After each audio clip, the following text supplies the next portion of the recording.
Hey everybody, hope you're all doing well. Mic check, mic check. Okay, good. Microphone's working. Today we got something special. We got a brand new player, Drilly, and Drilly just started playing Virtua Fighter. And so we're going to do an absolute beginner's breakdown for them. We're going to start from the really core basics, really simple, talk about the controls, and we'll take it from there. I'm going to go ahead and invite him, and this should be fun.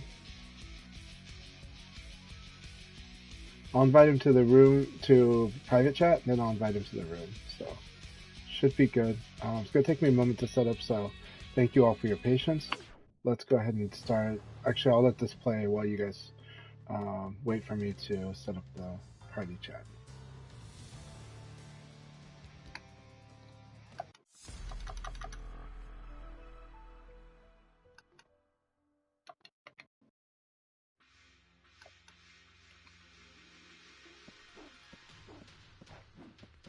It's showtime! I won't go easy on you. Round one. Ready, go!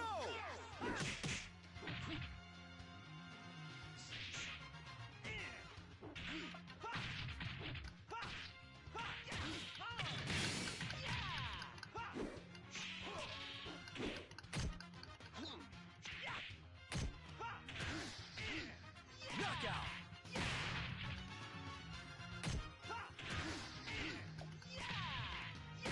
Round two. Ready, go!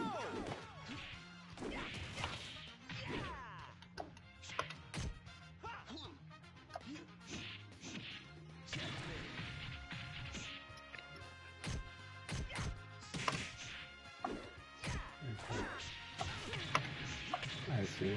So interface is lagging a bit right now. I don't know if it's PlayStation Network or if it's my internet, so it's going to be really bad if it's my internet. Round three. Well, kind of bad either way. So, I think with the weather storms we got, it's going to be kind of like that. Hey, Drilly, let me know when you can hear me. Okay, I can hear you well. Hear you. Yep. All right, nice to meet you. How are you doing?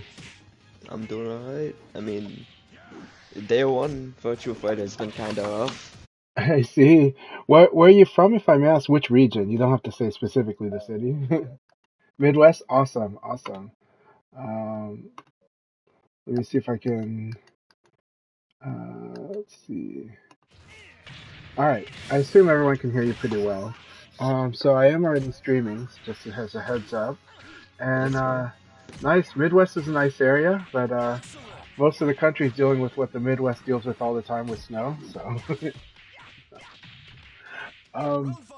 tell me about so what's your fighting game history? I started back in June. So I was in school, and then because of various health reasons I couldn't attend anymore. I see. So I had to completely drop.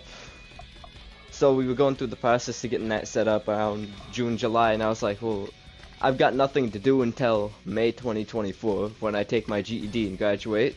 So why not get into fighting games? And the one that stood out to me the most at the time was Tekken. So I started playing that. I was having a rough time with that, and then an Emperor ranked player reached out to me, and they've guided me through Tekken since then, you know? So Awesome. I've been playing Tekken since June, July. I hit my goal of getting into orange ranks before Tekken 8, and then today I pre-ordered Tekken 8, and I saw Virtua Fighter was on sale, so I picked it up, and it's a great game, so I gotta learn it so I can be good at it and play it well. Well, thank you very much for giving for taking a chance on Virtua Fighter. You can tell that we are pretty passionate about it. Most of us for better, some of us for worse, but it's how it is. And, but it's it's a much smaller dedicated. It's a much smaller group than Tekken, but as dedicated as Tekken. So Tekken is amazing. I do love the Tekken games. So there's no diss on my part on Tekken. I'm personally looking very much forward to Tekken 8. I've been enjoying the demo a lot. Um, Good thing is starting with Tekken. You understand a lot of 3D fighting game fundamentals, like high, mid, and low, for example, Yeah. and how important. Like you would understand why a mid is pretty strong because you play a 3D fighter like Tekken. You'd understand why in some places it might be better than a mid, right? Um, but I'm gonna go absolute beginner basics with you, if that's okay, because you just started yesterday, if I I may. picked it up today. Today, okay, you just Today start is things up day today. one. I see. What kind of controller are you using? I am using the Hoi Octa, so it's a fight pad. Okay, the Octa is a great pad. Um, how would you be most? I'm gonna tell you like my personal config. You don't have to adopt my config. I'll just tell you the reason that I would do it though. It And feels a little odd hitting what would be left punch in Tekken that block. That's yeah, definitely weird. yes. So getting used to a guard button is definitely one of the first big hurdles for a lot of people when they're playing Virtua Fighter specifically, but pretty much any of the fighters that use a block button, and those are Mortal Kombat, Virtua Fighter, Soul Calibur, and Dead or Alive, right? Yep. But Soul Calibur and Dead or Alive kind of do a similar thing that Tekken does, where there's kind of an auto block in some spots, Virtua Fighter Yep. doesn't really have an auto block. It's a very conscious choice in this game to block. And there's also multiple uses of the guard button.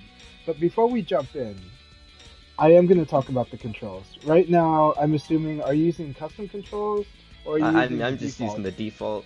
Okay, the default control, not my favorite, but it is designed obviously for people that are used to a pad. There is a special thing about your controller that would eliminate one of the barriers people have, or one of the misgivings people might have with my config. But I'll explain the logic. So my config is very awkward. I use square as the guard button, so that's the same. What I change is I actually only use 3 buttons when I play. Arcade stick, gamepad, or hitbox, any of them. I only use 3 buttons in Virtua Fighter, unless I'm playing Virtua Fighter 3, which has an evade button. And the reason is because the game is really designed to play that way. But yes, a lot of players use macros. Most pad players absolutely use macros. But especially with your Octa, it's not as necessary, so I'll tell you what my control scheme is. I use the exact same fingers as when I play in the Japanese arcade. So square, which is going to be my thumb, is going to be guard. Okay. Now on the Octa, remind me where R1 and R2 normally are. What are those buttons labeled on the Octa? Because if I remember, Uh, it changes it a little. It's it like it, R2 and it an R1. it's L1 and L2 where those would be, but I switched that to the left side, so Okay. I've got access with my left hand to the D-pad and then the left bumpers. Okay. And then with my right hand, I've got access to the face buttons, so square, triangle, R1, X, circle, R2. Okay. So I'm gonna recommend try this out. Try to change the setting where what it is again square is gonna be guard. However, and this again, what I'm doing is not conventional at all for people, but it makes total sense if you played this game in arcade, and it makes sense with how the game's designed. R1 or the top right shoulder button, so L1, right? So Yep. L1 is gonna be punch. And then L2 is going to be kick. When you play Okay. this way, your fingers don't have to move anywhere. Because everything you can do in this game is going to be, it's a 3-button game. But there's so much you do with those 3 buttons. And now you have, and it's very ergonomic. Your square is on guard, your index finger is on punch, and your middle finger is on kick. Now, if for some reason that you don't have to explain on the stream that this is a challenge for you, let me know if that is a challenge for you. Like you don't have to tell me the condition of your hand, but you can tell me that this is problematic for you. But if you think you No, can play this that way, makes total sense. I was thinking of something similar in Tekken, where if I just had all my punches and kicks as the bumpers, I wouldn't have to move my fingers at all. Exactly. Yeah, On yeah. this, I can't quite bring my... It's weird with the 6 face buttons to hit what R1 and R2 would be, but square, triangle, and R1 are face buttons, so I can just hover my, like, my index, middle, and ring finger over those just fine, you know? Yeah, so if you want, we can double down. The way we double down then is now you've got on that octa, you've got that square still being your guard, right?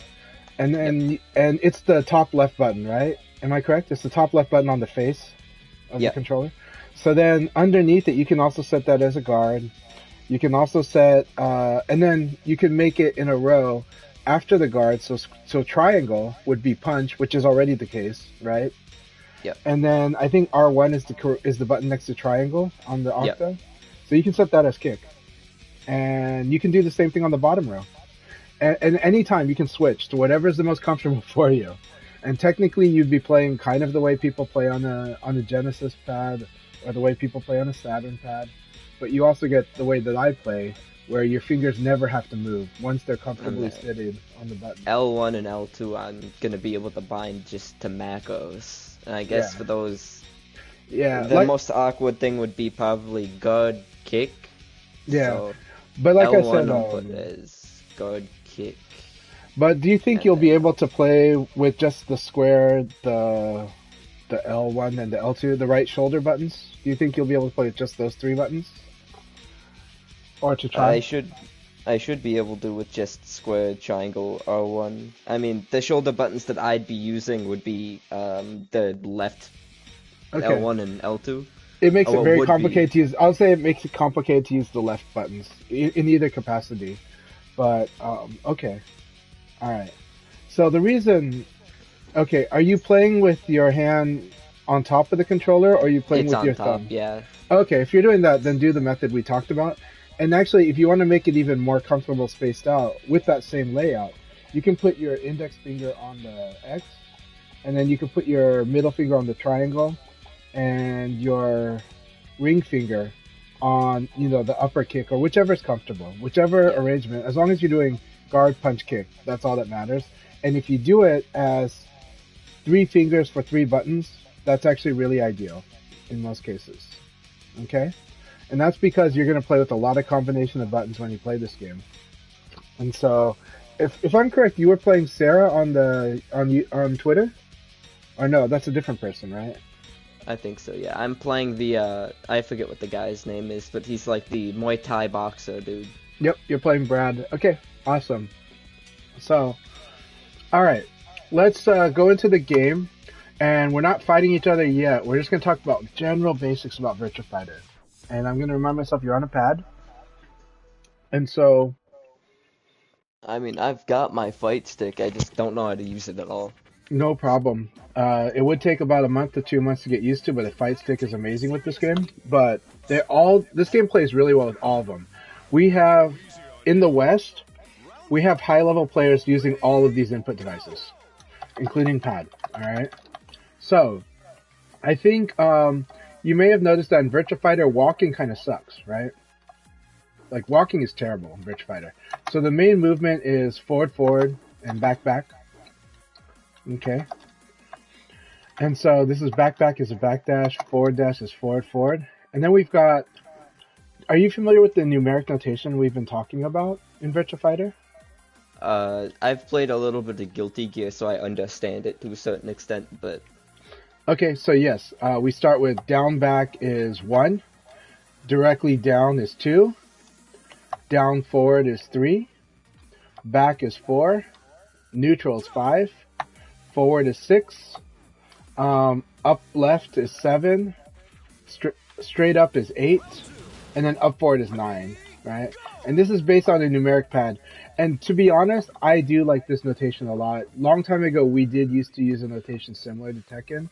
And the problem was when we would talk to players from other countries, from other languages, and especially Japanese, it was really hard to communicate. Quarter circle forward might not be something that people knew or in English, right? And then when we described it as down, down, forward, forward, that got very confusing because it can sound like down, forward, you know, and then forward, down, and then down, and then forward, you know. But when we just started saying 2, 3, 6, that made sense. When we started making 6, 6, 4, 4, right? That actually we're able to talk very quickly with the Japanese and not have confusions. So one of the most important things about Virtua Fighter, I'm gonna say this, even though you're not coming from a 2D fighter background as much, did you play? How much 2D fighters did you play? I mean, mainly Tekken. I put a little bit of time into Street Fighter 6 and Guilty Gear, but it's all been Tekken really. Okay, so something that Virtua Fighter likes is that it wants you to kind of let the commands go back to neutral pretty often before you do something. And this is hard for a lot of it wouldn't be as hard for you, but for a lot of 2D fighter players, the problem for them is they're holding down back all the time.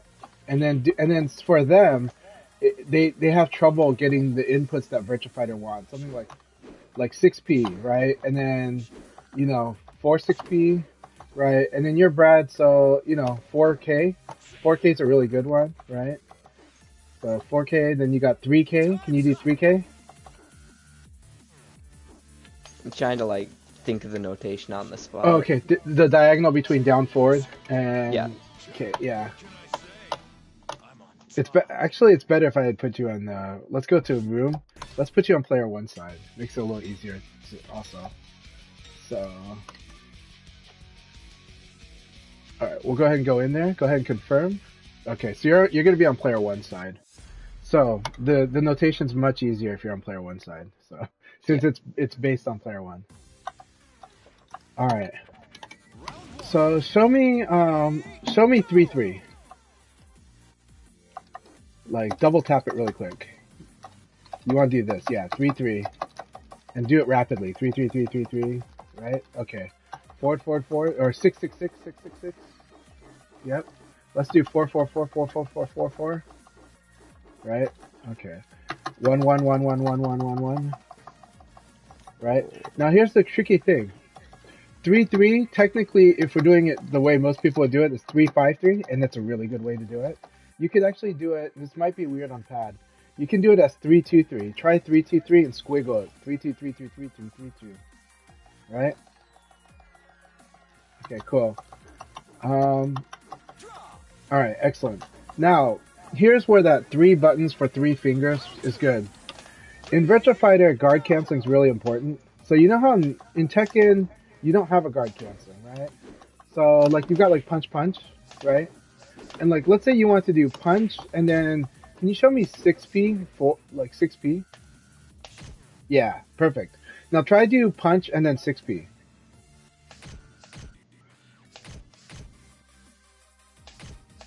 It's kind of hard, right? Yeah, what you want to get is that, right? Okay. And right now you're trying to time it, right? Can you do it? No, you hold guard. Let's see if you can do it as fast as me. I'm going to show you how fast I do it. See if you can do it that fast. Gotta like completely wait for the recovery of the It's hard, right?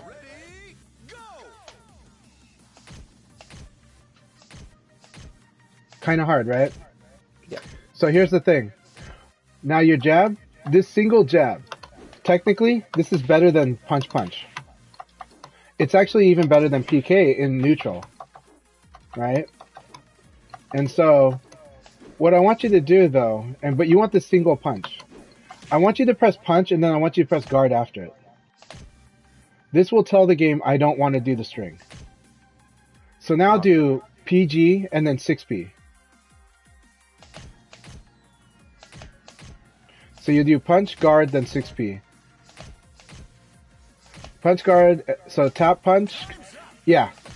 Get used to this feeling. Just go ahead and keep doing it until you get used to feeling, and we'll talk while you're doing that, okay? This is an awkward feeling, but I want to help you get this out of the way so that you can feel better playing VF. As you start, when you first play VF, it feels very clunky, right? Kind of, but actually what you're learning is how important that guard button is. You're doing punch, then you tap guard right away. In fact, let's change the drill. Hold guard. I'm going to show you what I want you to do. I want you to do the guard cancel each punch. So just watch this. right? If I tried to do this, I could do it, but I might do this on accident, right? This is punch punch, right? But punch guard, punch guard, punch guard, punch guard. So try doing punch guard, punch guard, punch guard as fast as possible. Right? So you're doing like, I'm guessing for you, you're doing middle finger to index finger. Yep, that's it. Okay, so now do punch guard 6B. And you can guard cancel the 6B too, because actually with Brad, you probably should learn how to guard cancel his 6B. Good. Let's do that drill. Keep doing that until it starts to feel natural, okay? Really important that we do this until it feels very natural for you. Because this sequence is really important in Virtua Fighter. This sequence is so important. Hey, Hernan. We're teaching a brand new player Drilly, and he's picking Brad, your character. It's a little tricky to get used to, but you'll get used to it. Remember, tap forward and punch at the same time when you do forward punch. Yeah. Yep, that. Keep doing this. Let's try to do it for a full length of the stage. And trust me, the better you get at this, the faster you can do it. Good. Try doing it faster.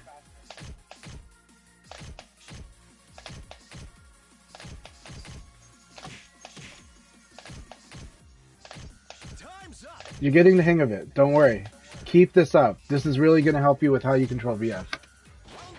It doesn't want you to hold forward. It wants you to tap it, right? Yep. Okay, so I'm going to go ahead and do the same to you. So go ahead and hold guard.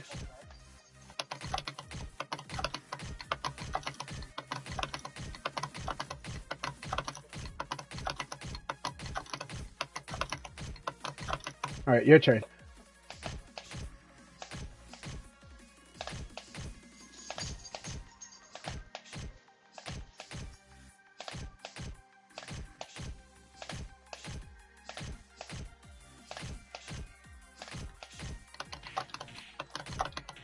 All right.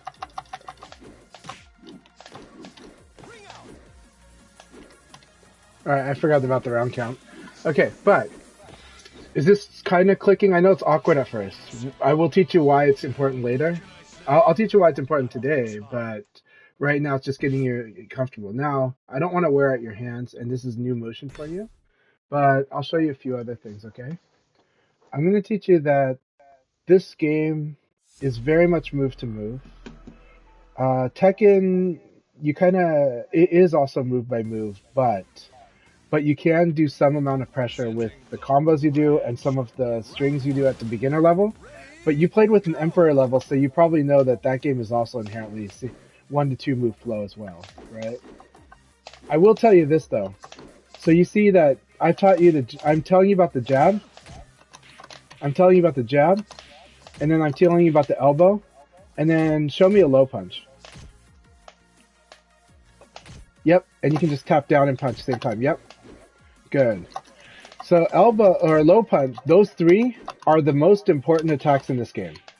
Sounds simple, but they are the most important attacks in this game. We'll go ahead and let you win this round. Keep practicing it.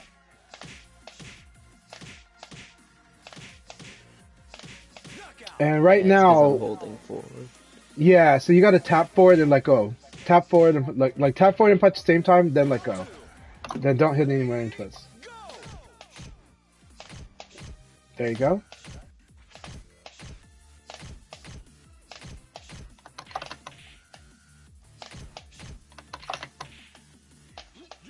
Oh, that's a throw. Yep, that's good. That's a throw, but yes.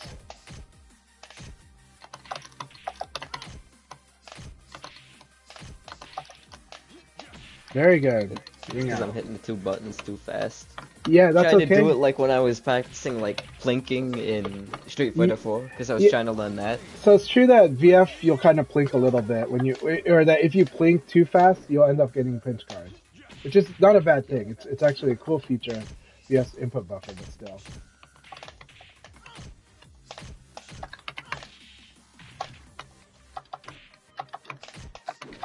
Okay, now here's the thing. Somebody starts doing this against you, there is a simple answer, guard. We should change characters, but normally, So you want to guard. You want to hold guard, right, as you're defending this, and just like hit low punch. Like while you're stuck in guard, press low punch. Yeah.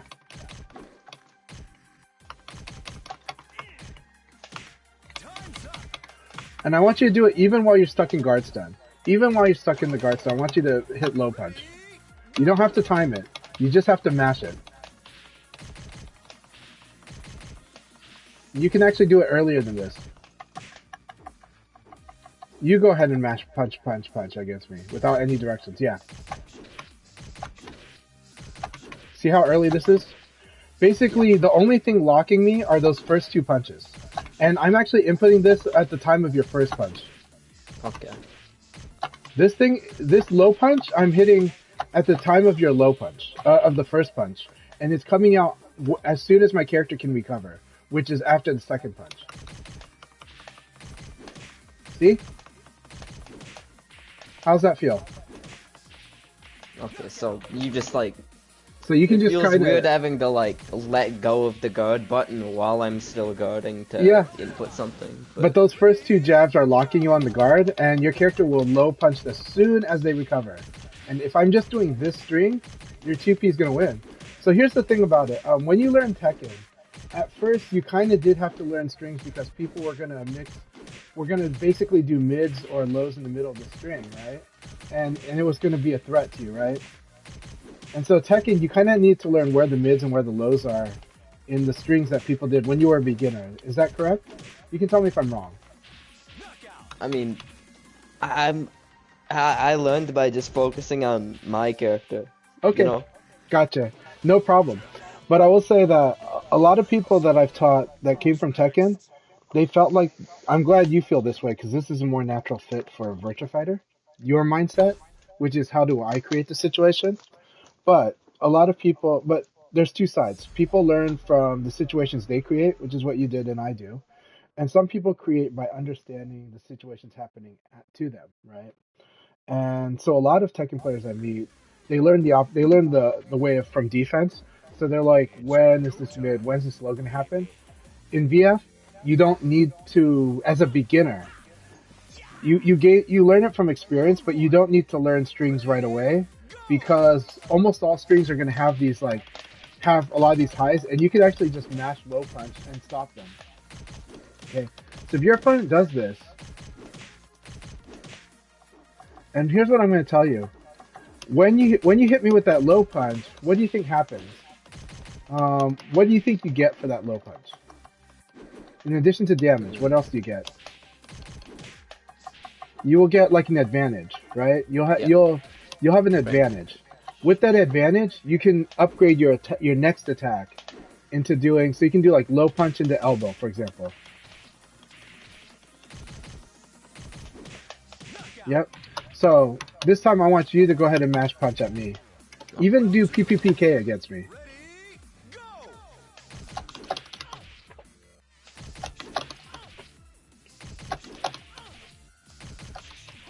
That's good.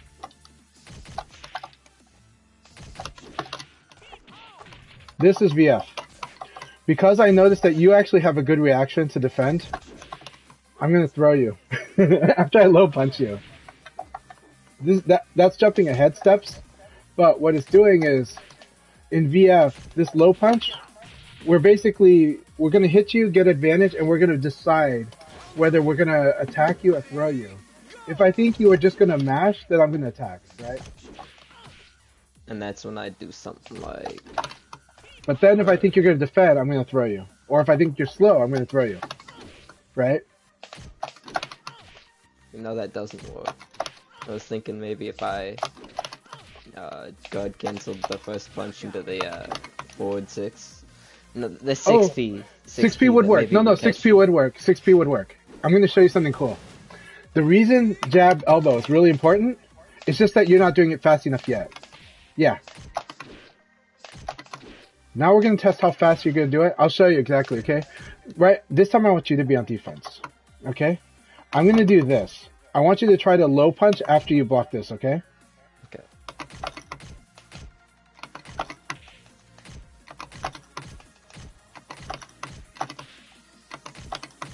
So what's happening is right now you're too slow to deal with this, but that's good in a way because you're not losing to this, right? But if you were fast, this elbow would beat your low punch. Here's actually, so here's something I want to show you. Virtua Fighter, in Virtua Fighter we use the term buffering, but it's different than the way it's used in Tekken. In Tekken, buffering's used a number of different ways, but the most common that I've heard is buffering in Tekken means like when you kind of overlap your inputs so that you're going to do shortcuts. Like you're going to be like, oh, when I do this and then I do this, it's going to count as both buttons, right? That's not VF. VF, when we say buffering, we're talking about we're going to input our next move while we're recovering. Okay. So it comes out in the first frame possible, yeah. Yes. And in VF, this game lets you buffer 12 frames early. So this jab, from when it starts to when it touches you, is about, your jab is about 12 frames, okay? In Virtua Fighter, I can input my next move that much time before I recover. So to show you, it's kind of advanced, but like let's say you do 3K, right? So do 3K, down, forward, and kick. Yeah. Okay. So you're gonna do that, and I'm gonna attack you back. Okay. Now I'm gonna teach you evade. So do that, and the moment that I block it, I want you to tab up neutral or down and neutral. Either one. That's a sidestep. Yeah, like that. Okay? Side kick into evade. Try that. Nope. I'm hitting on, but... Side kick. Yeah, that's it.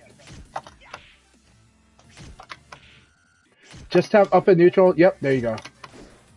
That's a successful evade in Virtua Fighter. Now here's the crazy thing. Tap it and then let go of the pad, like put your left hand up in the air as soon as you tap the evade, okay? Do the side kick and evade. And as soon as you do the evade, like put your hand up in the air. And look at how much time you have before your character will actually your character will do it upon recovery. But you have so much time in the world to input your next move. But it's from the side kick. If you do it from jab, you won't notice it because jab has so little stun that it'll happen almost right away. But from side kick, it happens. There's like a lot of time. Does that make sense? Yeah.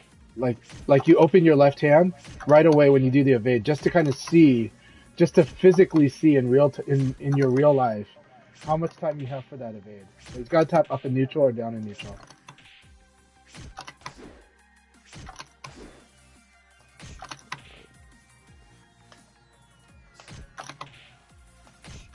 Kind of having trouble getting the buffer for it.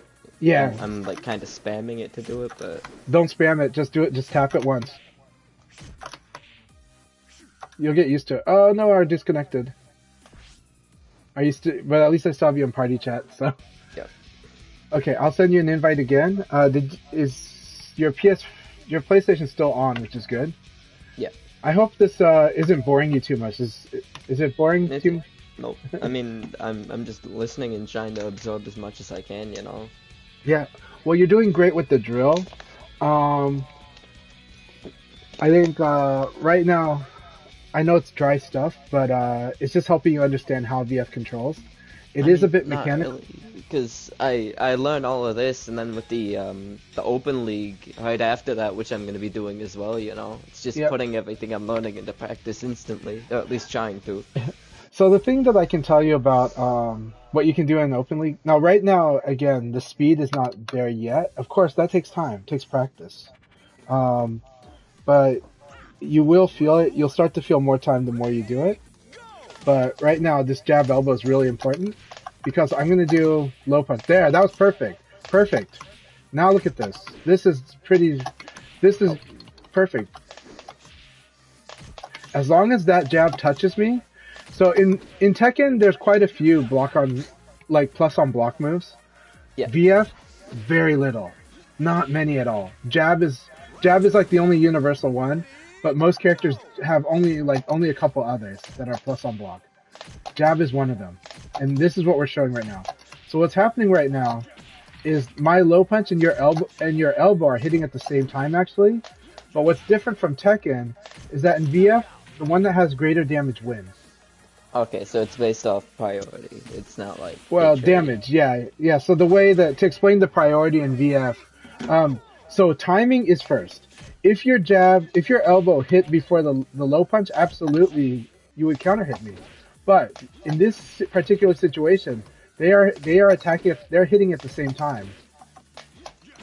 And what's happening then is because they're hitting at the same time, but the higher damage is going to win. Okay. Okay, so there's a tiebreaker, and that's the damage. Now, if they're the same damage, they would dual hit. So if they are the same damage and the lives are close enough, they will dual hit. There are extenuating circumstances. You don't need to care about those. You just need to know that the greater damage is going to win if the hit frames collide. Okay. But actually, what you were doing earlier, this jab into throw is not a bad thing, right? This is perfectly good because eventually that's what I would teach you. But right now, do jab low punch, right? Jab elbow, yeah. Now It's online, I'm hitting the. Yep. There you go. There you go. I'm hitting the two buttons too fast, so it's giving me a. Yep. You're getting used to the timing and feel, and that's what this workshop's for, is to help you get comfortable with it. But you're getting pretty comfortable with this. Now in the league, sometimes you might feel not fast enough to do it. So you can do jab into low punch, but it's not nearly as good. Right? This is not nearly as good as the jab elbow though. And the reason is because low punch can be crushed, just like in Tekken.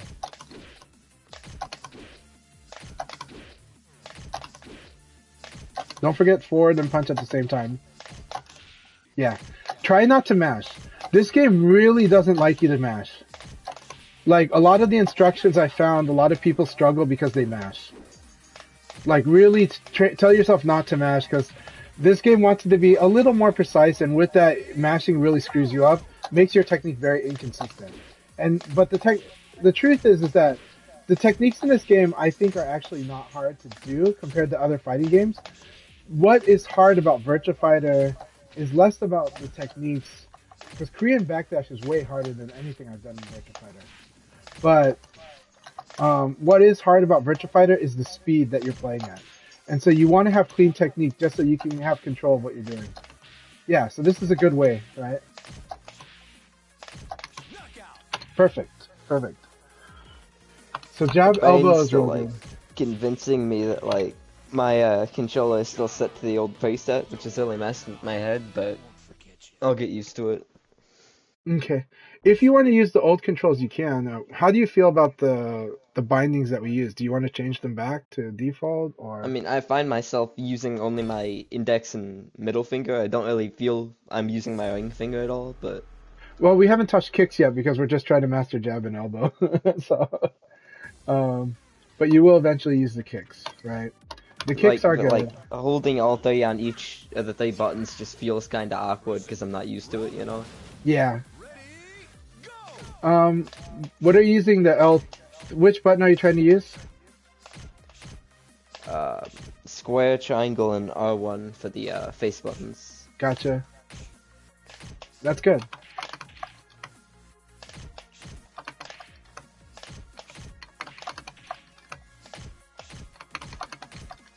Now, let's talk about things that you'd use in League today, okay? This one is good. So jab elbow is really good to use in League, but you want to definitely make sure that it's frame tight. And it's taking advantage of the fact that this is plus, and so this elbow will beat pretty much anything. Good. Yep. Keep doing it. Good. Good. Alright.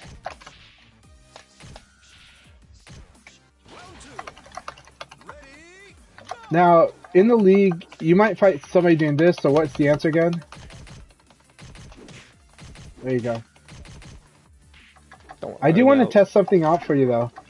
Okay, there is a weird move Brad has, but it's really good, and that is hold forward and then press kick while holding forward. Yep, that one. Now try to do it from neutral. So press, yeah, there you go. Good. I'm so used to holding buttons. It's Yeah. Okay, so now there's a better way for Virtufier to do it. Try do quarter circle forward and kick. Yeah, that's a much faster way to do it. Now this move, okay. the reason it's important is this thing. I think You don't want to do it willy-nilly. If you do it willy-nilly, I'll destroy you. Because I'll just duck under it and hit you. Yeah, it's Okay? also just really slow. It looks like. So this is what we call an EX high. But why is it good? Okay, hold guard. I am gonna mash low punch twice. You want to block the first one and do this kick to beat the second one. This kick, Okay. people cannot they cannot crush this kick because EX high cannot be crushed. It can be recovery hit, but it cannot be crushed. So once you block this one, you want to do it. Yeah.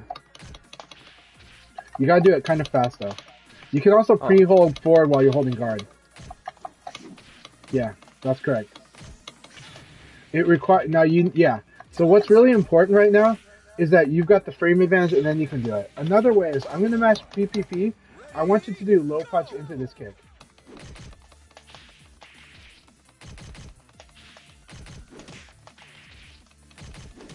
You got to do it really fast though. So this is the hard part. The challenge. I'm giving you something hard. Normally, as a beginner, I I'd say could just look do at elbow. it as like if it was a 2D game, I could look at it as like down medium punch into like a Hadouken, you know? It's exactly that, yeah. So when you hit, that works too. To be honest, you can also, if you're not comfortable with this, you can just do low punch into elbow. Yep, perfect.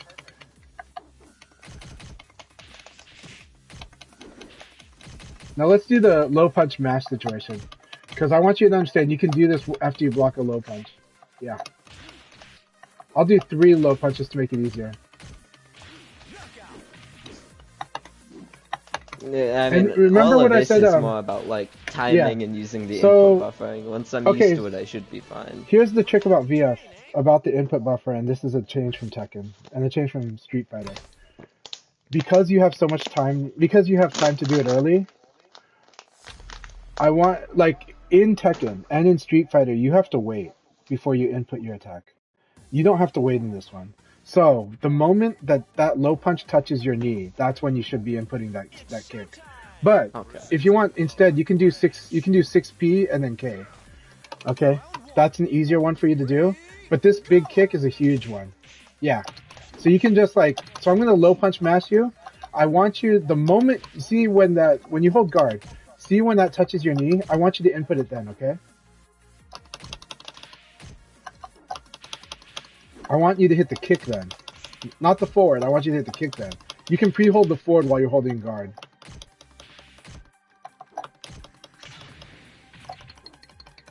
Like just while you're holding guard, hold forward, and the moment that this low punch is blocked, just let go of guard and hit forward and kick, or hit kick while holding forward, okay? Exactly like that. It's very easy to do if you're doing that. Alright?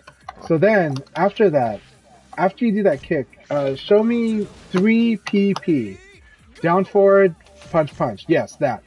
When you hit with that kick, do that.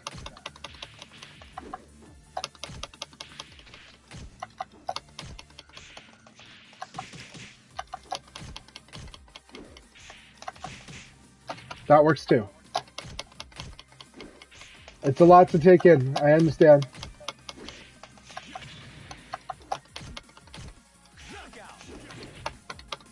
You're getting there, and I gave you a difficult task. So, the easy one, of course, is just elbow kick. So, you can practice elbow kick first if you want, which is forward and punch, and then kick. So forward punch, and then if it hits, kick. Yeah. There you go.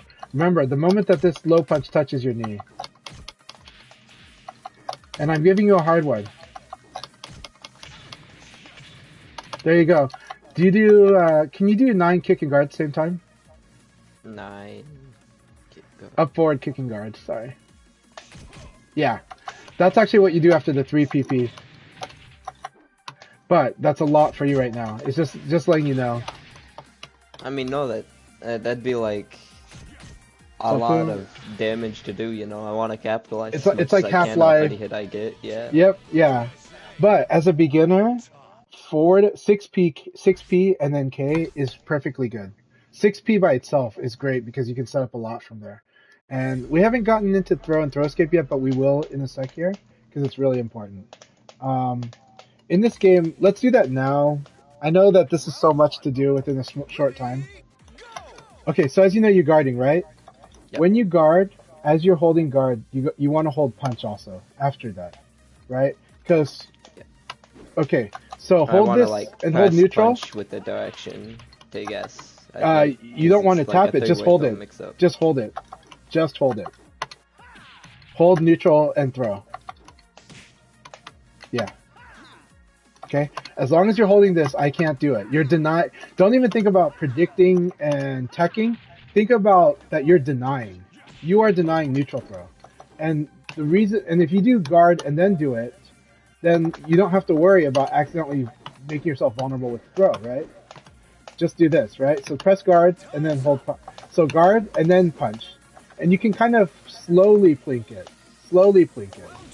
Anytime you guard, you should be doing a guard throw escape. Okay, so hold guard throw escape neutral. You're denying neutral, okay? Keep doing it. Doesn't really matter. Now, hold forward while doing this. Okay? Now you're denying all my forward throws. Right? Anytime you guard, you do want to do this in this game. But only as long as you would guard. The hard part as a beginner is while you're doing this, you're going to kind of like end up holding guard too long. That was also forward throw, by the way. So yeah. I was thinking, well, they've got lows too, so I gotta, you know, come down here sometimes and then. Yep. So let's talk about lows and the relationship. Okay, in Tekken, the scariest mix-up usually is mid and low. And I'll tell you why. In Tekken, there are some lows that can combo you, right? And in Tekken, mid and low is the biggest mix-up because of how powerful the lows can be, right? And in this game, the lows do damage, but normal hit, they don't do that much. They're weak by design because this game, Tekken encourages you, especially Tekken 7, encourages you to use spacing. And this game does too. But in Tekken, it's more important because back is block, and while you're moving away, you're defending, right? In Tekken, you're blocking while you're moving away. And that makes it harder for you to hit. It makes it easier for someone that's defensive to punish someone. And then on top of that, so Tekken smooths out this mid-low mix-up from getting out of hand by 2 ways. One is that the defense that's retreating is powerful, so spacing smooths it out. And 2, you have a universal parry in Tekken, right? Yeah, low parry. Okay. Now, Virtua Fighter. Why are low attacks not used as much, or why do people block high so much? They actually block low a lot too, but mostly the lows don't do much damage in this game by design. Normal hit anyways. Counter hit maybe yes, but normal hit is them winning by being a low is usually normal hit, but mids are stronger, right? And then the thing is you don't want to get launched blocking low, right? Right? Brad can do like 6 kick it and guard, like forward kick and guard, right? If you're doing that, do forward kick and guard at the same time, kick and guard. Yep, there you go. And then now you can do that into 3 PP into 9 kick guard. Go ahead and try that combo.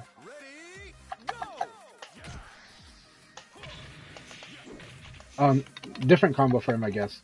But you can do this into like punch punch punch kick. Yep. That would have worked 9 kick and guard, but yeah. It's up. Oh yeah, it's up forward, so 6 kick and guard, forward kick and guard, 3 PP. Almost got it. Yep. Almost got it. Okay. So like, now here's the thing. So why is we'll start with why throw is not a good mix-up in Tekken. Throw is not a good mix-up in Tekken because throws are weak in Tekken. Throws are weak for a number of reasons. One, they don't do as much damage unless they're a big thing like King, right? Some do And you big can also see damage, the right? hands. Two, you can react to them. Yeah. Two, you can react to them at a high level. And so they just... So what are throws good for in Tekken? Throws are kind of good for position switching in Tekken. They're good for that, right? They're good so that you can get to your player one side and beat on your opponent, right? But in Virtua Fighter, throws are a huge amount of damage, right? Like, if we watch the damage, that's not a bad damage. That's about as much as a combo, right? This is about as much damage as a combo, right? And then Leon has a combo throw. He's got, like, a combo throw that can do a lot more damage. So, throws in this game are very dangerous. They're very deadly in this game, okay? And then you go ahead and do back forward throw. Now, in the case of Brad, he's lopsided, so most of his high damage throws, yeah, that's neutral throw. Yeah, and then you can kick him in here. Right. So, like, Brad's throws, one direction's really strong, and then the others have to use Okizeme to do more. So it's a little case for Brad that his throws are not the best, at least for a beginner. But throws are still very important in VF, and they're still really huge. And throws are your way to punish someone that's defending. So here's the rules for Virtua Fighter. Now, throwing... Unlike Tekken, throwing will beat sidestep. So first, go ahead and do an elbow. I'm going to low punch, and I want you to block and then do an elbow, okay? Or I'm going to do a side kick, and I want you to do elbow, right? And notice how, like, sidestep works, right? But throw beats sidestep in VF. Throwing will beat sidestep in Virtua Fighter. So you can do, like, back forward throw. No startup as well, too. Yeah. So do, like... So do, like, back forward throw, yeah. There you go. So you see, throwing, you use throws to assault your opponent's defense. When your opponent is defensive, mainly by guarding, when they're stepping, this is defensive. You could throw me out of this. Like, there's a chance I'll duck. But honestly, if, like let's say I do something like side kick, and then, like, you block it, and I do evade crouch dash like this, you would actually beat this if you threw right away. You just gotta throw faster. Yeah, there you go. If you throw on the buffer, this will not work. Okay? So, see this, like, sidestep into an evade. Yep. That's how you beat sidestepping VF. You throw them. And you beat guarding same way. And throwing in general, most characters throwing is huge damage. Some characters do, like, 45% life on the throw. Man, I'm kind of terrified of what grapplers would look like in this game now. So, now here's the trick. Every character in this game is a grappler. So, even though you're Brad, you have to learn grappling. But Brad is more Tekken-like in that guard and countering is kind of his big deal. But every character in Virtua Fighter is a grappler. Because every character needs to learn grappling for the simple reason that that's how you defeat a turtle in Virtua Fighter. I'm going to show you why...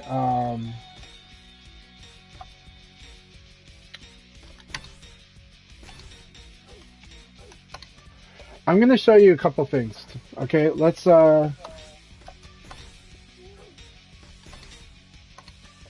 Okay, let's go ahead and jump into a game here. Okay, here's the other thing. Now, this is going to be the thing that's terrifying about Virtua Fighter. Why are we focusing on upfront? Why is mid-throw important when you can get out of throw range? First, I want you to backdash and guard. And try to cancel your backdash with the guard. Is it working? Nope. It's not, right? Okay, now, I want you to cancel your forward dash with the guard. Right? You can guard cancel forward. You can block during a forward dash. You can do it during a forward crouch dash too. Crouch backdash you cannot. Backdash you cannot. Okay? Now, here's the thing.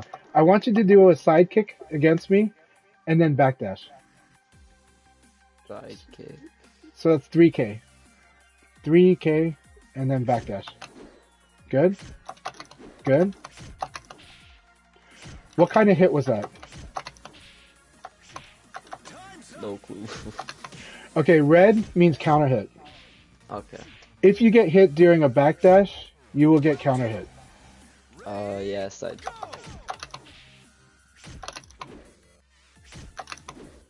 Now this is because you have range, right? Watch this. How scary is that? I'll show you how scary it is.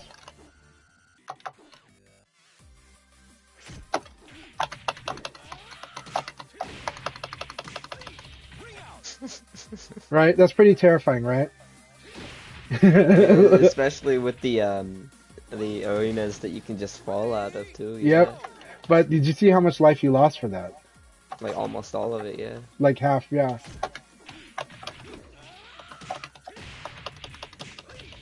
Right? Half life, Yeah, right? it's half health. And so, backdash is terrifying. Now you can cancel backdash with attack, but still, this is very scary, right? So you can do it, but you can't cancel it with guard, right? And so you're in Tekken, when you move backwards, you're inherently blocking. Okay? But in VF, you're vulnerable when you backdash. It doesn't make backdash is still a good movement option, but it's terribly risky. It is terribly risky. Right? Yep. Now let's go back to that. So that's why VF, the core mix-up is because this is a paper rock scissor game. Now here's the thing: for a beginner, up close is scary because your opponent has a lot of options. But in VF in general, what you want to understand and the skills you're going to build towards is that up close, everybody has a lot of options. You too, And on that's defense just and offense. how it is, yeah. Yeah, but no, from this far away, this is sidekick range. You want to get used to sidekick range, right? Now, Brad's sidekick range kind of sucks. Okay, so he has other kicks that are good for that. He's got like 1P. Oh, sidekick. Yeah. He's got 6K, I think. Yeah, like Brian Fury kick, right? Yeah, Brad's got 6K, right? Of course, it's punishable on block, but still, it's still a good move, right? And it's full circular, so people can't sidestep, right? He's got 4-6 kick and guard. Actually, his really good long range move, 3P plus K. Press that. And this is a very Tekken-like move. So you want to use this move a lot like you would in Tekken. And then when you hit with it, you want to hit confirm. You want to hit punch when you know it's going to hit. So press punch after it when you know it's going to hit. Yeah. See? And then you can also do like 6K after it. After you knock me down. Right? Or like wait a moment, and then do it. Like dash and then do 6K. Yeah. And this is because you want to kind of catch me from a tech roll. So just understand that that's part of the Okizeme later. We'll get to that later. But there's other things like you can dash a few times and do sweep. But yeah. Yeah. So eventually we'll get into that. But anyhow, so those are your long range moves. 3P plus K is really good. Like, let's say that for your sidekick range, that's your sidekick range move. But it is a mid. And so your opponent kind of knows it, so they kind of know they should block at this range. That they should block high at this range, right? And it is punishable, though. So I mean, it's that's like about like a dash's distance in, so I can also just... Yep. But the problem is that it's punishable, so you got to hit check that. Later on, we'll teach you fuzzy guard, which is cool, because fuzzy guard is just like wave dashing in Tekken. Okay? It's kind of like fuzzy ducking in Tekken, maybe. It is fuzzy duck. Yeah, same exact thing. But in VF, what it does is, if the core mix-up is mid-throw, it ducks the throw and it blocks the mid.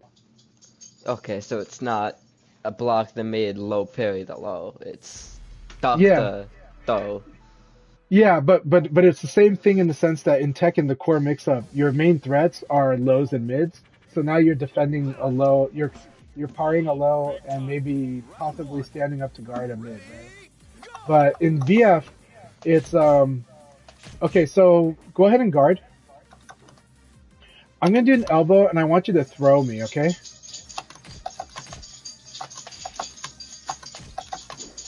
This is a fuzzy guard.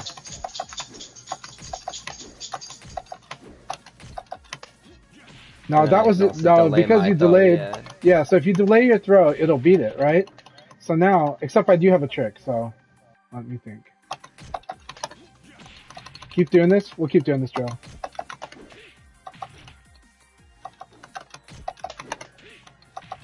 This is fuzzy guard attack.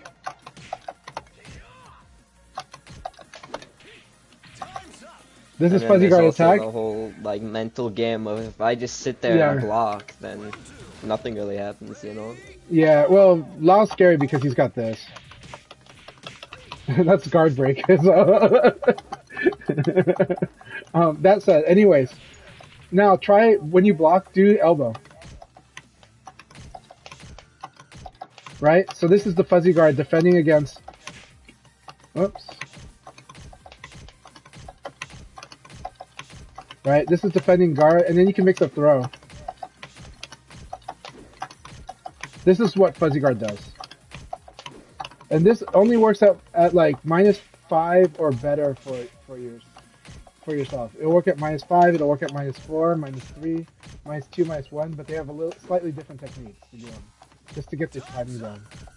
So this is what a fuzzy guard is, and you'll learn about it later. But that is jumping ahead of ourselves. I'm just showing you so that you know what's in the future. What I do want you to do is if somebody sidekicks you, block the sidekick. I want you to do a throw or do a launcher. Or do that forward kick if you can. Let's practice that forward kick. Sorry. Good, perfect. Same thing, do it again. If you do it fast enough, you'll win, so.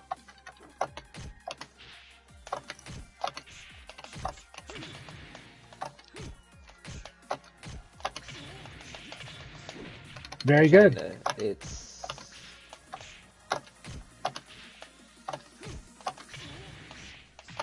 Still good. This is good practice. no, because I'm trying to think of like the combo. It's that Just 6P, do 3PP, and when then you forward. block, try to do PK. the quarter circle forward kick motion. It's a fast way to do it. And like for me, I can do it the hold forward method, but a lot of people it messes them up. Try do the quarter circle forward kick. I mean, the problem I was having earlier with the canceling the punch into the 6P was that I was holding forward. Now it's Yeah. that I'm Right. That's because this move is a very unique move, but we're training you on it. Most other times you want to do what was earlier where you don't hold, okay? Yeah. This move is just unique because it's this way, right? Good. So now I'm going to do sidekick and I want you to do that move, okay? And this is training you. Good. Whenever you block a really big move, you should do a mix up between this and throw. But if they start doing this, then you got to do mid, okay? Because the weakness to this thing is not a true mix up. This thing is just basically, I'm specifically trying to beat people that are attacking or people that are defending by guarding, right? By high guard. But it is important for Brad to understand this option. So that's why we're starting here. But I think if you're able to do this, you can do all the other stuff.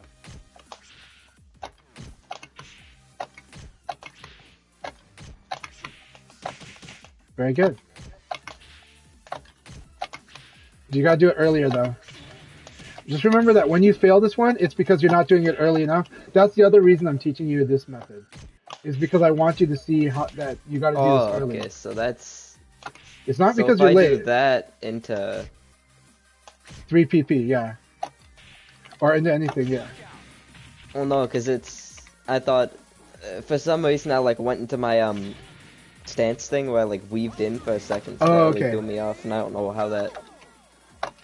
We'll get into stances later, but yeah. But yeah, I definitely would throw you off. That's good. Very good. Very good. Very good.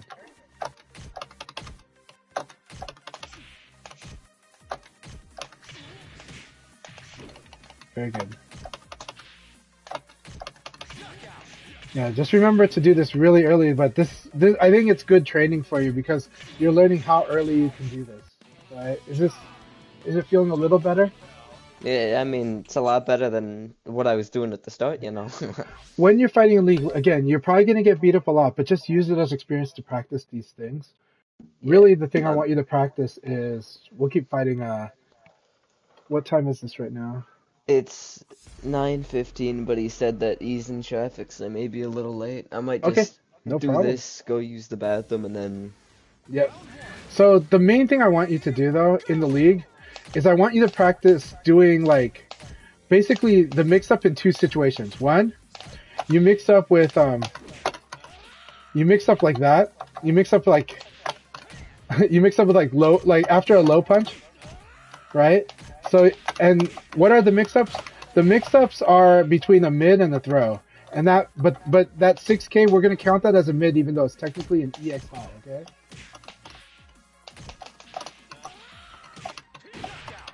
Okay. okay. Does that make sense? So Yeah. we're gonna do your 6K launcher.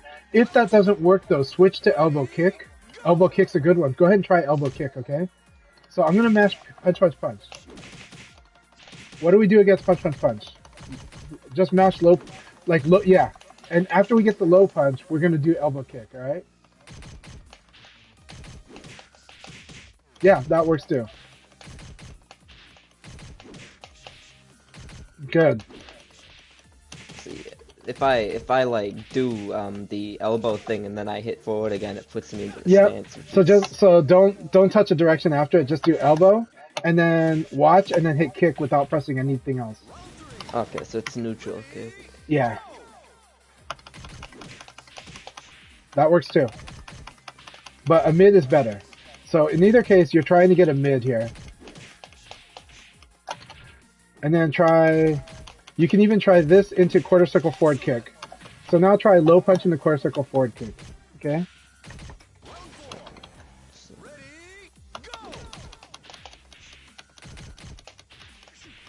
But but after you do low punch, I want you to go back to neutral and then do the quarter circle forward kick. That's the weird part, okay? I don't want you to roll into it. I want you to do low punch. Yes, perfect, like that. Just like that.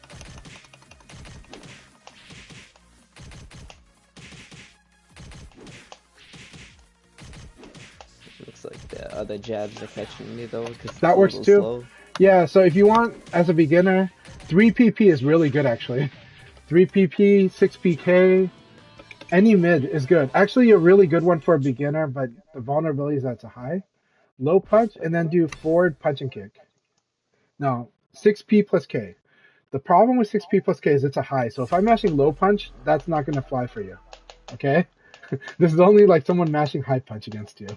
Okay? Like, this is going to be weak too.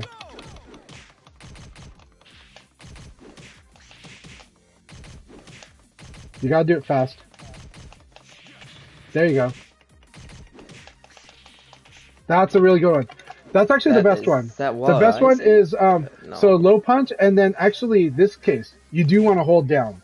You want to hold down and then go to down forward punch because that move is from crouch 3P. While you're crouching 3P. Okay? Perfect. Yeah, do that. Low punch, uppercut. Because I didn't go into neutral and try to Yes. just do 3PP. So in this because this one requires you to be crouching. Yes. So this is a crouching move. All right? And then you can do PPKK. Uppercut PPKK. Or PPPK.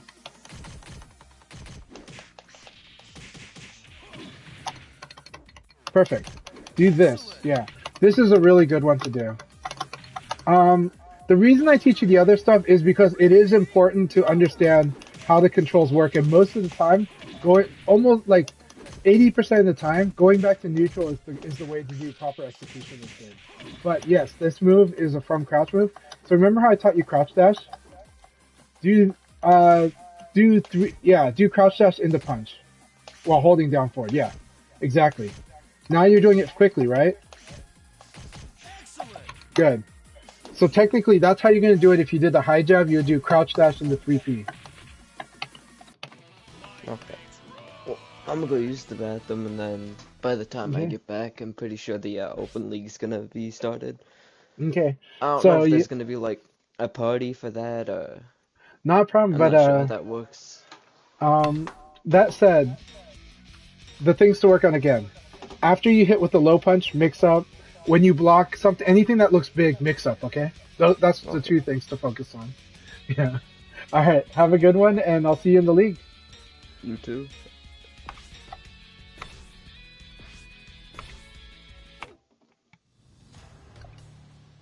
All right. If anybody has questions, let me know. It was a fun beginner session. There's a lot to go over. That's why it's a lot of repetition that's really important. And so this is really core basics, but it takes a long time for a lot of people to learn these things. And it just takes patience and some diligence, but people do get it. I'll try to walk over again what we went over. Brad is a little tricky to teach because there's a lot of caveats about Brad's move list. About, okay, if I teach elbow, I gotta teach guard cancel. Why do I gotta teach guard cancel? Because he's gonna go into stance. Why does a beginner not want to use stance? Beginner can use stance, but it is gonna trip off the way that they're learning a little, and that's okay. It's just a slight detour, is all it is. It's not a major one, just a slight detour. But let me change the title of the stream.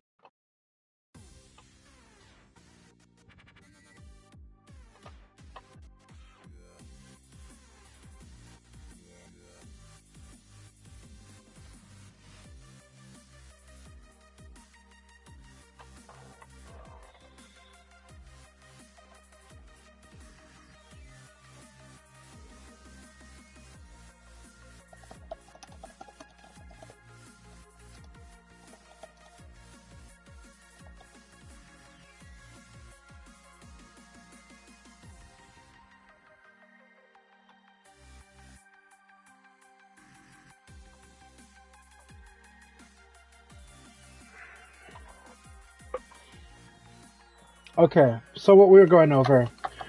So the thing about VF, let's go to our display and recap this, okay? Command display. So, and let's move our camera.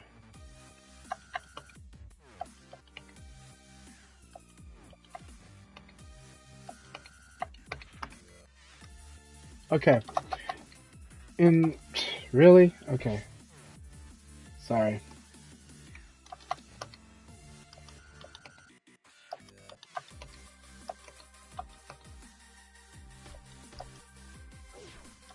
Okay. So in Virtua Fighter, basic movements suck. Walking sucks in Virtua Fighter. It's there because it's the most intuitive thing. If they got rid of it, this would probably make people even hate the game right away. But eventually they learn you gotta dash. Back, forward. Cross dash is 3-3. This is 3-5-3. Down forward, neutral, down forward. That's crouch dash. Then we also have, but you can also do crouch dash as 3-2-3, so like this. And this is actually, depending on what you want to do with the character, sometimes it's important. And then crouch backdash 1-1. Technically, crouch backdash is the worst movement option in the game because it requires precision. If your opponent happens to hit you, you're screwed. And the thing is backdash moves further, and you can cancel backdash with attack, but you cannot cancel with guard, which is rough, right? And it's hard to crouch backdash and evade. You can't really do that, so you kind of have to do you have to do weird stuff with it. So crouch backdash is the most vulnerable movement in the game. Forward dash, you can guard, cancel it, right? But backdash, you can't. I do a full backdash before I will guard, right?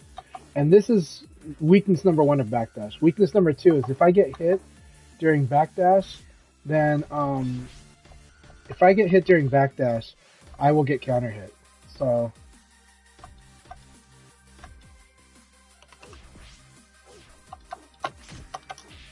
right? See that red flash? I am counter hit. This is why backdash is bad for a beginner. It's not that backdash itself is terrible, because if I'm like this far and I do like a low punch, I can backdash, right? Right? And then I can recovery hit. But this is the weakness of backdash. I get counter hit, and worse, every character has a kick move that will totally Wreck. There isn't sidekick, but if I got sidekicked from this, it's really bad.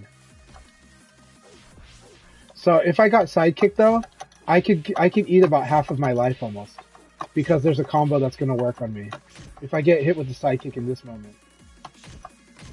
But when I crouch dash forward, I can always go into a standing guard, and forward dash I can immediately guard. So I can kind of like react, guard, and then if I see nothing coming out, I can attack too.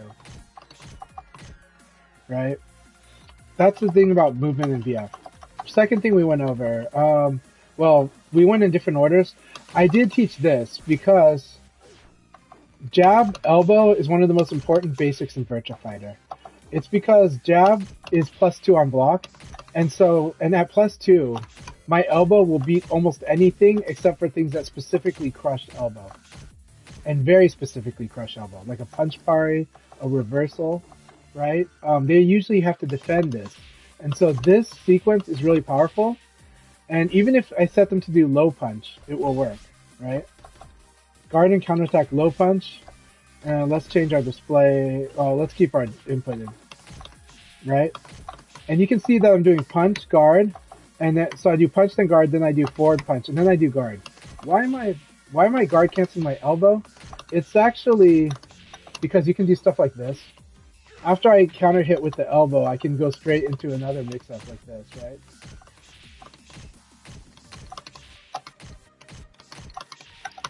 And then I can throw. When I know they're going to defend, I can throw. But I do have to time it a little bit. I have to wait a moment.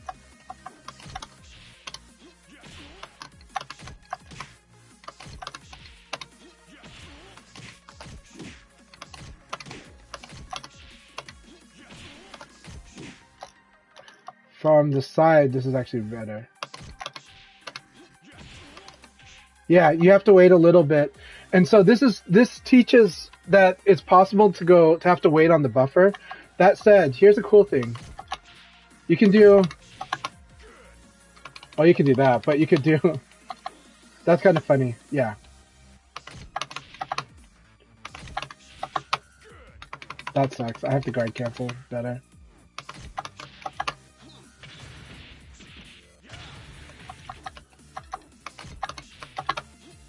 So if you do like back forward and hold forward and then do the throw, it'll kind of work. Like it's kind of weird on the buffer. It can work, but generally wait and then do it. Just wait a brief moment before doing it, like that.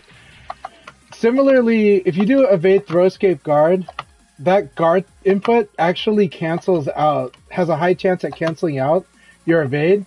So when you do like you have to do the wait for the recovery before doing the guard throw escape. This is advanced because Tricky's in the chat. So if you do throw escape too early during guard evade throw escape, you will cancel the evade input. Watch this.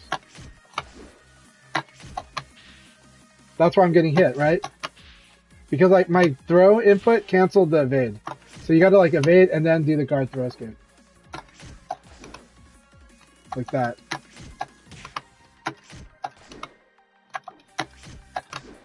If I do it too early, then that's all I'm getting here.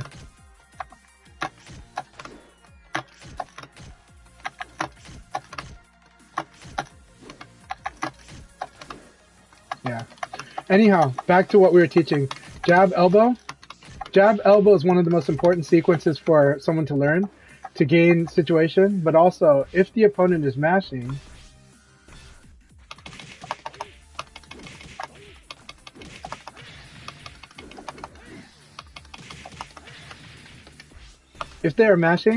we want to actually mash low punch really quickly. And actually, after the second punch, if you can, as long as you can hit low punch before the second punch or before the third punch, you're in good shape. But if you're too late, you gotta block their mix-up. But this would deny the mix-up of Lao, right? That PPP 2K, not a real thing, because all you have to do is low punch. Of course, he's got different strengths. He's got 3 PPP, right?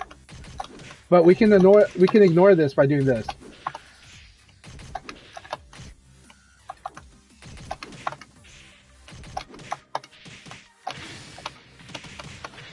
Now let's teach the beginner way we taught. Beginner way we taught is using uppercut.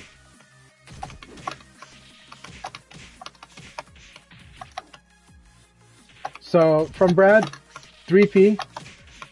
3P while crouched is really good for this, like, right? We can do a lot of beginner combos that way. I'm not a Brad player, but that's the gist. And then if they actually start defending, we can throw. Right?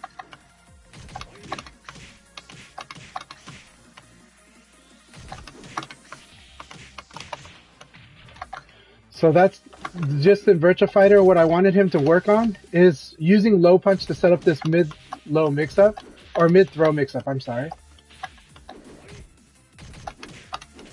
And then throw works against people that actually defend.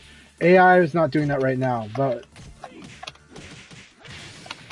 generally against beginners, you want to start with this, and then you want to do throw when you actually see them blocking.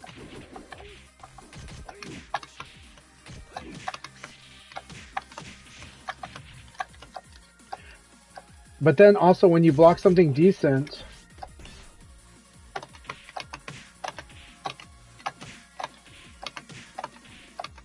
let's re-record that. Record that.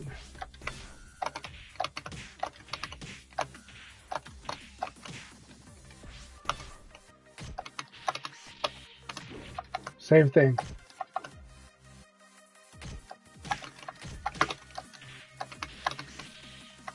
So we can do it off of a low punch mix-up, or we can block this low punch in the mix-up here when we block something good. But we can also just simply do this.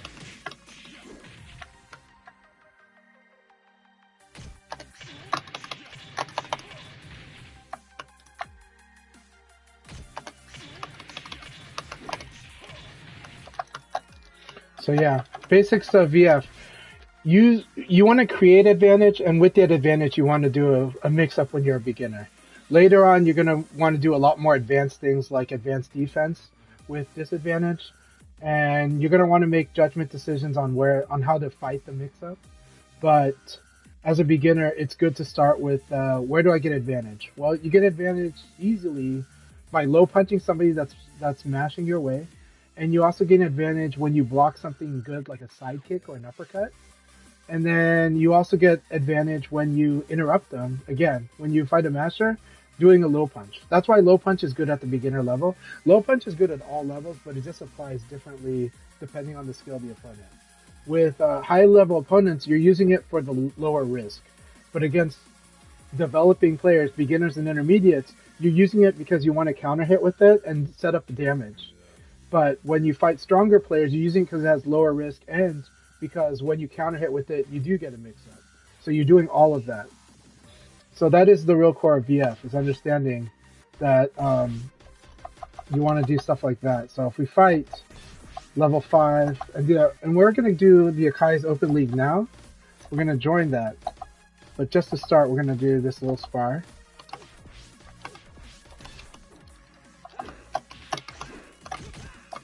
And the general rule for a beginner, if you succeed at something, you hit them, you successfully block something big, then you should attack. Or you should throw even, but you should attack or throw. If you fail, you whiff, your attack got defended, or they hit you, then you should defend, meaning you should guard or evade. That's kind of the general rule. If you follow that rule, it's a lot simpler game actually. And then if nothing happens, then you got to choose who's going to be faster is going to probably win. So if things get awkward, if people wait, if they don't attack right away, then the simple answer is that at that point the faster person is going to win. And sometimes it'll be them.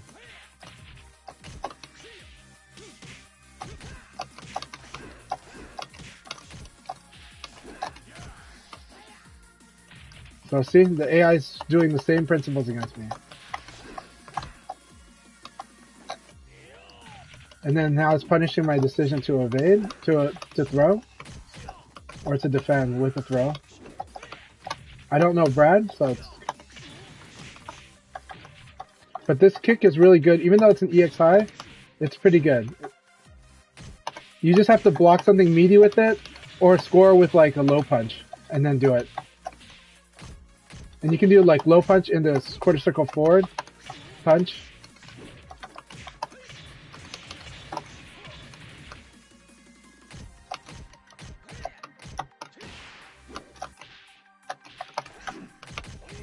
It is vulnerable to evade, but throw would have beat the evade.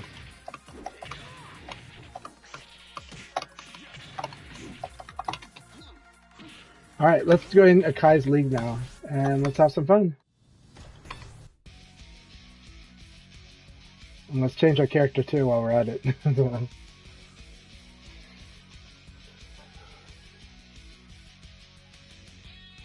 So I hope everybody liked the lecture. Today it's a very beginner lecture, so it went at the pace I kind of expected. It takes a lot of time. VF, if you're new to fighting games, actually, VF can make a little bit more sense, but when you're trying to play VF the same way you play other games, it can actually be a bit tricky to do that, and it oftentimes takes a little bit of time to unwind that aspect. But once it clicks though, it does become a smooth transition, and you can play all the fighting games you want and VF.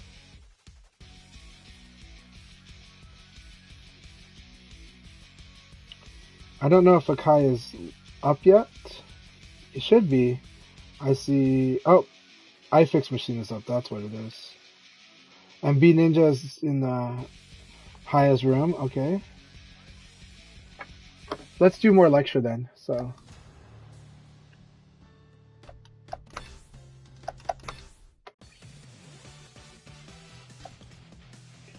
We'll see when Akai is ready. Akai is stuck in traffic, and so he might have messaged me too, but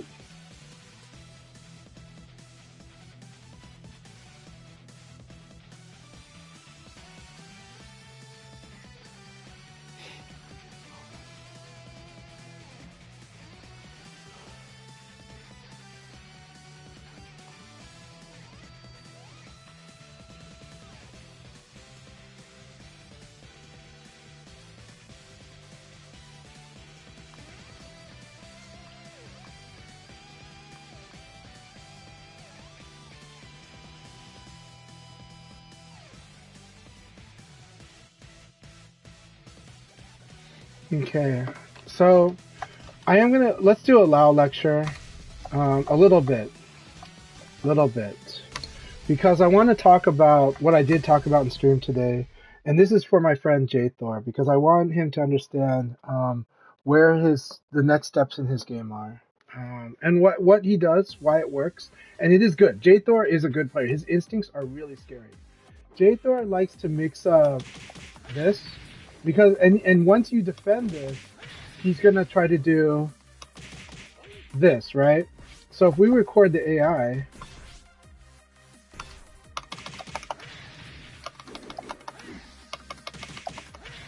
right?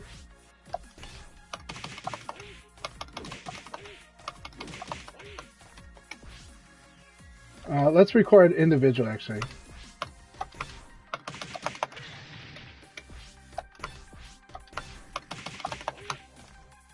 Okay.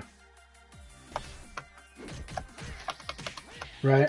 We've got lots of stuff going on here. Obviously we got this. Right. So the answer to this is to block low and punish it, right? But then we have this, right?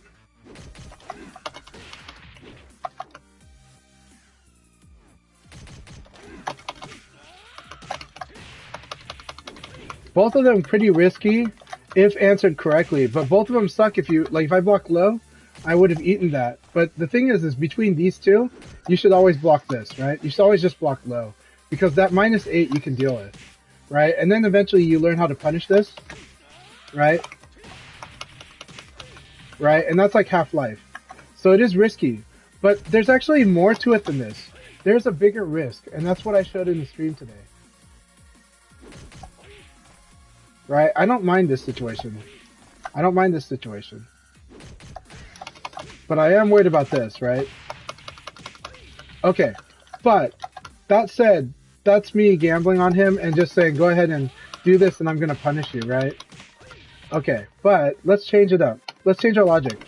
This will always lose to low punch.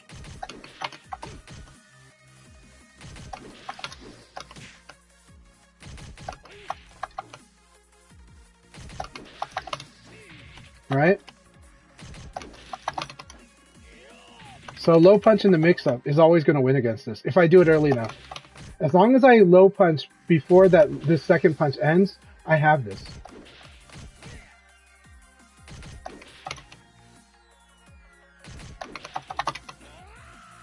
Right? And then this throw is a really nasty one if you think he's going to defend. And then I'll just do that if I'm Lao. This is a good way to do it. So, that's the problem with this mix-up. Now, something that J-Thor does, though, to make PPP 2K work, and this is a brilliant thing on his part that he came up with on his own, he uses this. He will use this so that he can do a lot of damage against you. Now, so now you're afraid of this, right? But the thing is all you have to do, there's an answer, you simply block this.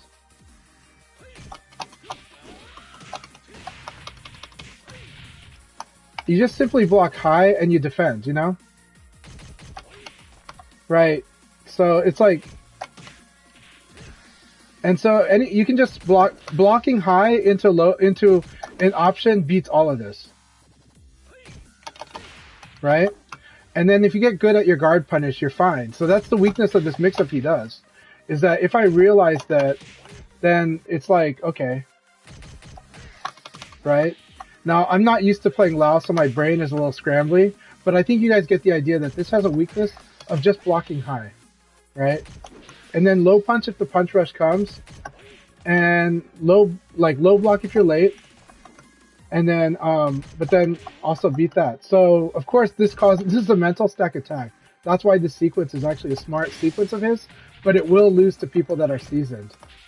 It will lose because they just have all the options against it. Whether it's punishing or whatever, you know.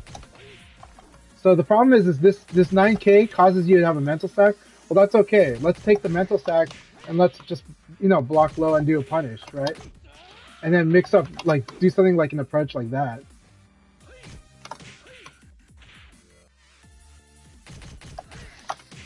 Right? I'm just not natural as Lao, so I'm not going to think of this. This is what I got to do. But if I know my character, eventually this will clear my mental stack and I will have all the answers. Right? So this is inherently the flaw of this tactic is just high block and then correctly picking the thing that will defeat each one. And actually, if you're mentally stacked, you low punch, you low block. Once you notice that you're in punch rush, you low block and then you punish. And hopefully you punish this thing. You know, hopefully you'll just punish like this. Right? And then you do if you're sharp, then you just low punch right away when you see the punch rushes.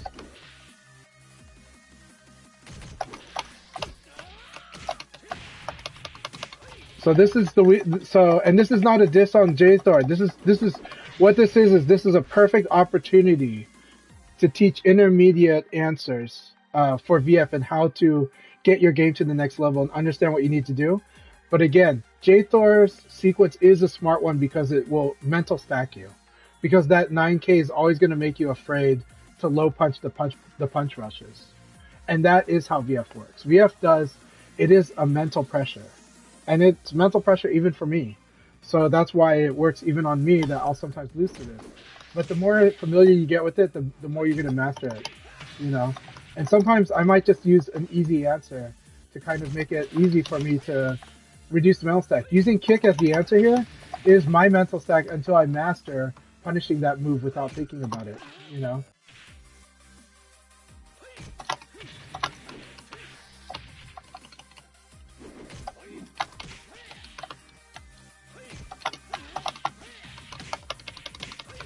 Right? Now I've upgraded my power, my punish because this one shouldn't work. This one shouldn't work.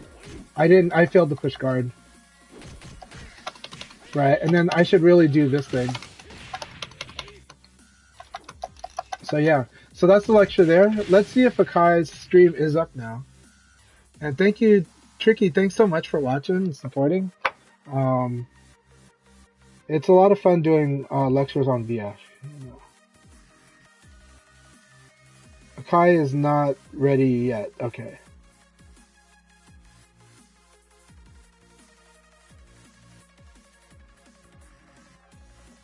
Yeah, I heard that there was an awesome Choya Cup tournament today, so that's wonderful. Let's see when Akai is up.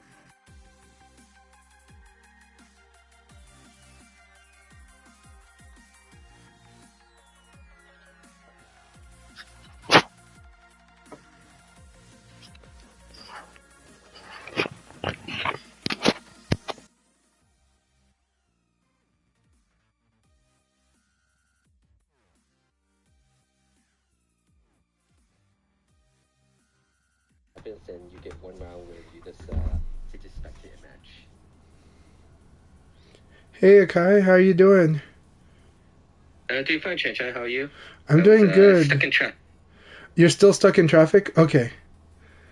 Oh, no, okay. I'm not stuck in traffic. Oh, you were, okay. I just got here late. Is the room up already? I haven't seen, because I couldn't see you on Twitch, so I wasn't sure. Yeah, it should be up now. Okay. There's 4 people in it. We got a new player, X X, who was posting on Virtual Fire Discord. Yeah, I actually just had a tutoring session with them, so yeah. Okay. Very good stuff. They just started VF today, so. Yes, you know. He just purchased it. He said he got discounted at the PSN store to get it. I'm so glad that they're giving VF a try, and I hope they will enjoy VF. I know it's very different, but they were awesome. I had fun chatting with them. So, as you were though, yeah. Whoops, I'm set to allow. So I was doing a lecture also on my stream. So. Okay.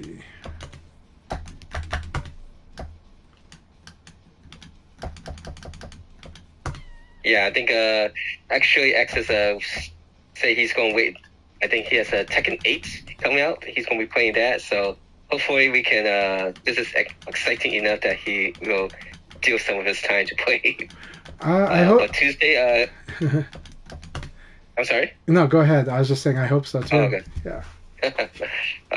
Tuesday is the session in which I would do single A, which is basically the higher level players will not be participating in it.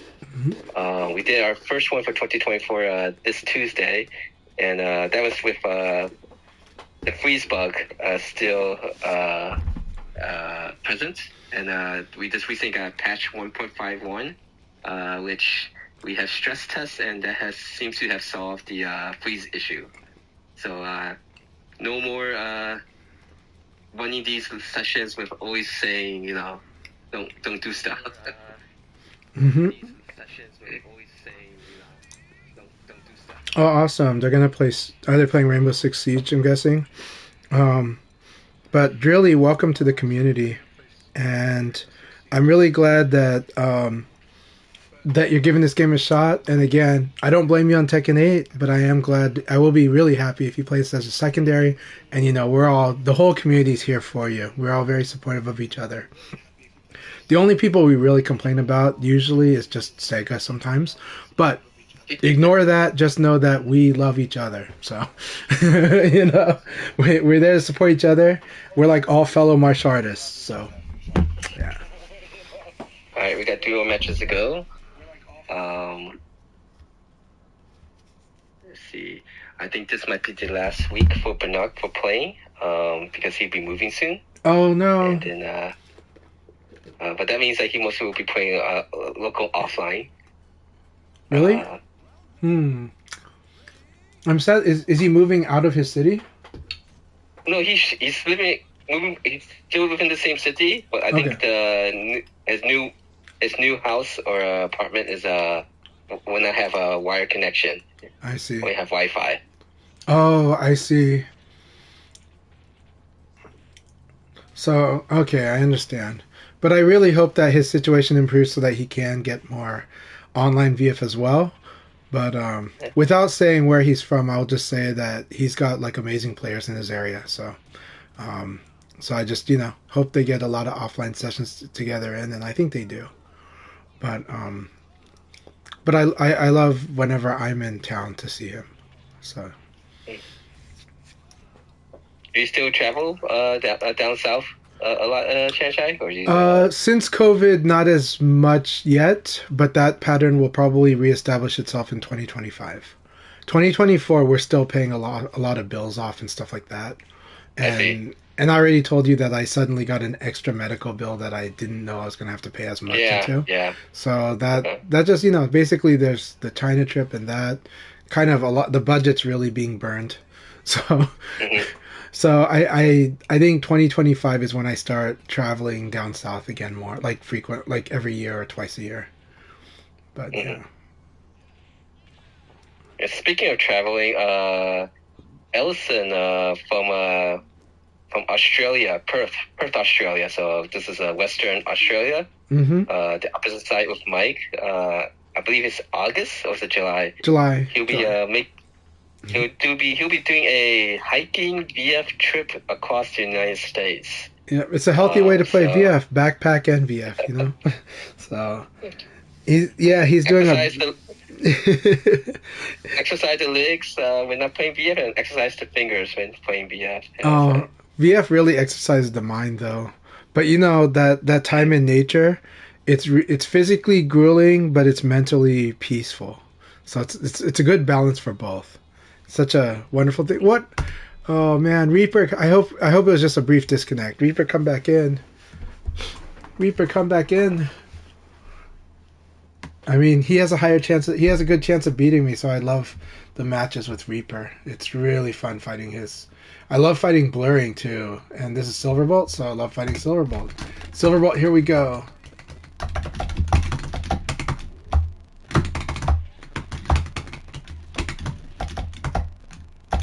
Hi, welcome Ernan. So we got 2 more matches before we begin. Passcode is 0119. Yes.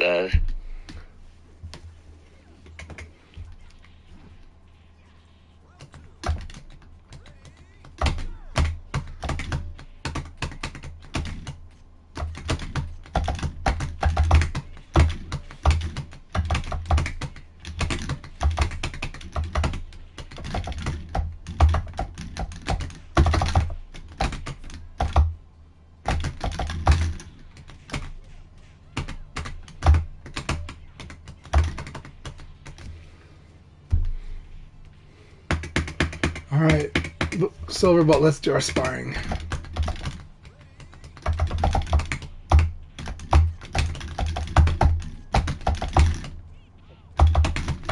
Hey, welcome Kokonos.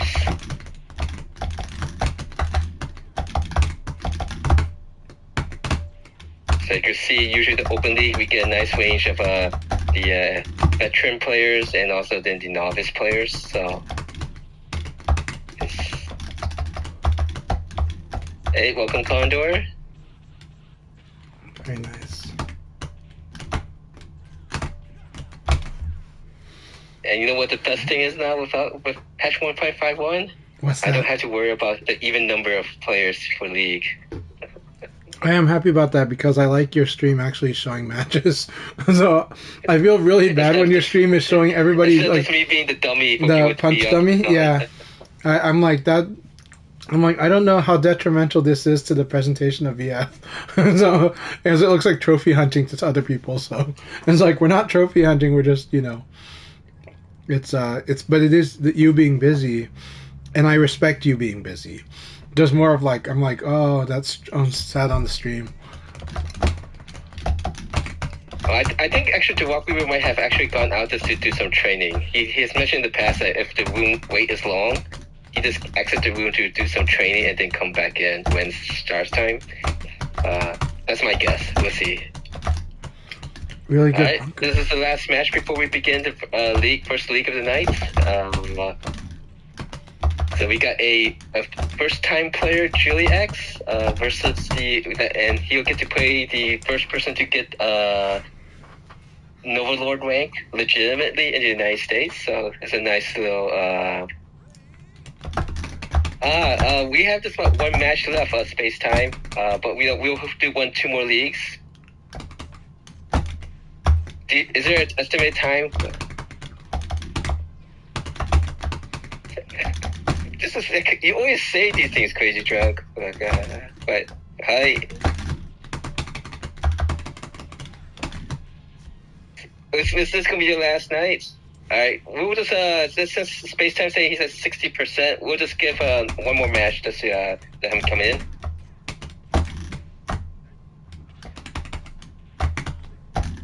Yeah, Julie X, if you take these matches, don't get too flustered with the wins and losses, but making the right guesses and see if you can find patterns. I think it'll be very rewarding to get this experience of playing all different levels.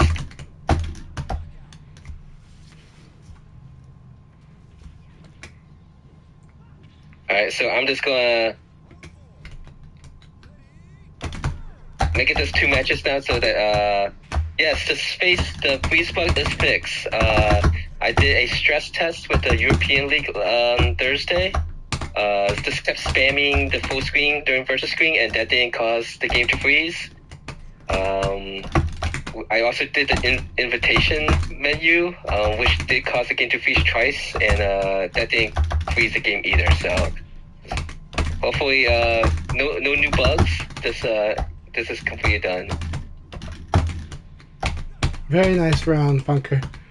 Very nice round. Yeah, so this is kind of just a temporary goodbye to Crazy Drunk. This is his last night most likely playing with us until he figure out his new online setup.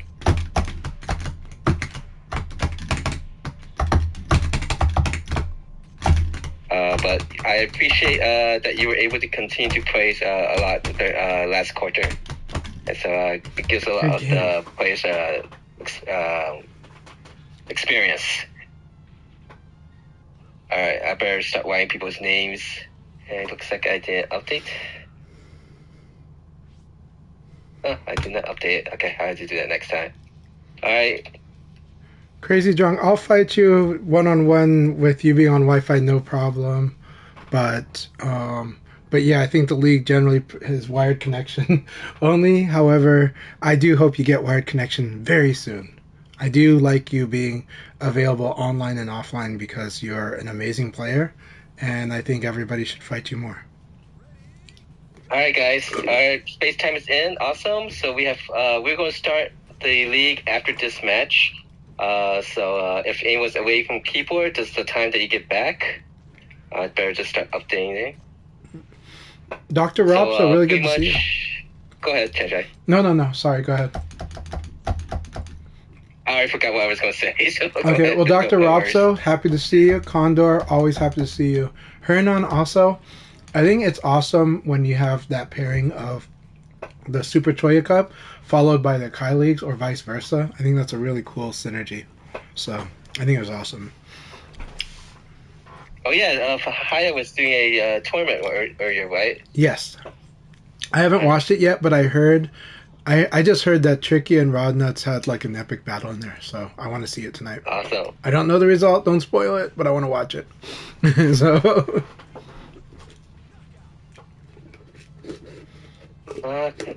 we got Chan Chai. 1, 2, 3, 4, 5, 6, 7, 8. FaceTime.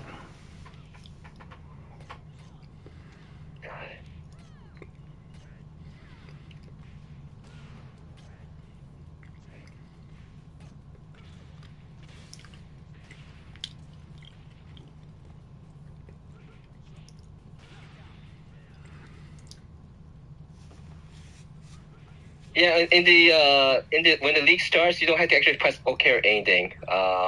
It will just automatically get to your turn, Julie X. You'll find out once it starts.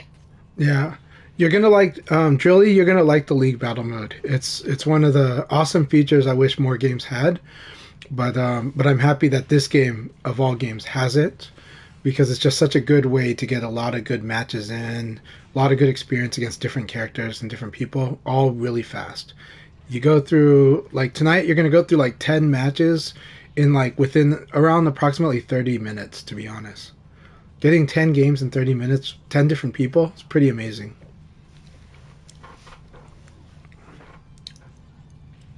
All right, we're gonna begin with 11 players. That's a nice, large group for a weekday. Oh, Tricky wants to jump in. Right. Too late, Tricky. Huh? Tricky's like, wait for me. What? Tricky's trying to get on. I think.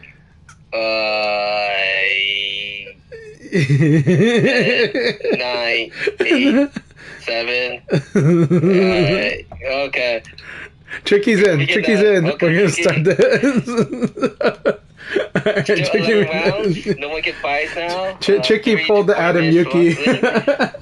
The Adam Yuki is like always like the like person who completely changes the bracket at offline tournaments because he like shows up on this last day, on the day of, it's like wait, can I get in the tournament? It's like Harpooneer's like, gosh, Right. Adam,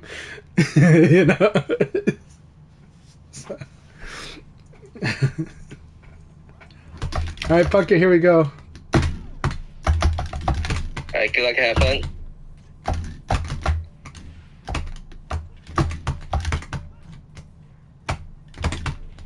Got messed up.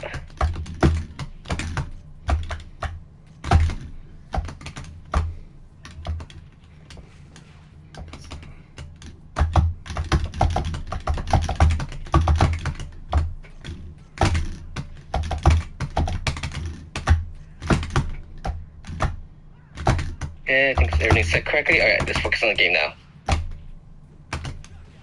Slow. All right, good round, Punker. All right, good luck.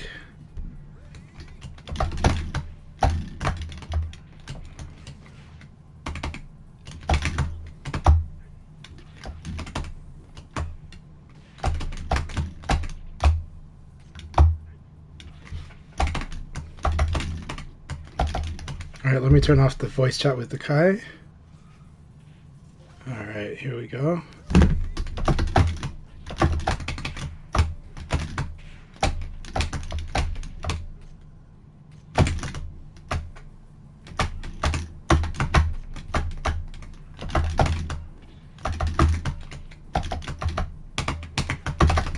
All right, good game, good game. All right, now I can focus. I had like Akai's chat stuck on. I was worried that I was speaking into his stream. But Punker is awesome, and Punker totally earned it, and I like the way Punker played that. I really like the way Punker played that game. I wasn't ready for it, and Punker had countermeasures ready directly for how I play, which is awesome. Punker generally has been play. When I fight Punker, the hard part with Punker is that they'll have like a universal defense, kind of like they're playing like defense completely, and they would flow back, but they weren't flowing back as assertively as I think they could. And now this game really flowed back assertively. They did things that they were like directly like. I felt like they would only counterattack when they were comfortable with the option they'd pick in the past, and in this time, I think they actually just solidly did things that are good, but also specifically will stop me. And for me, I'm like, okay, this is gonna be really hard for me to face Punker's choices today because he's outguessed me, but also he's locked out some of my preferred choices. And then on top of that, of course, I'm also mentally stacked because I'm like, oh crap, I forgot to disconnect from the chat with Akai, and I got to get off that because I might be speaking into his stream. So, yeah. Yes, keep that up. PG6P is so good. It's so important. It's just a key pressure tool, and you also have to understand when people are doing it to you. So yeah, awesome, man. Awesome, Bunker. Keep it up. Awesome game. Awesome match. Like, I'm not making excuses for it. I'm just saying the situation.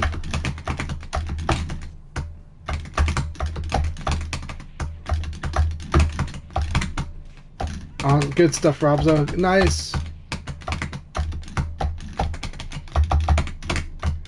Oh my god, look at that perfect back throw right there.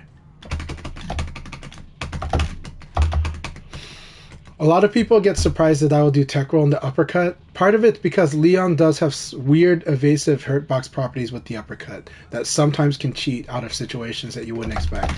And it's hard to predict these ones. It's even hard to lab it, to be honest. Even Shiwapon won't give a strict answer on it because what they'll say is that's frame specific, meaning you need to study it on a case by case basis because it's very situational.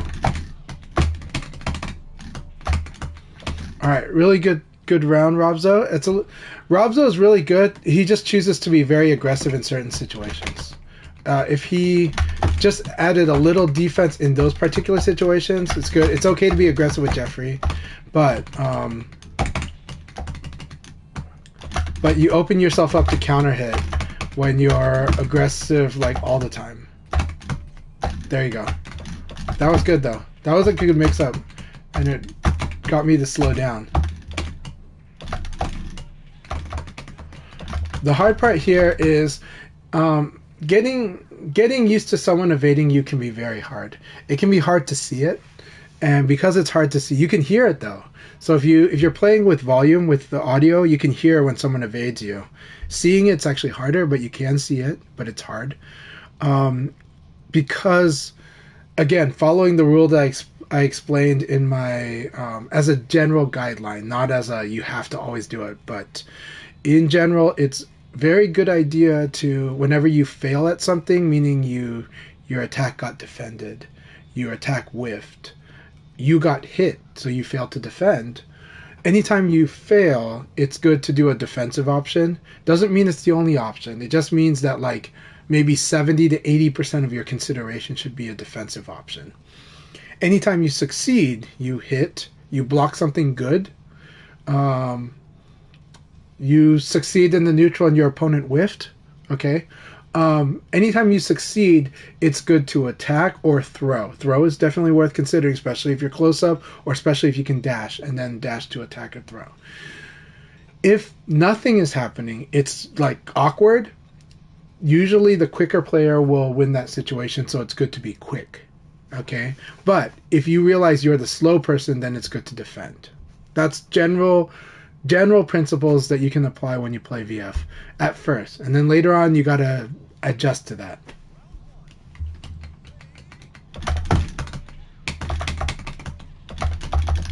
So we're gonna do beginner drills, and I'm gonna just show him stuff that I taught him earlier.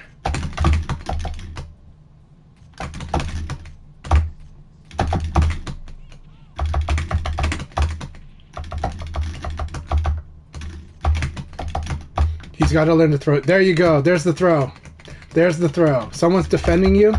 Assault their decision to defend with throw.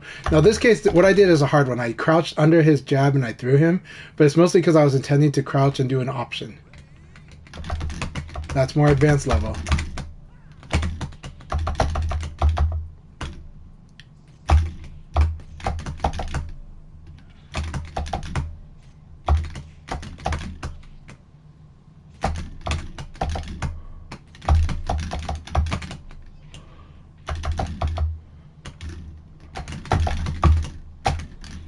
Very good.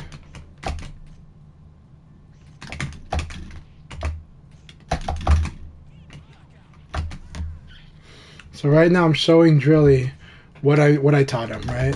When you block something good, mid or throw.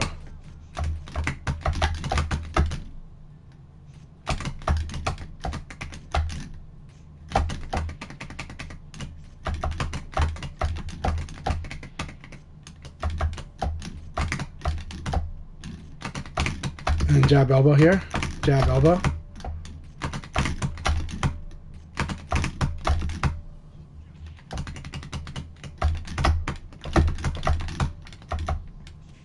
I'll let him take this round. I'm not going to let him take the round because this is league, but I'm going to give him room. Good.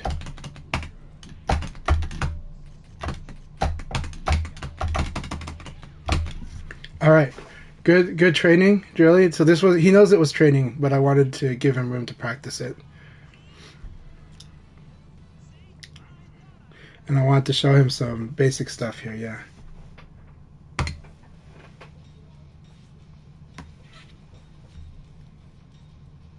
Thank you very much, Tricky. I try. But it's good to have both, right? It's really good to have good cop, bad cop. Really, really good to have good cop, bad cop, actually.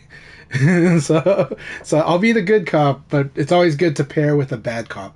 And it's always good with like a tough love cop, you know? Yeah. We mean by bad cop we mean tough love. Tough love cop is good. You know? So tough love teacher, you know, mom and dad. It's always good to have mom and dad, you know. And I guess I'm mom, you know. So, it's modern times, so we'll say Tricky's mom and I'm nice dad, and that's actually true in real life too.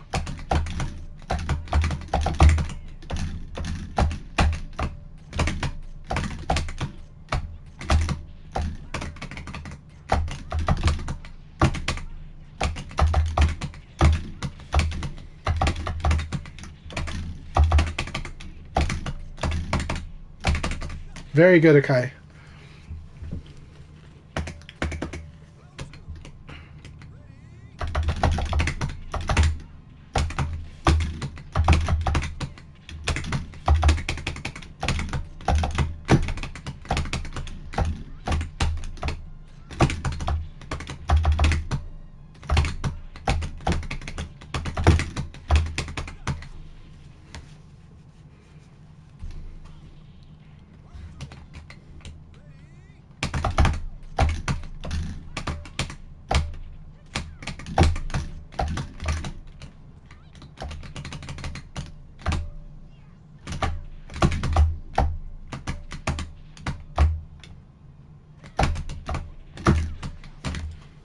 All right.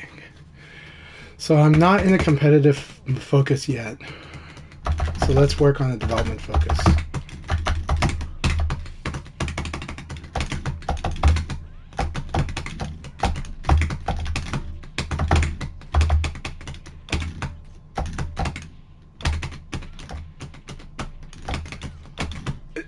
It's good to train though. There is a good training purpose for that. Like this is how you train, like when you hit the zone in a tournament and then you have to deal with the cool off period. This is a good training for that. So just like focus on like a certain performance level, but be reasonable with it.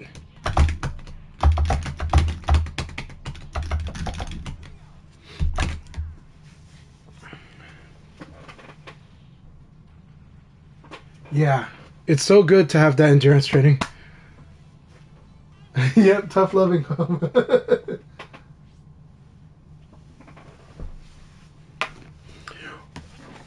Silverbolt, it's not that there's mediocre cops. What there are really good teaching assistants. You know, there are really good TAs. You know, and sometimes the bad lessons help reinforce the good lessons because when you go through the discovery and you realize things are a bit off, then you get it corrected.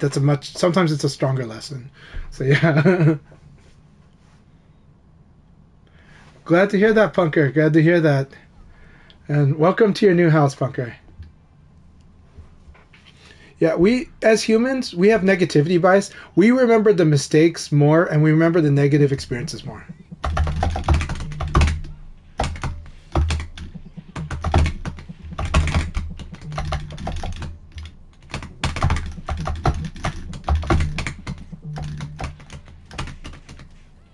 Did I get a phone call? Okay. Oh, that's such a cool sequence to do that. What did I do? Is it delay? It must have been, it was delayed and then I got it. Okay.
Hey, thanks for the battle, Silverbolt, and thanks for the comments on the stream. I really do appreciate you in so many ways, and keep it up. I am trying to build that fighting spirit here, and really be a bit more vicious.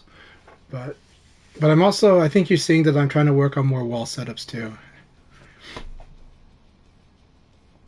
Yeah, Punker, glad you're in a nice new house.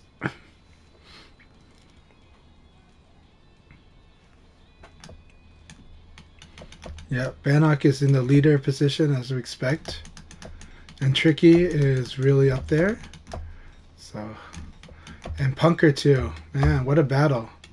What a battle. Punker is in the second place lead, but anything can happen once everybody fights Crazy Drunk.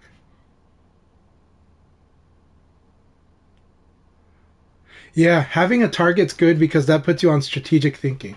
That puts you on both tactical and strategic thinking. And that is the way that you like to play, and I know it. So yeah.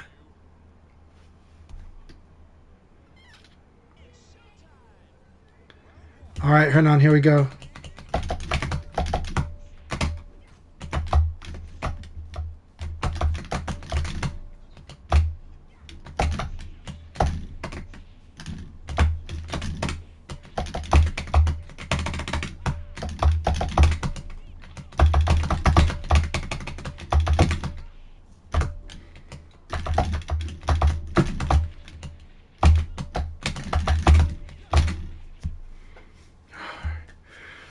Trying to fight this pace of Hernan. He's really going to try to catch me on delays too, so I had to adjust the way I'm playing a bit.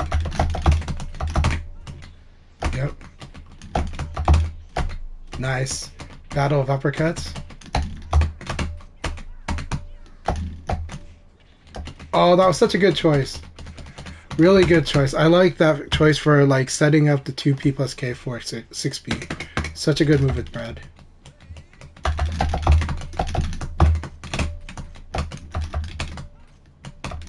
Gotta punish that though.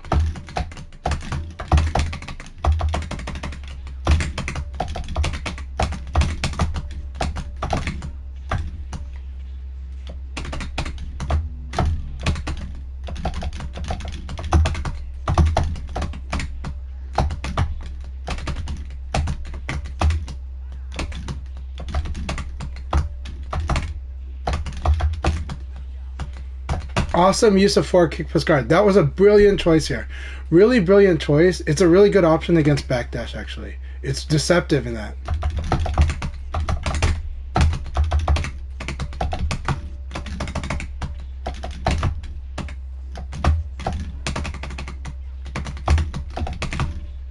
Oh, this might be ring out.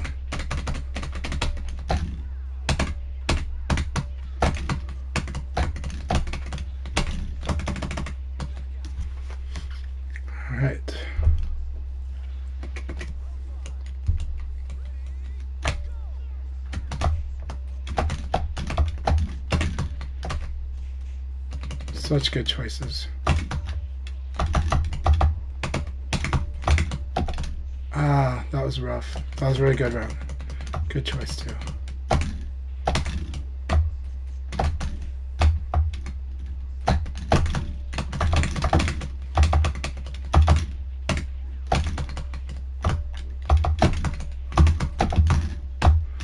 Awesome. Good game. Good game. Really good delay throw, Hernan. Really good delay throw here. Very good choice, man. I had a lot of fun with that battle. Very good victory, my friend. He does, yeah. Well, he's been warming up to more counter offense lately. His counter offense is sharper, and so he's been improving on that regard. And but Akai has done a lot of things that are pretty good right now. So I like it. All right, Condor, here we go. Right, Condor is always a very scary opponent for me. Like, really, really scary for me, especially on this stage.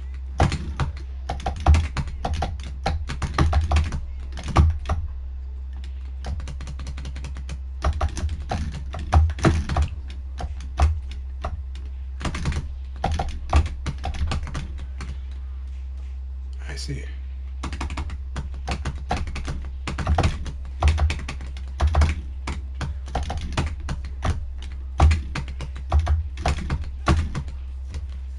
Condor is very wild card, yeah, because this, I mean, set play is really powerful for that too. So.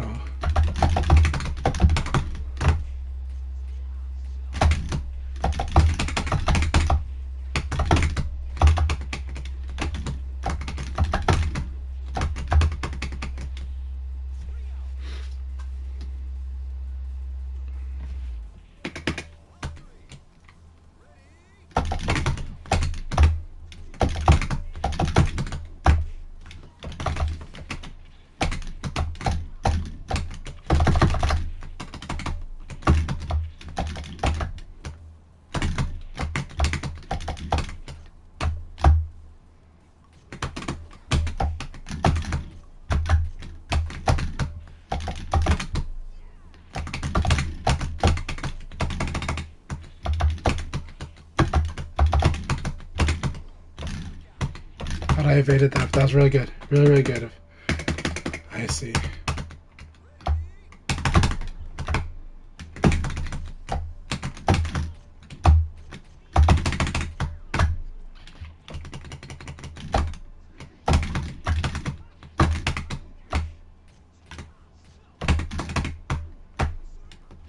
That should ring out.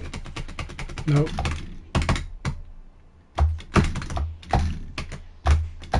That was good choice. Good choices, Condor. I was in a really tough spot here.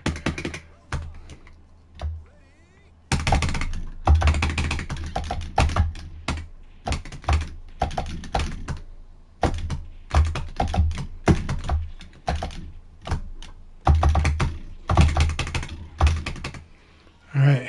Good battle, my friend. Really fun battle, Condor.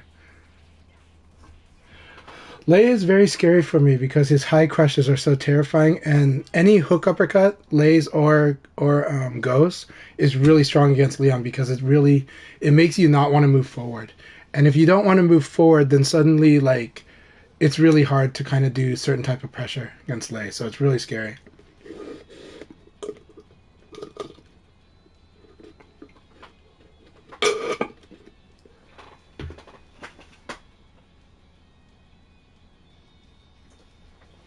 It's really hard. Yeah, Condor's Lei Fei drives me insane. But I love fighting it. It's been making me stronger. I will say, against Condor's Lei Fei, the boxing can work against you. So you have to use a lot more movement and decisions on when to block to fight Condor's Lei Fei. If you try to go too much straightforward stuff, he's got interesting things that will punish that. So you got to use your boxing very carefully, just like a real boxer would have to. Meaning you have to kind of like, you can't be like, you have to adjust your mix of defense and offense as a boxer when you want to box against Condor's Lei Fei. All right, Tricky, here we go. It's going to be a lot of fun.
Yep.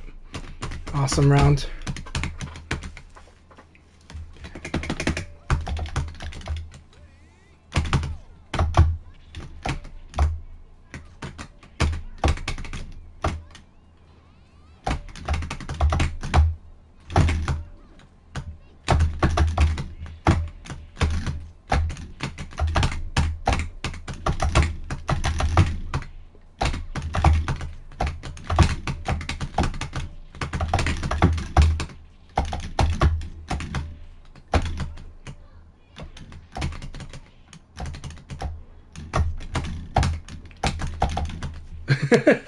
That was a very scrappy round.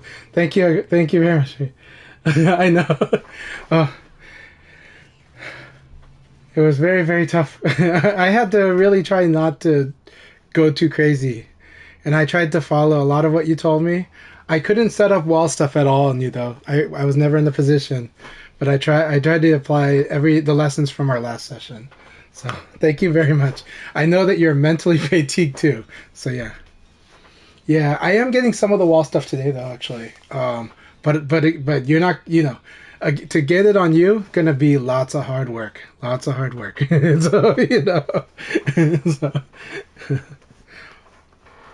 yep, 100%. Like I didn't have the chance today.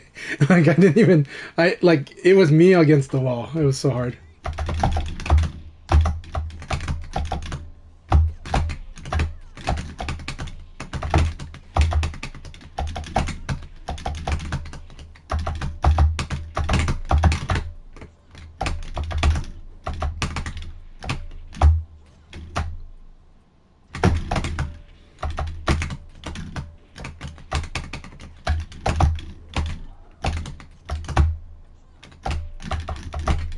Yeah, back to Ashved. Okay.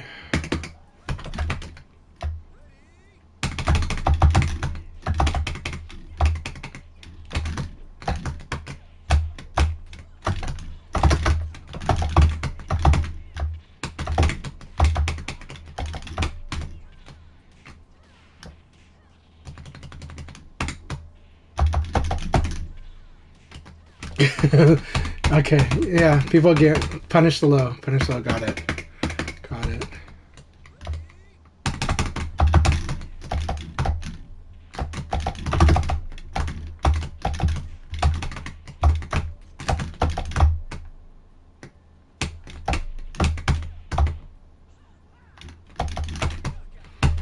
Good game, Blurring. So Blurring did a really good job as usual. Try to target a very specific low and go for big damage there, and then also Vanessa's pressure though is tough because a lot of good answers to it is to do certain lows, but I also fell into a lot of Vanessa's setup. So it's a really good game, good battle. I did not overcome it. So, but we got Bannock is 8-1. Who is next? Punker, 7-1. Awesome. Very good. They're on their bye round? No? No, they're fighting Akai. Alright. Come on, Punker, you can do it. Keep at it. But I do want Crazy Drunk to win one at least tonight.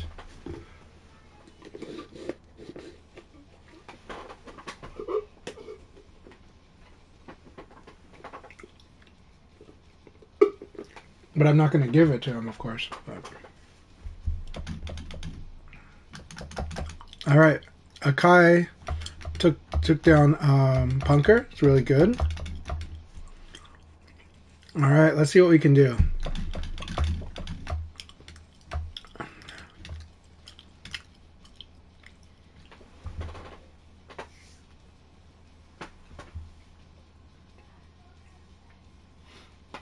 I will definitely watch that as well, yeah.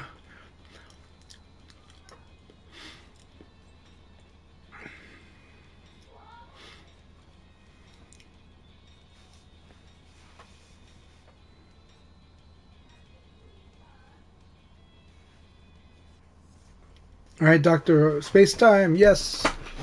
I do want to have I am going to have a special with Space Time soon. Maybe even tonight. Oh, you got Blurring, yeah. Blurring versus Silverbolt. All right. I've got my local battle here. You got Portland, Beaverton versus Salem. All right, here we go, Space Time.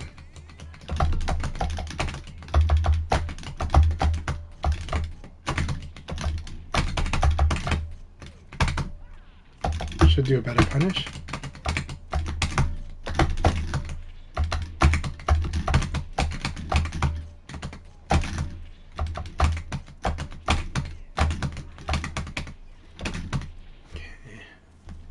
Good thing about this push, it pushes you out of low punch range. So low punch will just beat certain stuff, but it won't. But it'll have a very difficult time with stuff that's meant to punish at range.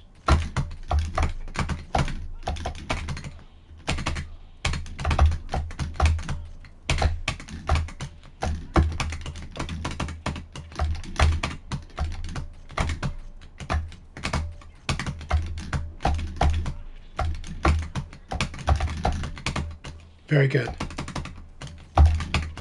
Very good. Excellent round, Spacetime. Excellent round. Alright, here we go.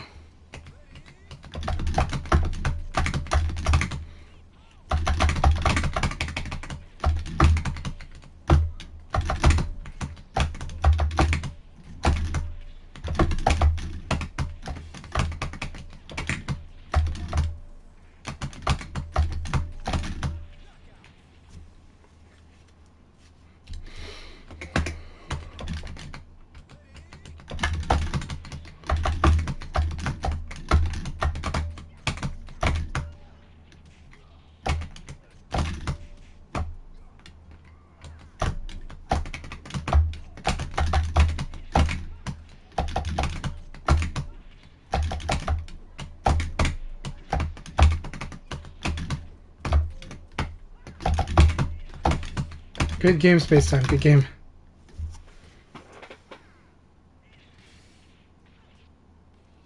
That does happen. That does happen, Silverbolt. I've done it too. I think I've done it like at least 5 times on stream, where I've wrung myself out.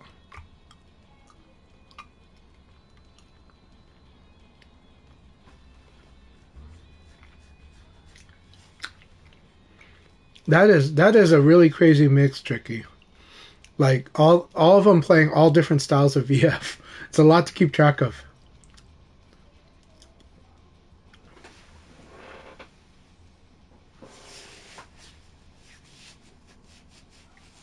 Yeah, that's an awesome tournament.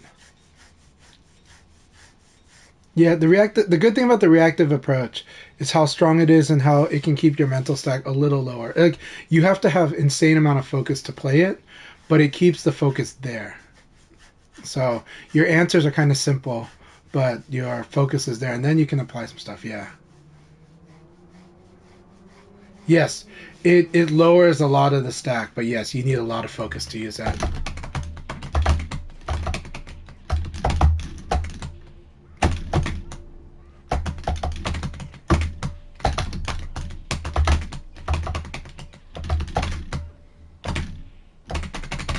God,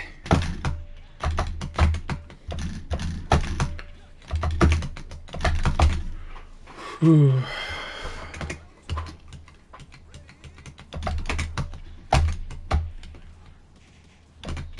Look at that.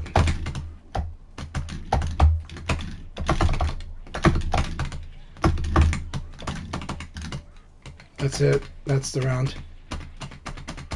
Oh. Okay. Well, at least I can get him back to 0.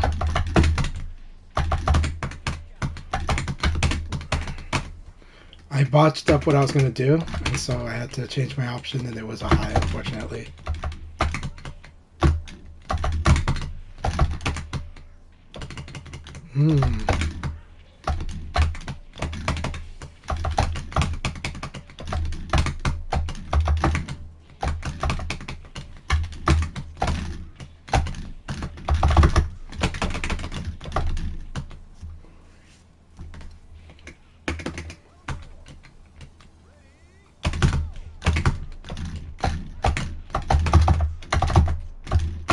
I got a throw there. The answer is to throw. 6 PP, throw. Didn't do it.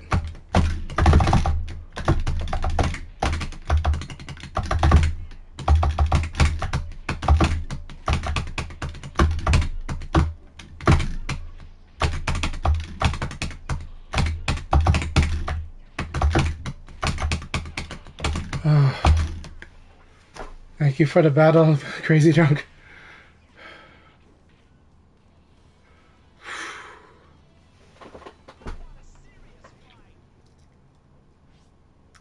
Let's see who actually won this. Did Punker win? Did Punker win? No. Yes, Punker won. I think, right? Punker won. Did we give it to Punker? Did we help deliver for Punker? It's so close. Yes, Punker won. Punker, congratulations. Punker has won the league battle. So we're all ganging up on Crazy Drunk. So.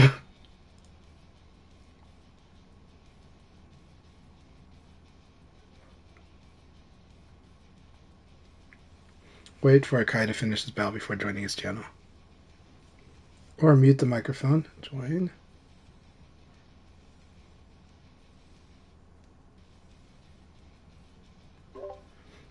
Congratulations on that battle. Congratulations to Punker.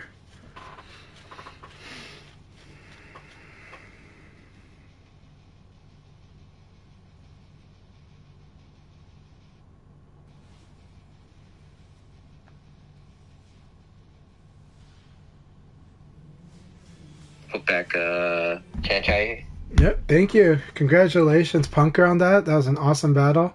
I'm glad I was able to. I got to spoil. Punker beat out Bannock. I got. Trish got third. So congratulations. Congratulations on fourth, Akai. You played awesome, and I saw that you almost spoiled Punker, but I was able to spoil Crazy Drunk. So I did beat Punker. I did not beat Bannock though. So I was like. I know. I'm saying I spoiled because I was the one who was able to take out Bannock. So. Oh, okay. I'm gonna be very happy about it because it's really hard to take out Bannock. So. Yeah. So one thing that I always like to say, one good thing about League is every match and round is important. As you can see, Bannock and SF Punker have both the same wins and loss record. One round. But if you could just take one round, you basically could affect who gets first and second. So it doesn't matter if you lose all your matches. If you could even just take 1 or 2 rounds off your opponent, you could affect those people's ranking at the top. But all right, I am going to. So for those who can stay, continue play, please do so. I'm going to take a break for just second league. I'm going to post around to see if to get more people to join the room. Let me go put my phone up there. And so thanks for playing Space Time, Ernan, Joy X, and Tricky.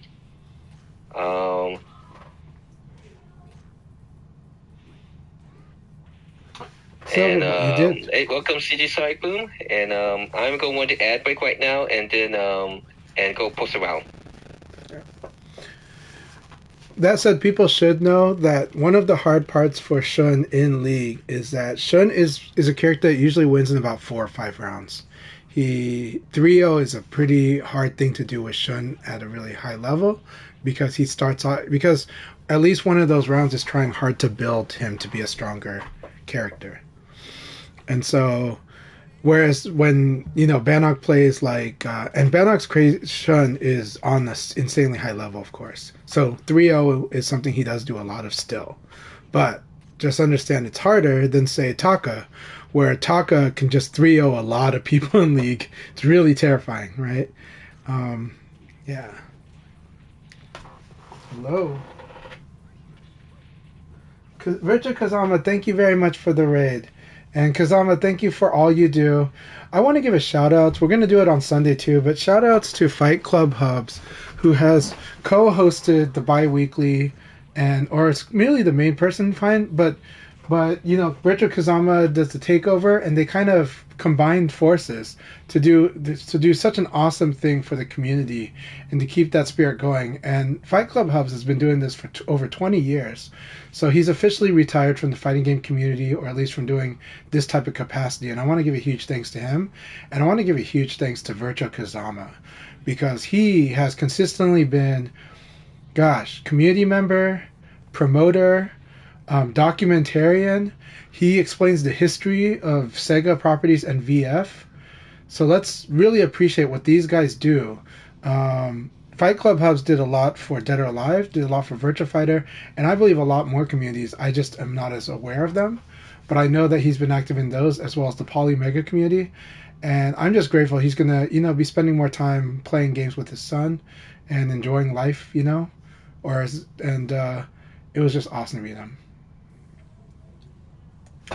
I love highlight reel videos. You know, the main thing that killed highlight videos is not the hype, is not the fandom. The main thing that killed them is basically that YouTube has to monetize licensed music, right? It has to cede the ownership of to the license owners, and they just weren't able to find a good way that was friendly to the creatives while also being friendly to the license holders. So the middle ground wasn't found there, though middle ground has been found with TikTok, that eventually evolved its platform so that people could use those musics, but the money would go, a certain amount of the money would go to both, right? And you wish that YouTube or Twitch could do this, because I really miss YouTube having the highlight reel videos, the combo videos. James Chan used to have amazing combo videos back in the late 90s, early 2000s. And I also miss Twitch channels having that radio vibe, that like one of the best places to hear really good music and discover new music was Twitch.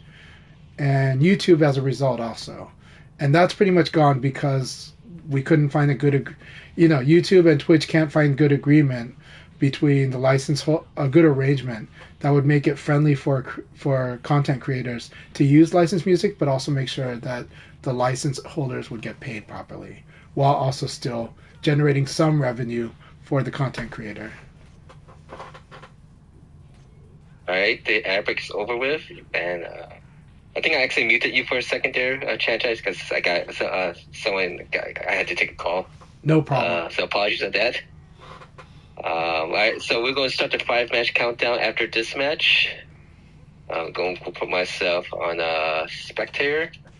Okay. And then, Tricky, to respond to what you're saying about the workaround, it is good that the workaround exists, that there's a shared arrangement, but also the net effect is still that it becomes a risk-averse thing where some creators get burned because the holder says absolutely not. And then it's kind of tough, right? It'd be a cool thing if it was kind of pre-approved, and I think that's what TikTok has been able to do, right? TikTok makes it so you know what music is pre-approved for this type of use.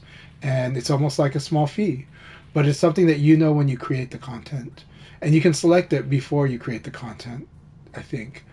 But in YouTube and Twitch, you're kind of gambling if you decide to go ahead and have it, or you just don't care about the revenue stream, which is fine, which is great.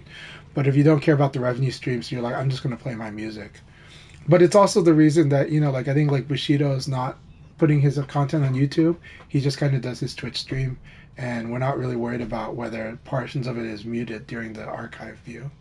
So it's awkward, Proactivity helps, and but having laying the groundwork ahead of time helps a lot, because then people feel rest assured they can do it.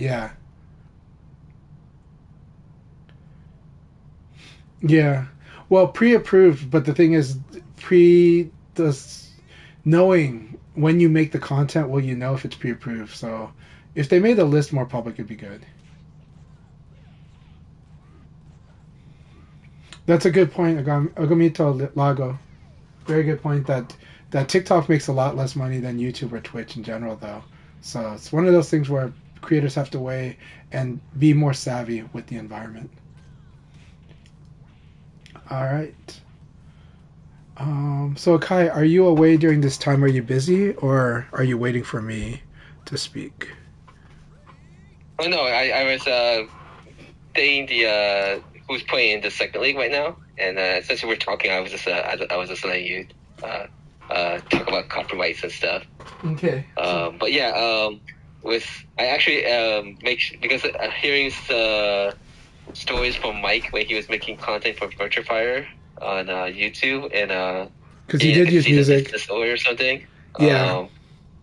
I specifically asked Sega it will be okay if I use their music for stream or content and stuff, and so far the guy said it's okay.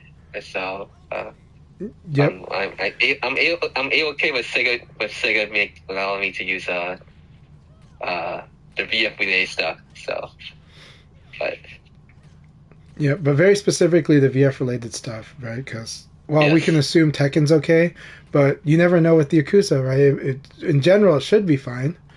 But later on, if they use certain stuff, it might turn out that like the singer has a claim or something, or the singer's publisher, you know. So it's like okay, so that could be tricky. But I'm glad that the Virtuafier stuff we don't have to worry about it. And usually game music you don't have to worry about it. It's more commercial music that you have to really worry about.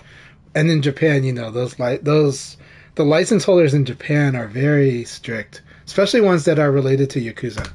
So, I mean, not Yakuza the game, related to organized crime. You know? And it's like, and if you don't think organized crime has a role in music, you know, there is a famous musician called Frank Sinatra.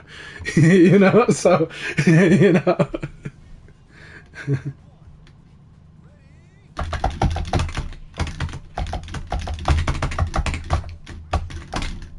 Yeah, what should I say? Right, we got 4 matches remaining.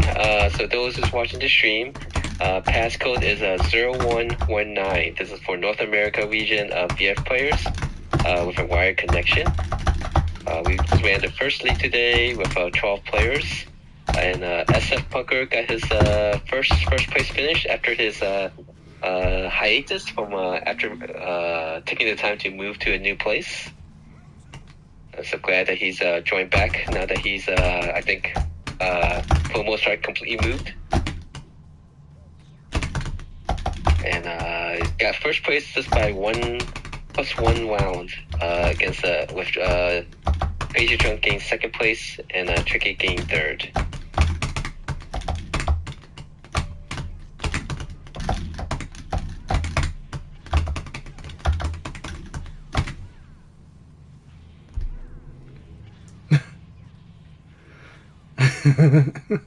It is one of the stories that people do like.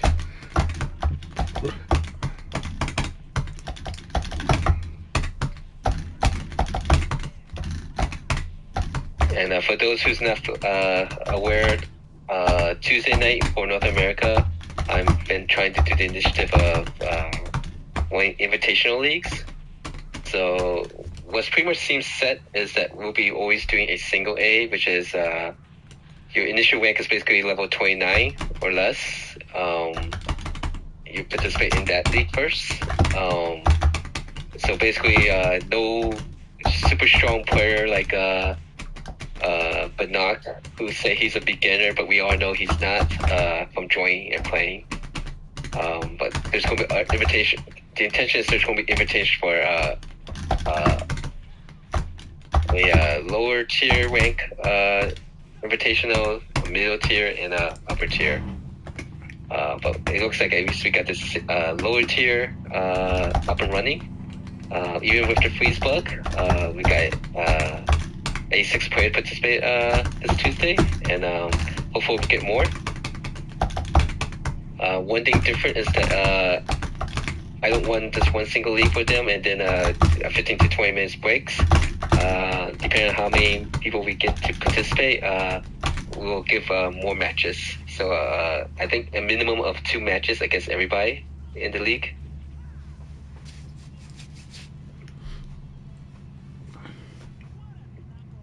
I like that. Yeah. Thank you very much. More matches go. Oh, Hustle, here we go. This is for the match we could not fight last time. I like fighting you, Hustle. Let's have a good match. Kung Fu Hustle is CT Sonic Boom on Twitter, and on Twitch he goes by Green Lantern 99, I think also. Green Lantern 99. Yep, Green Lantern 99.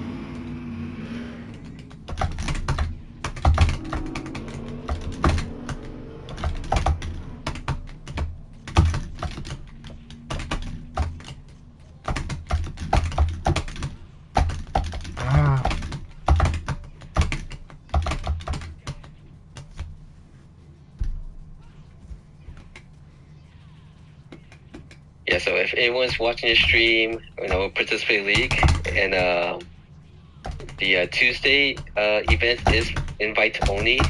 So if I know that at least 4 people will participate in a tier league, I'll definitely get it set up to 1. one thing that I didn't find out the hard way is I don't think doing 3 tier leagues on the same night will work very well.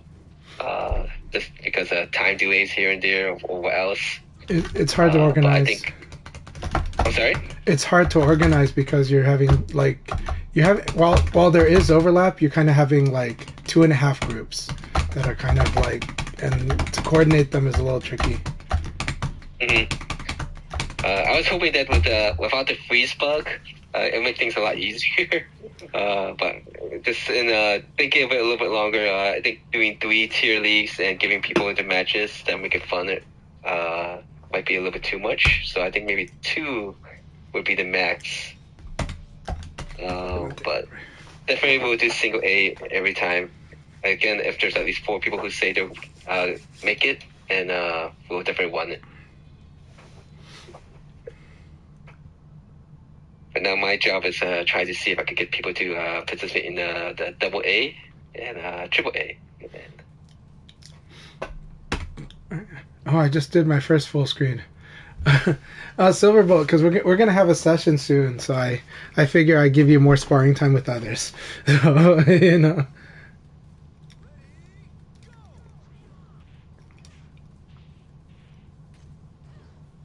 So I was really thinking of splurging on that Comba 2009 desk. Yeah. But I'm glad that the sale is over. So it makes I'm definitely takes the stress out. I understand. I will say I think it looks awesome, and I think it is really cool, and I think the build quality looks great. For me personally, I kind of personally would like to get more of like those desks, like a really nice desk that can be like a standing desk or a sitting desk, so adjustable. And I think that's more my use case. But I do think this arcade setup is awesome, but it is also a built-in joystick into the case. And of course you can still play pad and everything else. And the Quanba joystick in it looks really good, and you can modify it too. But I just the modifying, that's a nice option. It looks like an easy way to modify it. It does, yeah. And I do like that it is built so you can put wheels underneath it so you can move it around if that's what your use case is. Though, of course, you want to lock those wheels if you're playing. But, It's actually... I don't think those are wheels. I think this is... based on the pictures I saw from Touriste, I think that's his nickname. It's just adjustable legs. I see. But okay. he mentioned that it's very heavy. So that it should not like this is just the arcade stick portion. Yeah. It's about 20 kilograms. So I see. That's a little bit less than 10 pounds. Yeah. So no, this thing is built to be stable and built to be your setup that's not going to rock on you. But so I do think it looks awesome, and I'm hoping it's a successful product because, you know, it's good to have more options like these in the space. Just like, so I think it's awesome. But for me personally, I think I'm looking at more of something that could be, because I think sometimes I really want to stand and play because it's healthier, and then just kind of do, kind of convert it to sitting when I want to sit, so.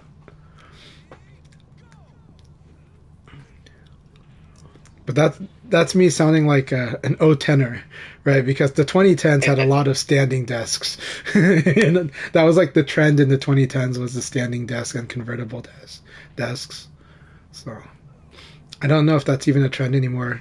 I think we've gone back to ergonomic chairs. So like the Herman Miller chairs. But Logitech has sponsored it, and then gamers are like, wait, a Herman Miller chair is like $1,700, Yeah. Do you lost some of your voice, Chan-Chai? It sounds a little muffled. I don't know why today. It's just I think because I just drank some diet soda, so I think my voice is just feeling scratchy right now. I don't feel sick though. Okay. But you never know, especially with the cold weather. A lot of people don't realize is the weather pretty bad right now at Portland? Yeah, my kids missed all days of school this week. Yeah. Okay. And it's mainly because a lot of people have been out of power because it's been cold enough to freeze the trees and break down power lines. And there was a once in a lifetime freak accident that did happen in Portland where a power line went down because a tree knocked it down. And it was a big power line and it hit a car and killed 3 people. So 3 people got electrocuted in their car from a power line. And that's like, I've never seen that happen in my life until now, so. Or I never heard about that happening in my life. Like, you know, I heard of people supposing it. I've never heard of it actually happening until now.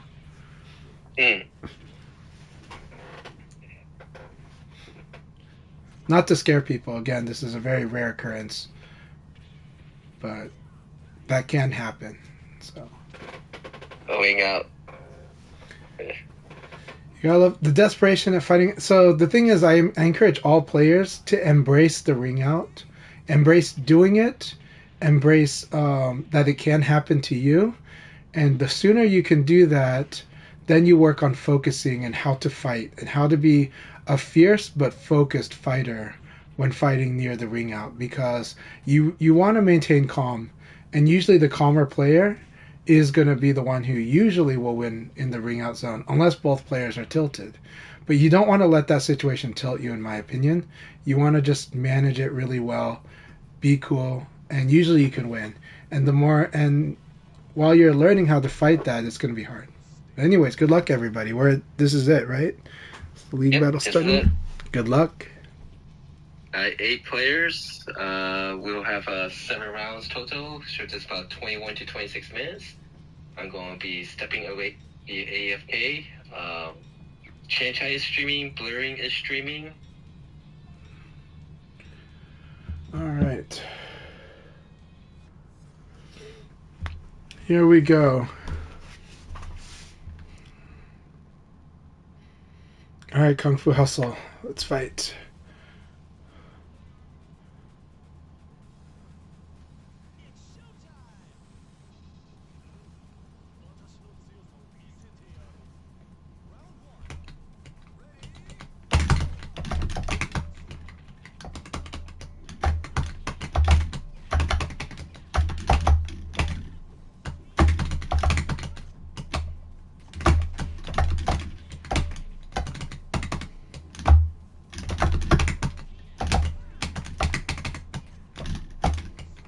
Good. His throw choices have been so on point.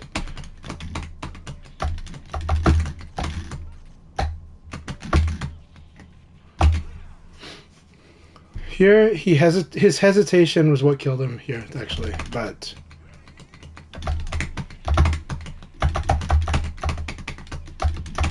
he can fight.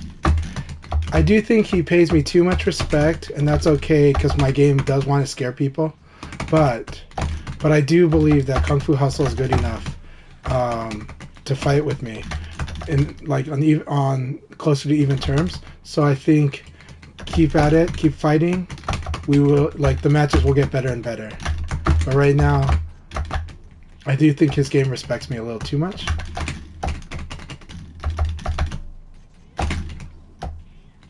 Very good, very good.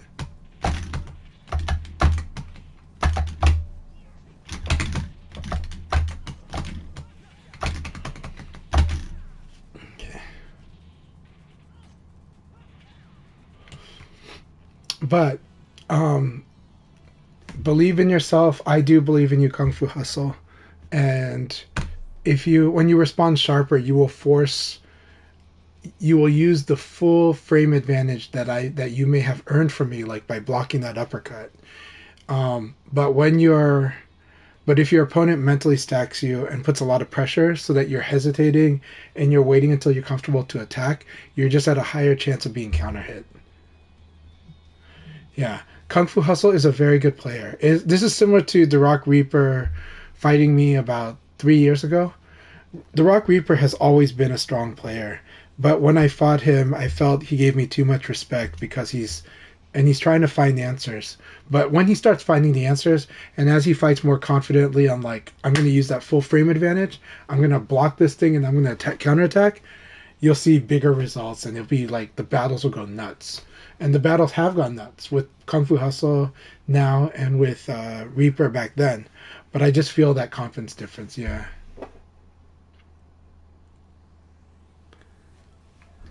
It can be enter late. If you find that yourself, make sure that you're not mashing though. Try to be precise with your inputs. I know how hard that it sounds. But if you're hitting buttons like a lot, it is going to mess with the buffer. So, but I don't know if that's your case.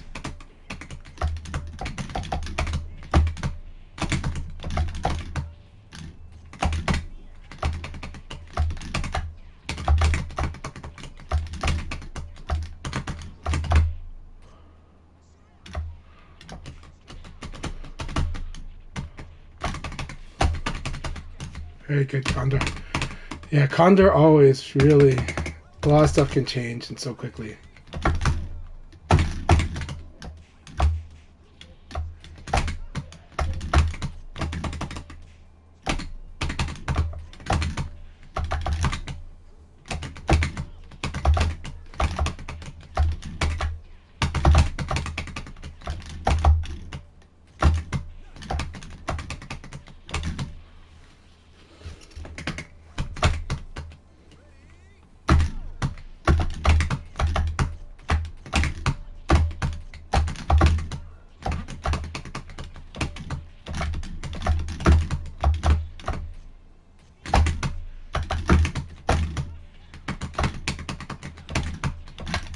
But I think I figured out the missing key when I fight Condor. Yep.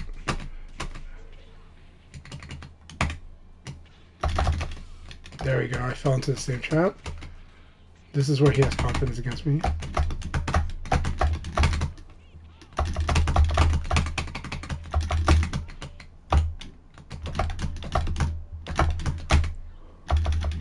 Yep. I was counting too much on, so we'll be more careful. Good.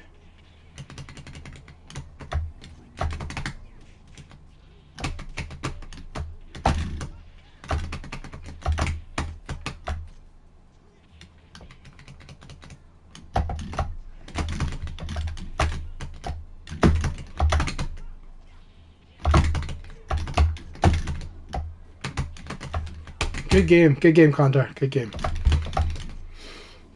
I wish the slow punch would work, but I'm at too much of a disadvantage. The 1K has got a huge amount of total frames, and so I need to respect that and defend. There. So, did not defend. I thought I had enough time, did not. 1K is like a lot of total frames. If you get evaded, that's a lot of being way behind.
Can't do that against that opening.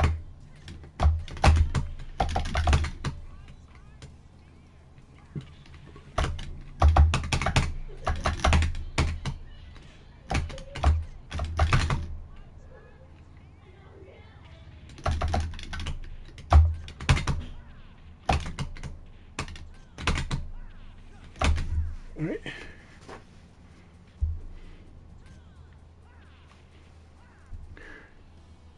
Right, good gameplay.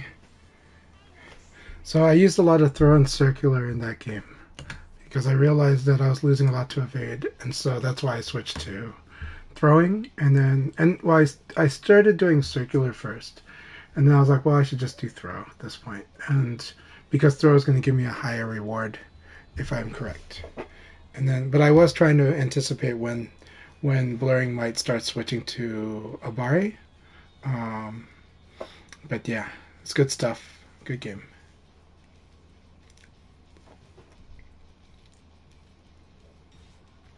And the neutral throws because I was pretty sure that blurring was going to be doing forward or back throw escapes.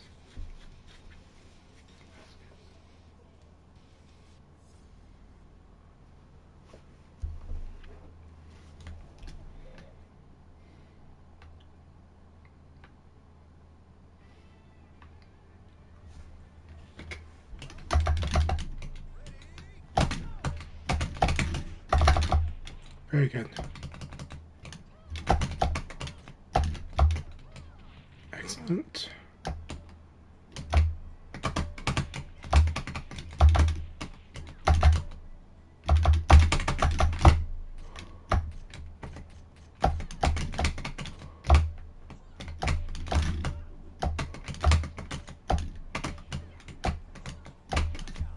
It's interesting. Really good stuff. Good round, Blair. Good round, Silverbolt.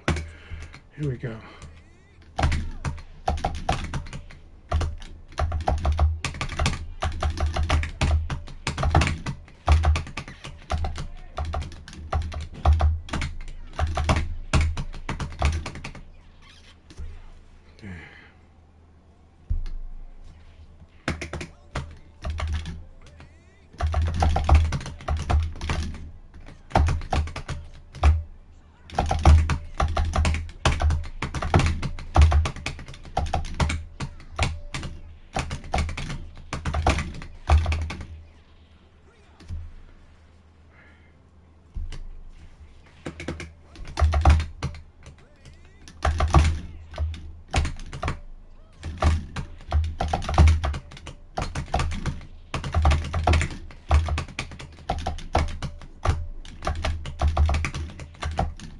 Very good.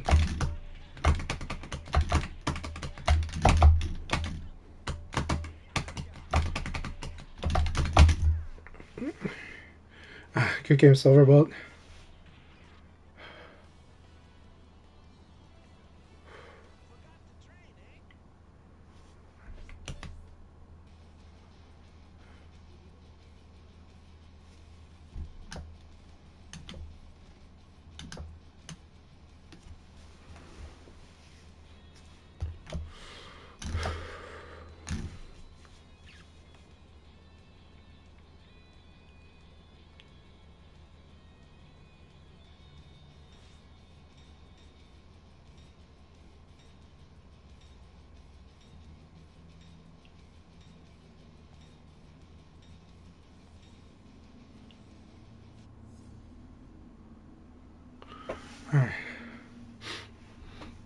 Thanks for your patience, though, and I understand the irritation, I think. But I hear you. I hear you, Silverbolt.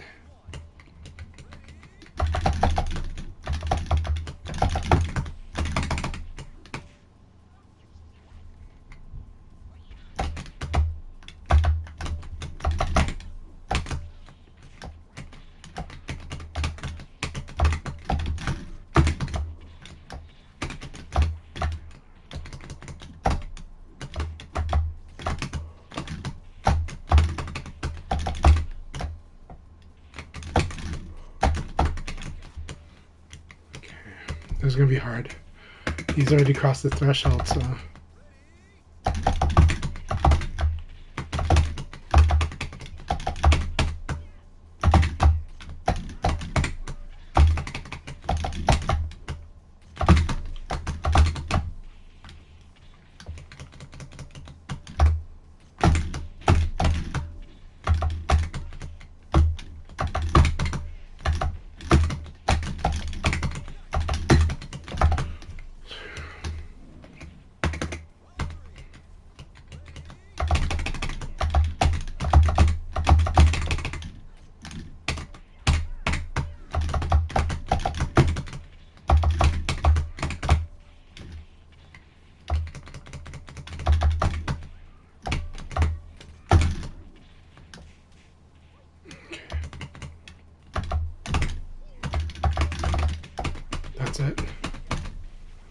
This is gonna be hard.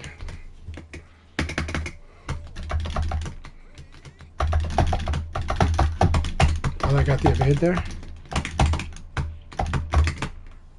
Oh, this is rough.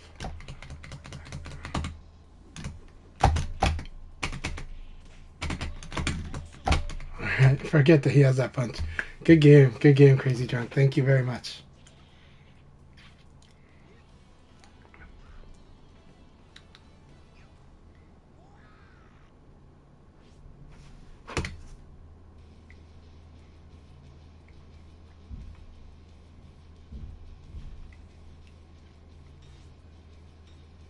Alright, Dr. Robzo, here we go.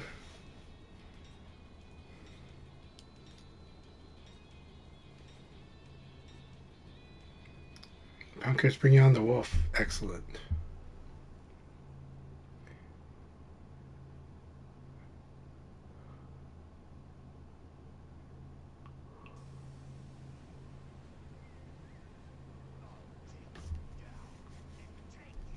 I like the Marty costume on Jeffrey. I think it looks great.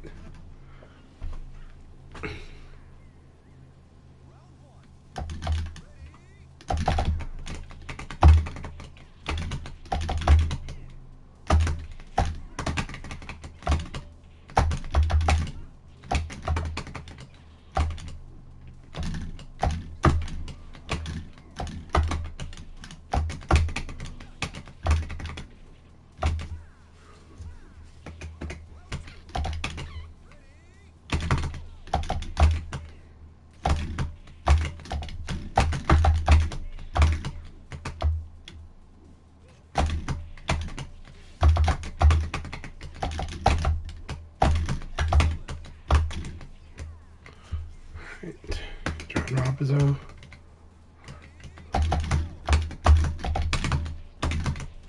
Very nice.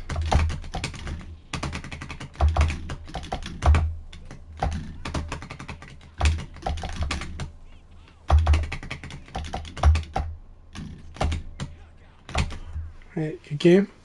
Keep it up. I saw the defense improving in the later rounds. So as you tighten up that flow between offense and defense and back to offense, your Jeffrey will get stronger and stronger. So you want to be aware, like when you're getting hit by low punch, sometimes you want to defend right there, and then you can work on when to attack. Then similarly, when you get blocked, you want to make sure you're defending, and especially guard throw escape, and then counterattack when you block something. So you want to tighten up that flow, make it more accurate within the whole.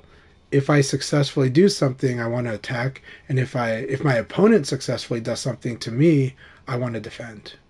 Keep that up. Keep that up. Jimmy, Akai is not in this league battle at the moment, but it's definitely awesome to cheer on Akai. So yes, let's go Akai.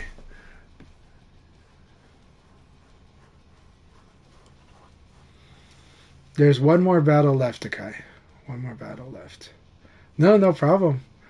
We are always cheering for Akai in many ways. Yep, let's go, Jimmy. It's okay. I'm happy to have you in the stream chat, Jimmy. And I am always cheering for Akai, so we all cheer for Akai. There's going to be a lot of fun fighting against Punker's Wolf.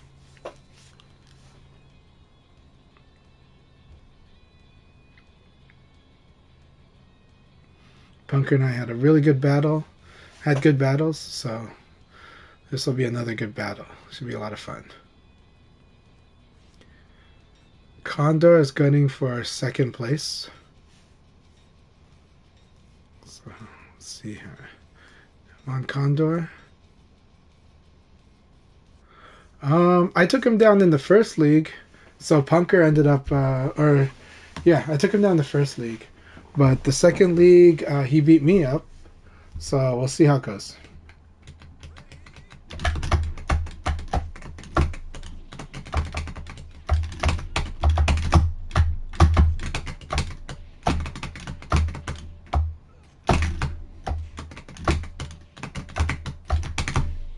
Good.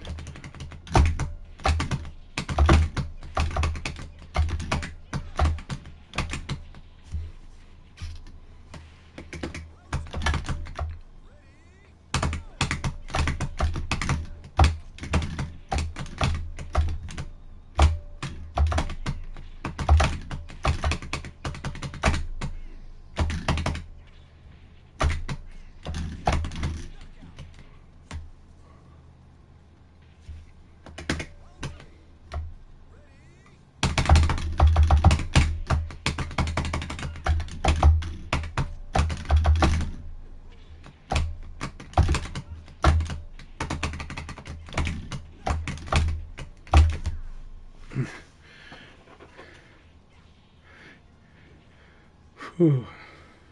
I did a lot of the anti-wolf stuff I could think of.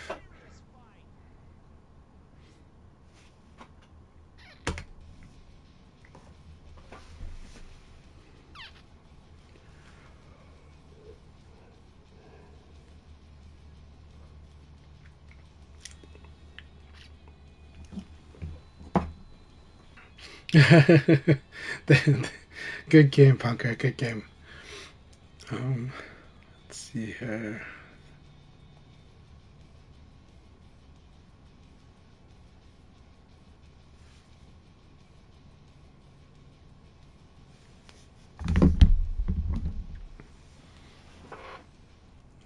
Let's go, Punker. We're cheering you on. We love you too, Kung Fu Hustle.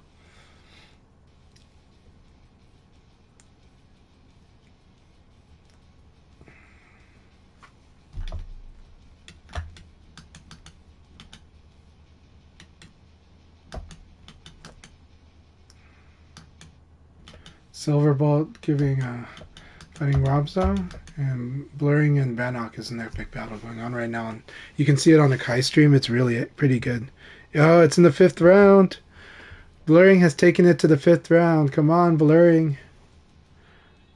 Condor is going to get a solid 2nd place, though, regardless. But still, let's see if Blurring can at least, Oh my god, it's so epic. It is really crazy battle. Fitting for Crazy Drunk. Yep, Blurring's doing awesome stuff with his Vanessa against Shun. Shun did the windmill Sabaki. Oh, this is looking rough. Up. Crazy Drunk takes it. That was an epic battle. Epic 5-round battle on the Kai stream.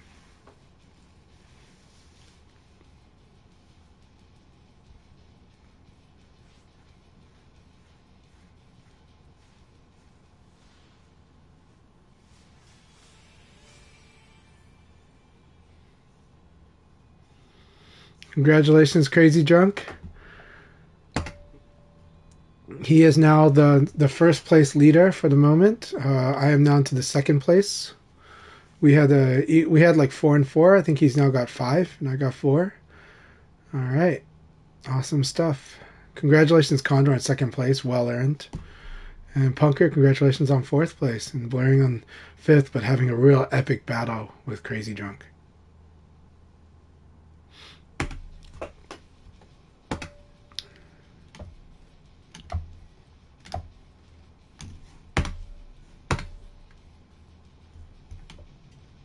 Third.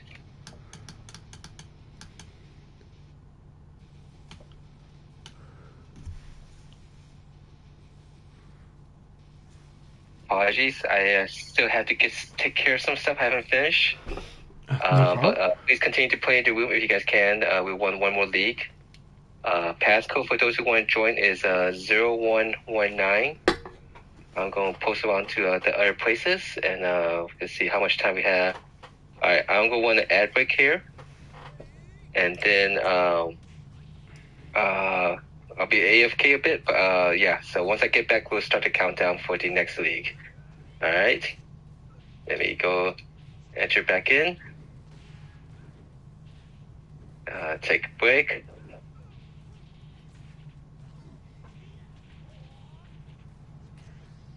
All right, everything's set. Let's see. All right, I think everything's correct. Hopefully, Chan-Chai's here. Yep, I'm here. Okay. But yeah, I'm going to be AFK still a little bit. I'm going to post around to let people know to join the room, and I'll be back. Hey, Kronos, good to have you here. You're Dr. Robso, right? Good to have you here, Kronos. And good battles, too.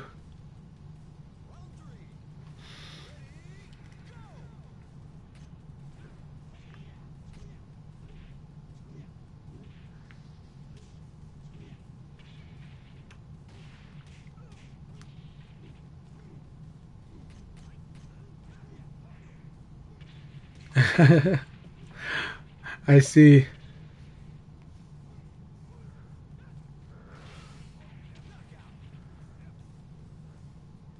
Nice, good battle with Punker there. Here comes Crazy Drunk.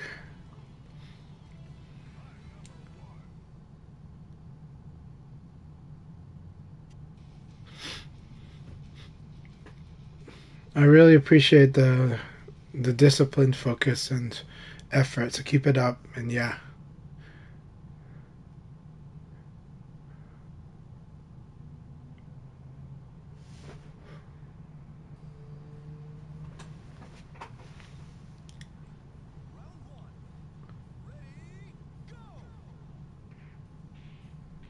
I do like the Vegeta costumes in the game in Final Showdown.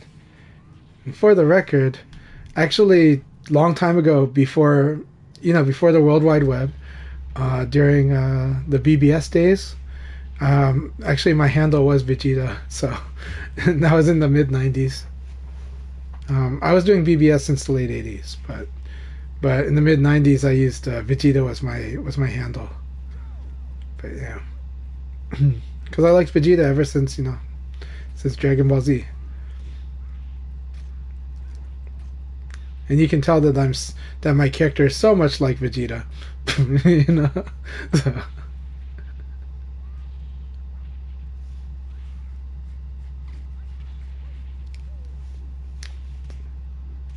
yeah, that Chan-Chai is notorious for being like Vegeta, but no, that was my handle back in the day. Was Vegeta. Sweet, Reaper's here. Awesome.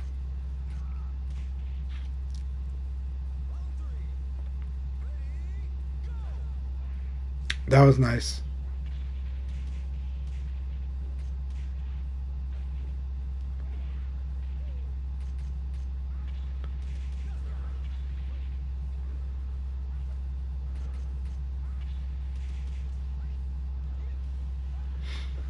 Alright, good battle. I'm gonna relish. I definitely have to take this opportunity to fight Bannock. Awesome. Boom. I like the Bulma costumes as well. You know what's fun to do with Aoi in Final Showdown is and I've been doing it since VF4, which is to make a costume that looks like Sai from Hikaru no Go. So yeah.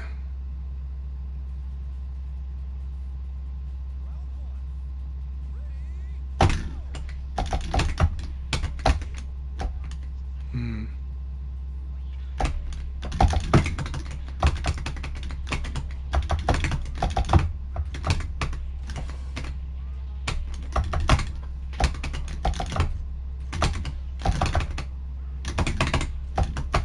I hit that. That was good.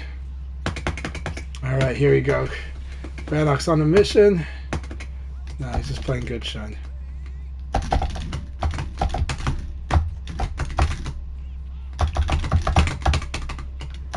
I need to remember the combo. Yeah, and I need to stop doing that. Well, actually it was reasonable.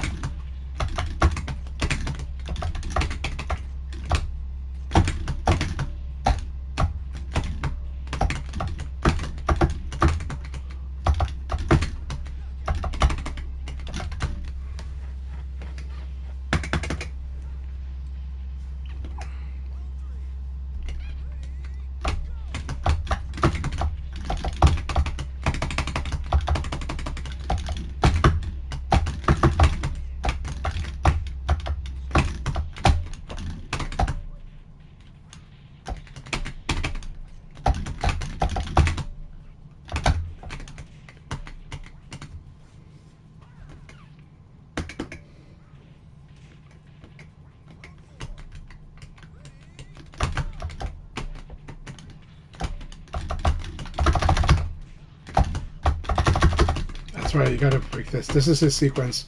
Good game. Good game. This is a crazy drunk sequence. It's very common. You have to remember to stagger break that one part, though. Like, you have to remember that stagger is coming, and you gotta break that stagger. And then he has a mix-up from there, but it's really good stuff. Good game.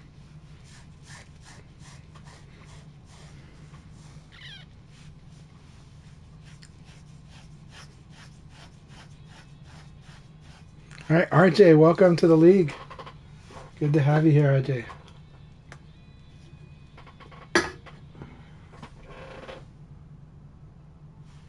Yeah, Lei Fei could do all the Dragon Ball Z costumes in Final Showdown.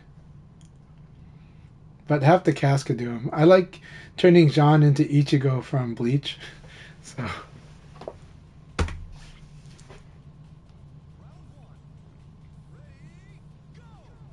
World Fighting Tournament.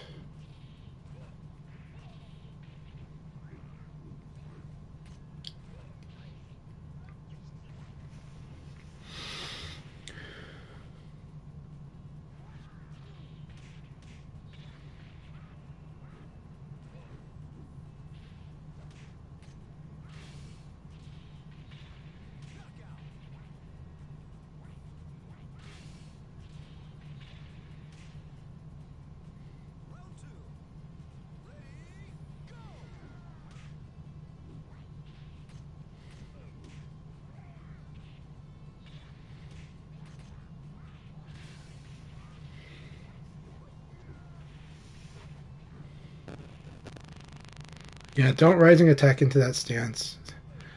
It's a trap. It's a good Okizemi trap. Awesome. I haven't seen the Jeffrey look like Luffy, but that sounds really cool. Oh, didn't get the hit throw. All right, RJ, you got this. It's really tough though. 17 drinks. Yeah, this is the Shun Vortex when he's at this many drinks too. All right, good battle, good battle. 3 more matches remaining before the start of the league matches.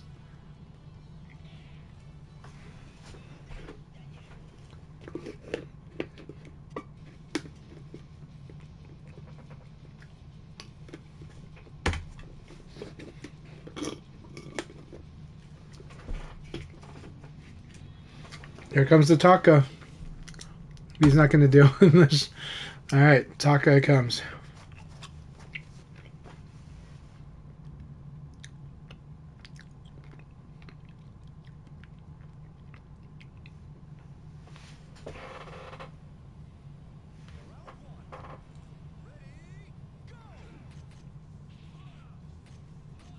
That sucks that that doesn't knock down against Taka.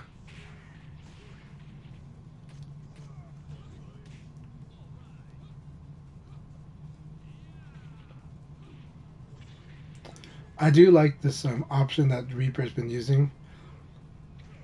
Kind of like punish you if you're aggressive.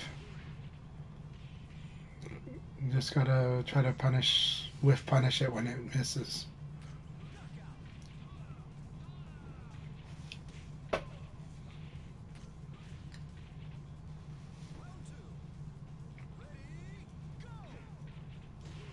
Yep, here goes 55% life.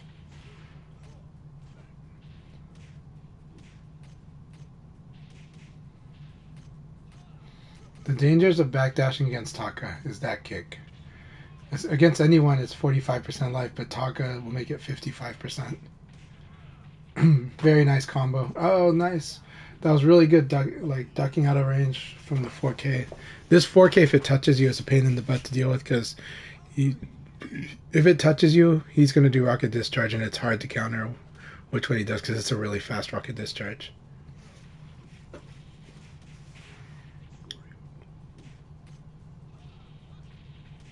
That was good.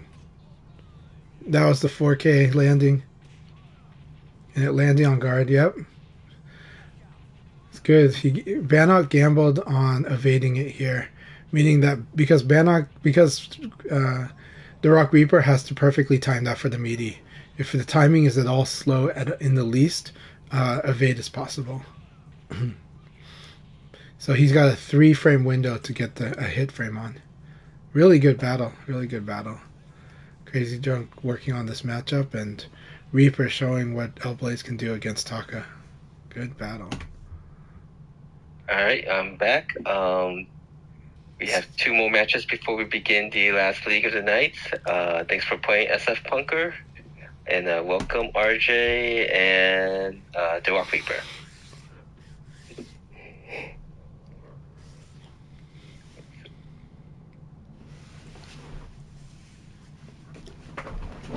This league battle has been a lot of fun, Akai, so thank you so much. Oh, you're welcome. Just people show up and No, these won't happen if people don't show up. So everyone who do come and play, whether you're the novices or the strongest player in our region, it's much appreciated.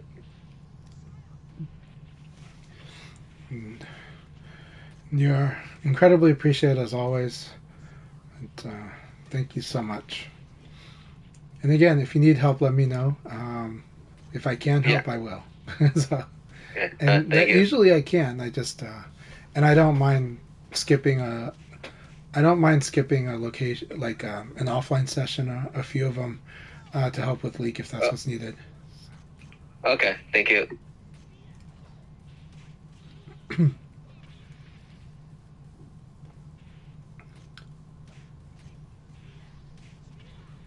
See. Let's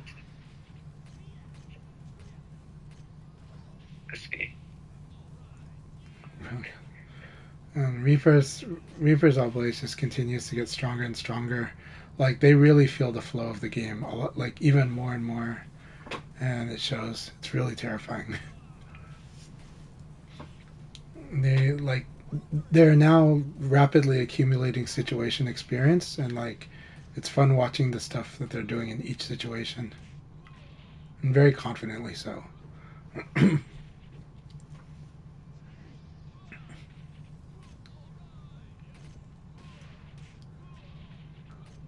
Yeah, I am wondering about my voice right now. I think it's because I napped a lot today, but I don't know. Oh, okay. Hopefully it's not something worse, you know? Yeah.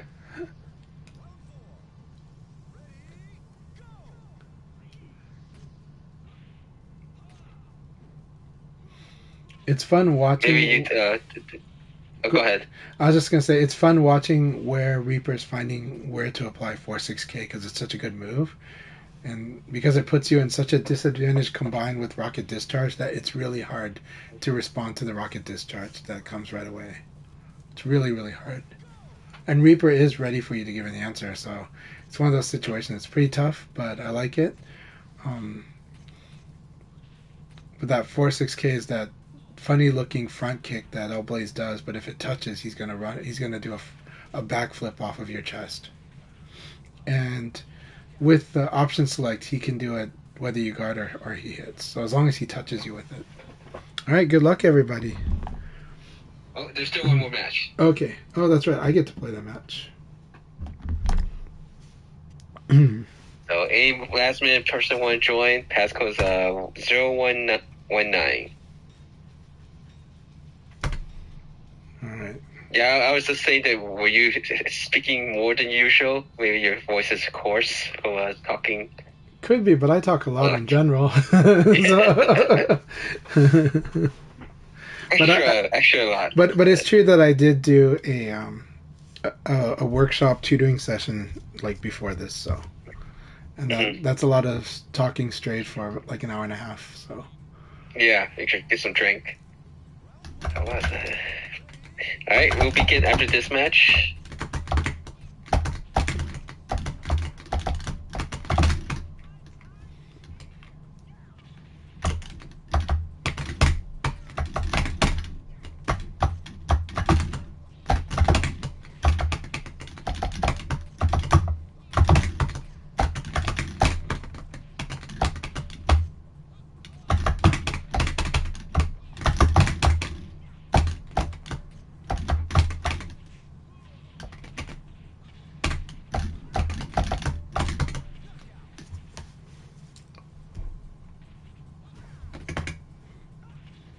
A little bit of health.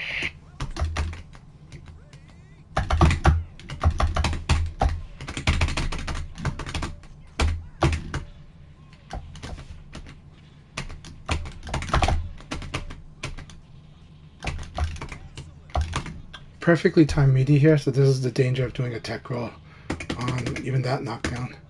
Because I tried the Sabaki, that kick.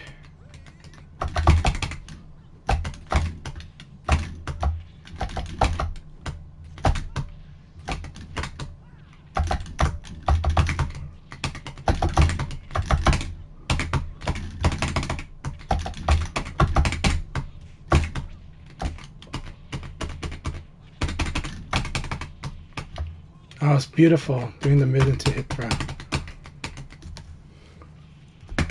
That's a catch throw, right? No, attack throw. Is it? I thought it was a hit throw. There's a hit throw? Okay. Attack throw.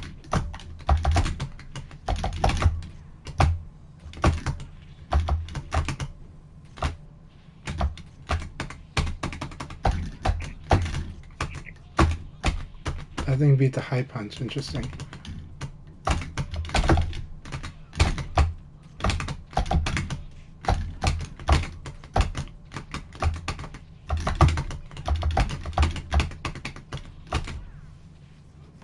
Yeah, side backdash there? Just backdash, yeah. Yeah. Yeah, side backdash.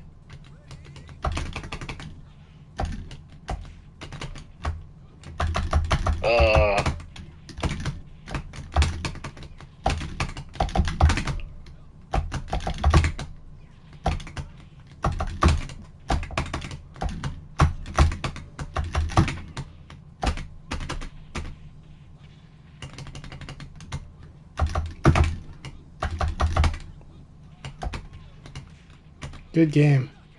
Good game.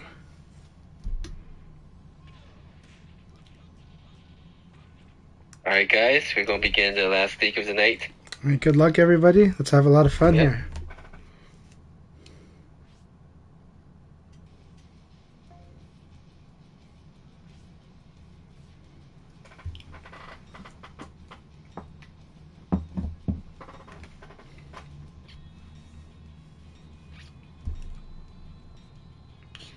All right, let's see how this goes. All right, RJ.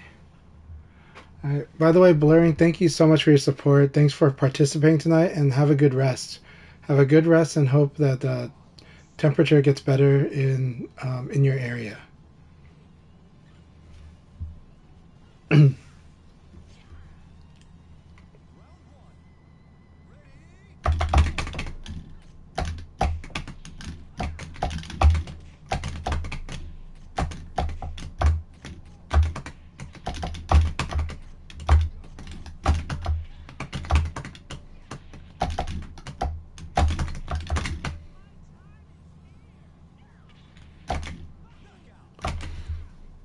Right.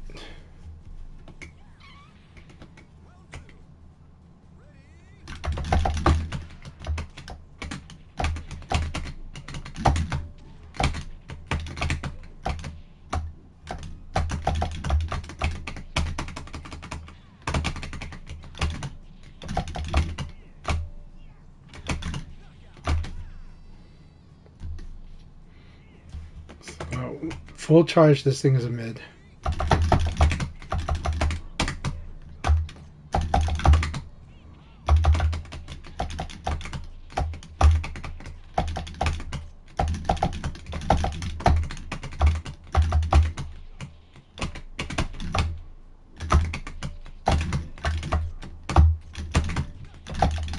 Alright, good game. Game.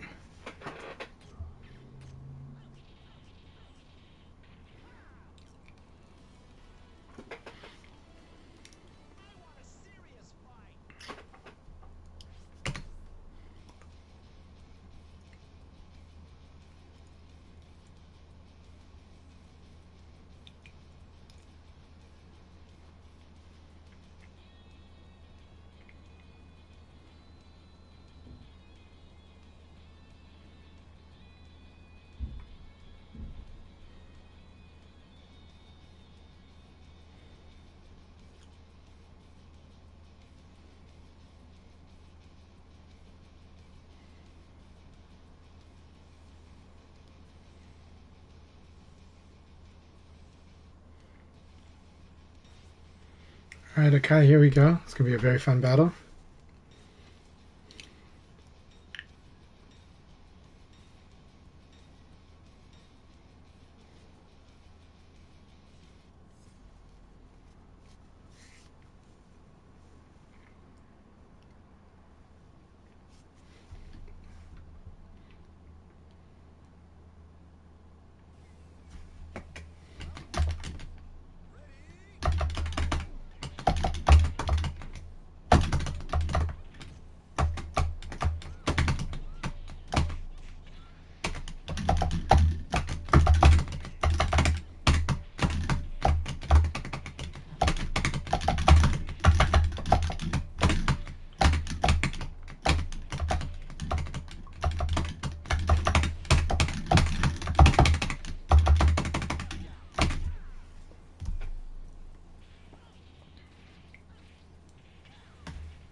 Very good.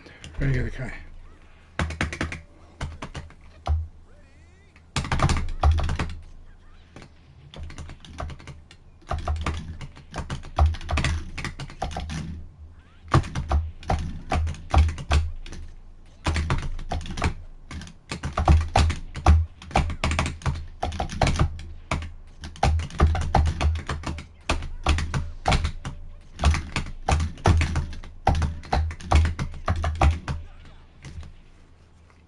That was an awesome round.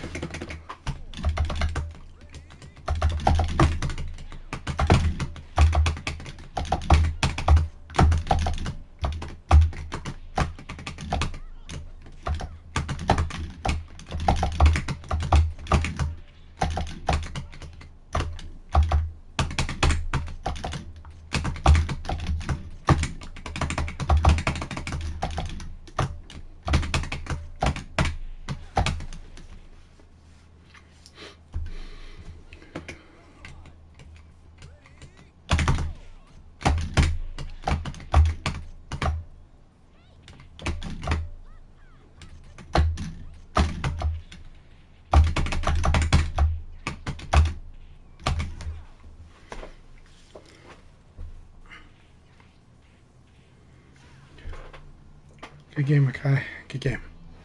It's a really awesome first round, actually. I really like what Akai's been doing in the match. Keep it up.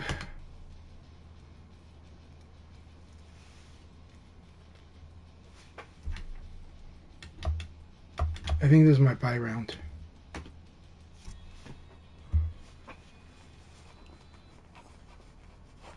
Alright, RJ versus Reaper. It's going to be a fun one to watch.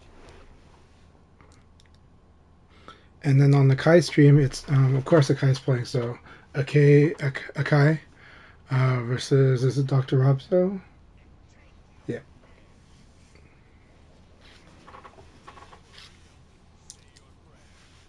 Alright, let's see what Reaper does here. He's going to play more patient. We don't know if he's there. Maybe he's gone. He's just holding neutral. Okay, now he's moving. They're fighting. Okay. Very good whiff punish by RJ. That was excellent. Excellent use of 3 PP into a combo. Good low punching when he saw the jab. Except that if Reaper did jab elbow, RJ would have lost that exchange. It's really important to do jab elbow if you think jab's going to connect. But I think he didn't think it was going to connect. So very nice of RJ to use the spacing. Sidekick this thing here. Said, yeah, that was really good. Right. Yeah, it's dangerous to do backdash tricks. You got to be very careful with which attacks you're using from a backdash against a player like RJ. He is going to hit a button, so you better use something that's really that can either punish when you see that can whiff punish really, especially for this type of player. You want to use more of a whiff punisher as opposed to a cutoff when you're doing the backdash against this Jeffrey.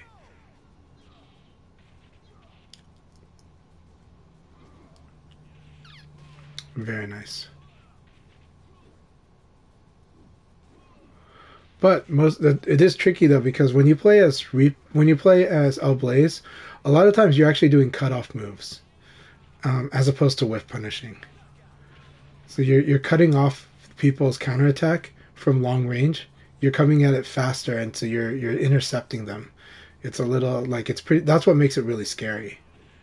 Is he puts you on your back foot, and you're just not sure. That's also why this pressure up close is like this, right? El Blaze has got a very awkward mid-range. He's got like 2 really good moves from that mid-range, but it's still awkward for him, and it's awkward for the opponent. So he'll usually press in really tight, and then he'll play a long-range game. So he's very strong at like short range and long range. Mid-range, his back P plus K, that uppercut that turns him around, the upper elbow that turns him around is really, really good. And that's his main really good move from mid-range. But it's still awkward, and it's like he wants to be accurate when he uses it. He doesn't want to just randomly do it. But then when El Blaze is in your face, that's when he's really scary. And then when he's far away. But again, against like the Jeffrey, what I was saying earlier was Against an aggressive Jeffrey, it's better to whiff. If you're going to use the backdash technique, then it's better to use a whiff punisher than a cutoff move, because you're using the backdash is going to cost you time. And Jeffrey has really strong 2-hit and 3-hit strings in addition to very slow, powerful kicks, and those slow attacks are going to win. In that, like, if you try to use a cutoff move off of a backdash, then you've turned that cutoff move into a slow attack, like a really slow attack. So good stuff. Good stuff, and it's a good lesson point about Hellblaze. And it is the challenge that I have, right? I'm afraid of his whiff punishing ability, but I do like to try to outbeat it too.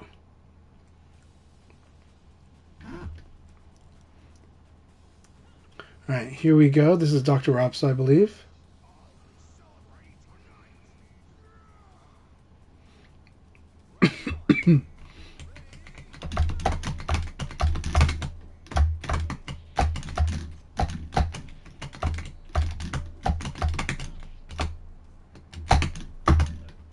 I buffered too early.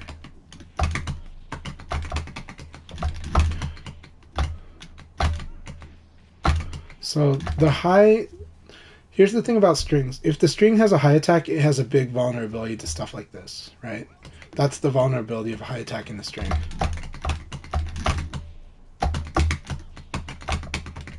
This is the problem with attacking if you've been hit, right? I hit him with the low punch and then I do the uppercut. Same principle. Same thing right here, right? And this is why, like, it's hard, but if you think you're going to get hit, you have to block, right? And so right now he's doing an attack and he's hoping to hit me with the attack after that. There we go. Now because he's slow, that's why that worked, right? The reason low punch being blocked into elbow works is because the opponent is a bit slower, right? And it's a hard skill to get good at. Now this is the power of side pressure. Now here's the trick, yeah. Now he switched. See, now he's going aggressive because he's like, I know you're going to try to throw me now. And he's conditioned me with that defense. Let's see how we deal.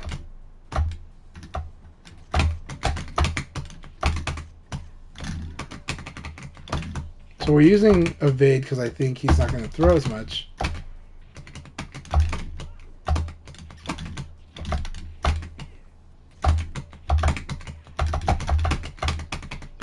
Alright, good game.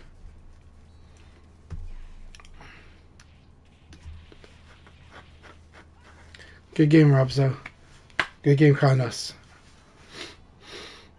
And so he is working on his attack and defense flow, and he's going to get there. He's going to get there. He's got lots of good stuff, lots and lots of good stuff, and he conditions with his strings pretty well. But I am showing kind of like the straightforward response to it that I do. Now, the indirect response I did was that 4-6K at the end because it's a delay response, causing him to kind of hesitate after what he might have expected to happen might not have happened, and that can cause like this awkwardness of like, what do I do? And most of us will go, now I hit a button. If you think you're faster than an opponent, then yes, you want to attack. But if you think you might be slower than your opponent, you want to defend in that awkward situation.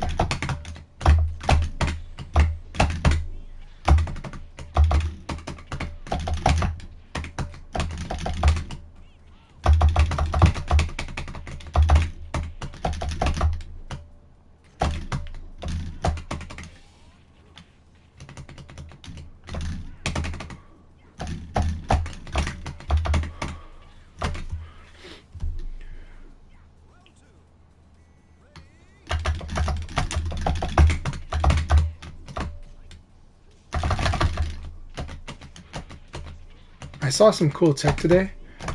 I think it was by Robso, where it was like just backdashing against Leifei can be really good actually. Like here.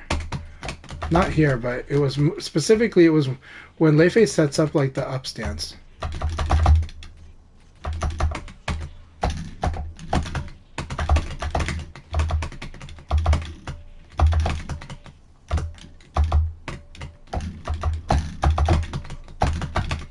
There we go.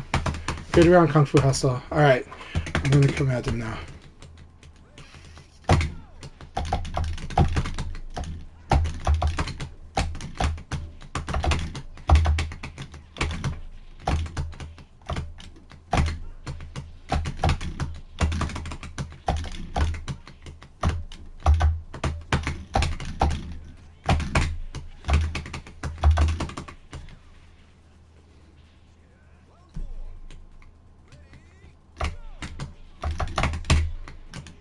Oh, that was good. Very good. Very good.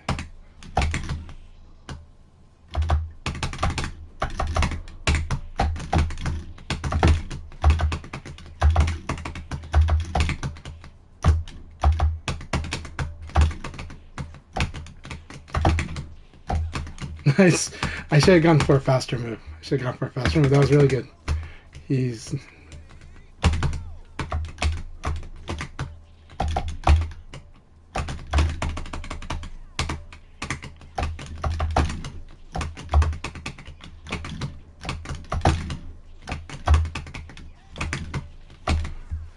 Thanks for the battle, my friend.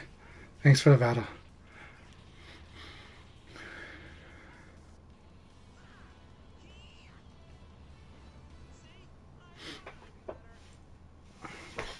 Hang in there, Silverbolt. Right.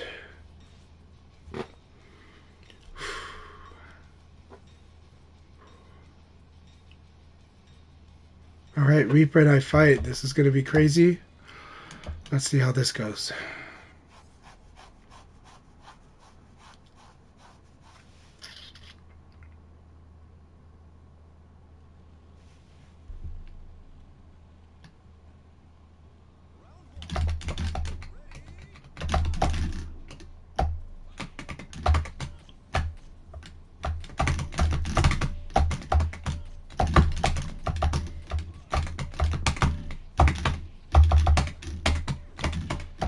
There we go.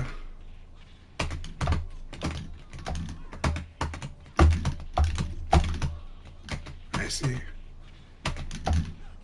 Perfect meaty. Perfect meaty. 3K is a good meaty.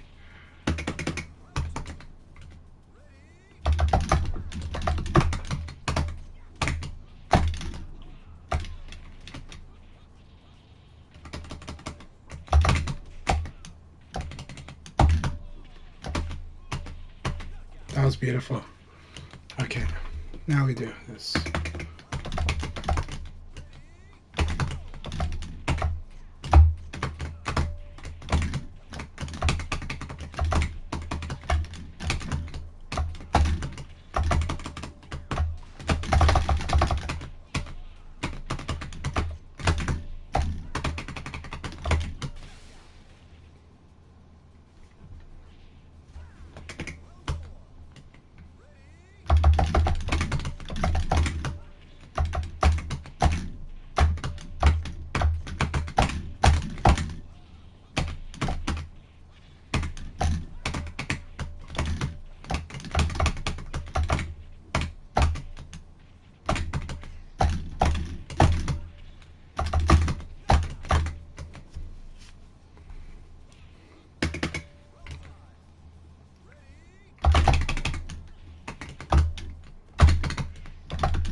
Again, Reaper.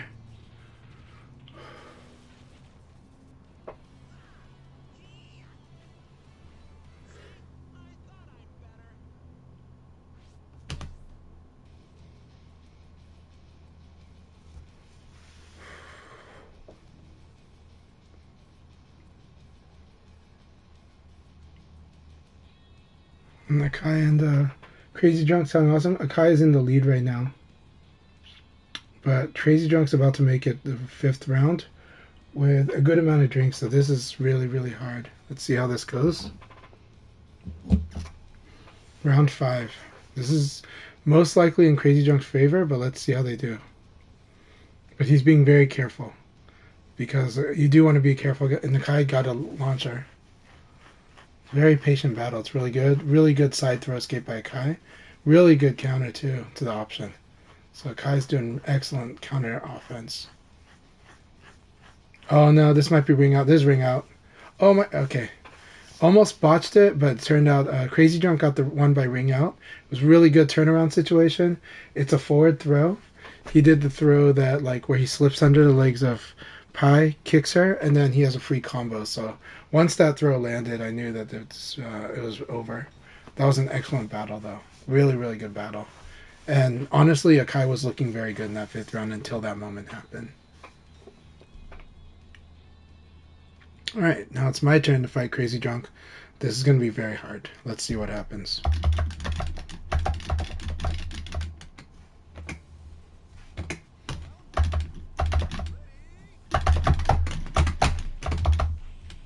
Tried to go neutral. I didn't get it, I guess.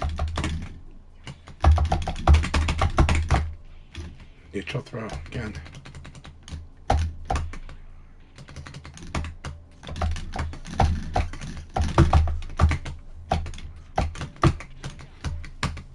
Good. That was an excellent first round.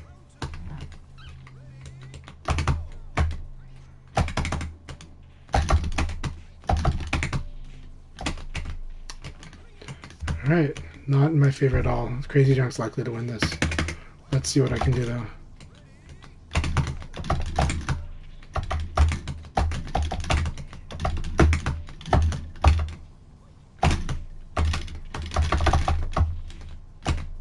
think that's guaranteed.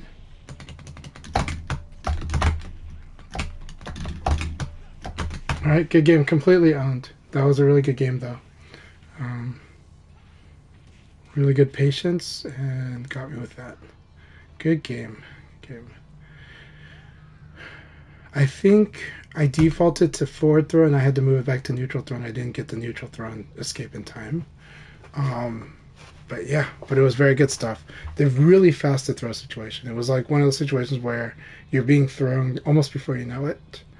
And so, yeah, didn't have time to think about when that was really good. It's good to know. I need to watch the replay to kind of see which situations those are because I did do throw escapes, but I think I ended up doing forward. But I didn't have the time, I thought, to really, think it through as much. So it's really good stuff. Really, really good stuff. Crazy Drunk's going to fight Reaper and Robzo.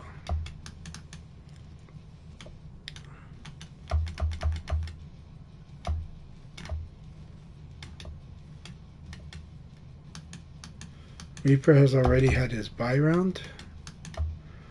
I have Condor and Silverbolt left. Kai has also got Silverbolt and Kung Fu Hustle. This is a really fun league battle. Crazy Drunk is favorite to do this. He will have a two first place lead. He will be like having 6 first place wins in this season. But sadly, I am sad that if he can't participate for a while because he is moving and he's likely to be having Wi-Fi for a while. So I hope he can get wired internet again in his new place soon. But I hope his new place is a very nice place, and I wish him well in his move. But I know he will not stop playing VF or Yu-Gi-Oh!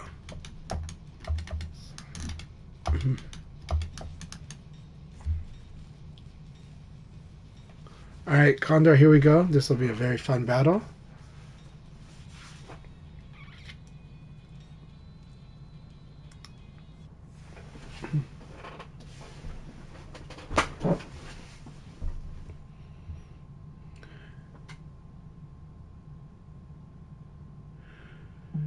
So, the quickest way to defend from backdash is to evade cancel it, but backdash is inherently risky. Somebody asked that in the Kai stream. I'm pretty sure Kai gave him a good answer.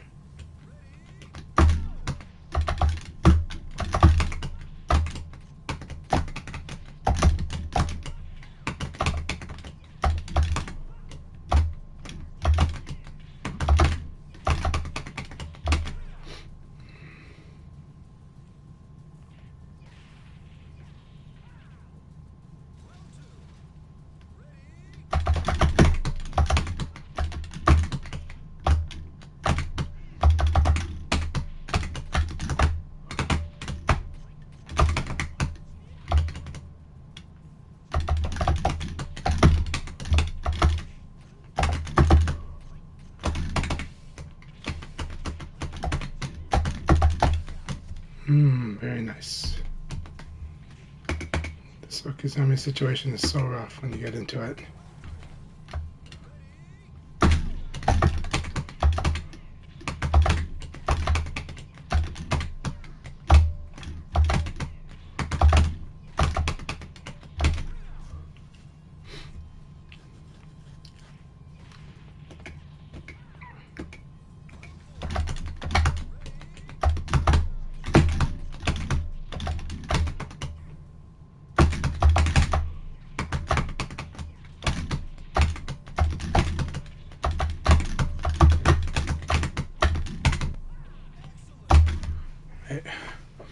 Good game, Condor.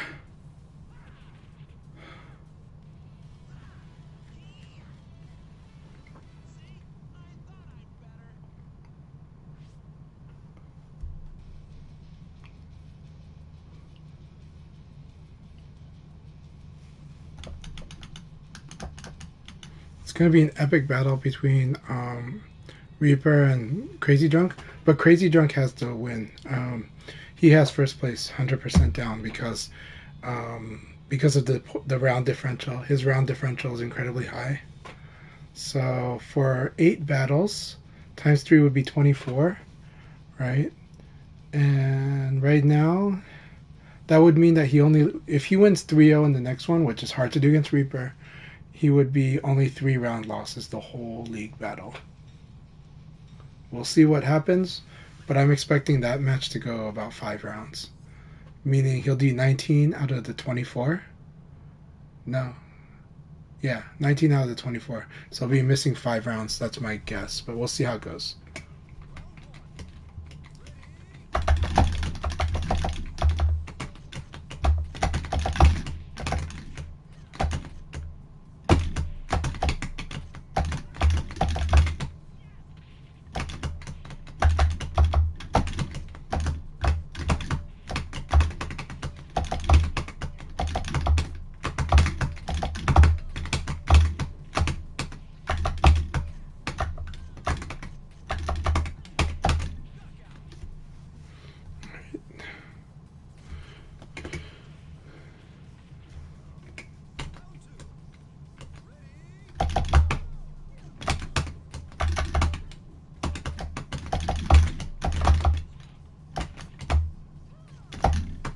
Very good choice.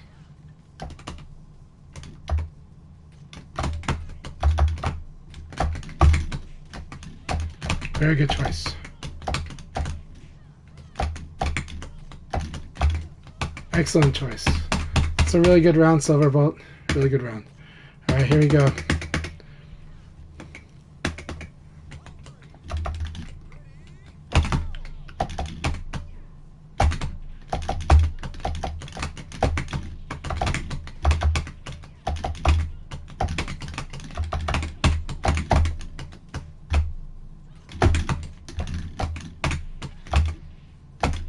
I thought he got rung out there. I thought I rung him out, but the camera spin made it very hard to assess. But I should have just punched, you know. But the camera spin made it look like he got rung out.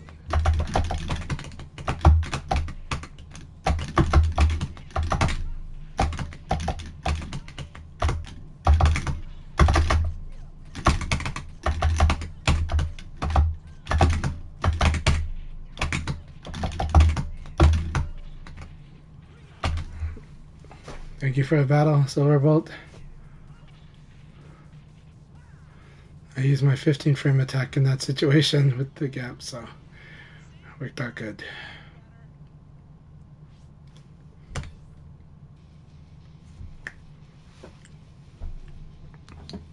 So we'll do some room battles, but oh, nice. Reaper got the win. That was excellent.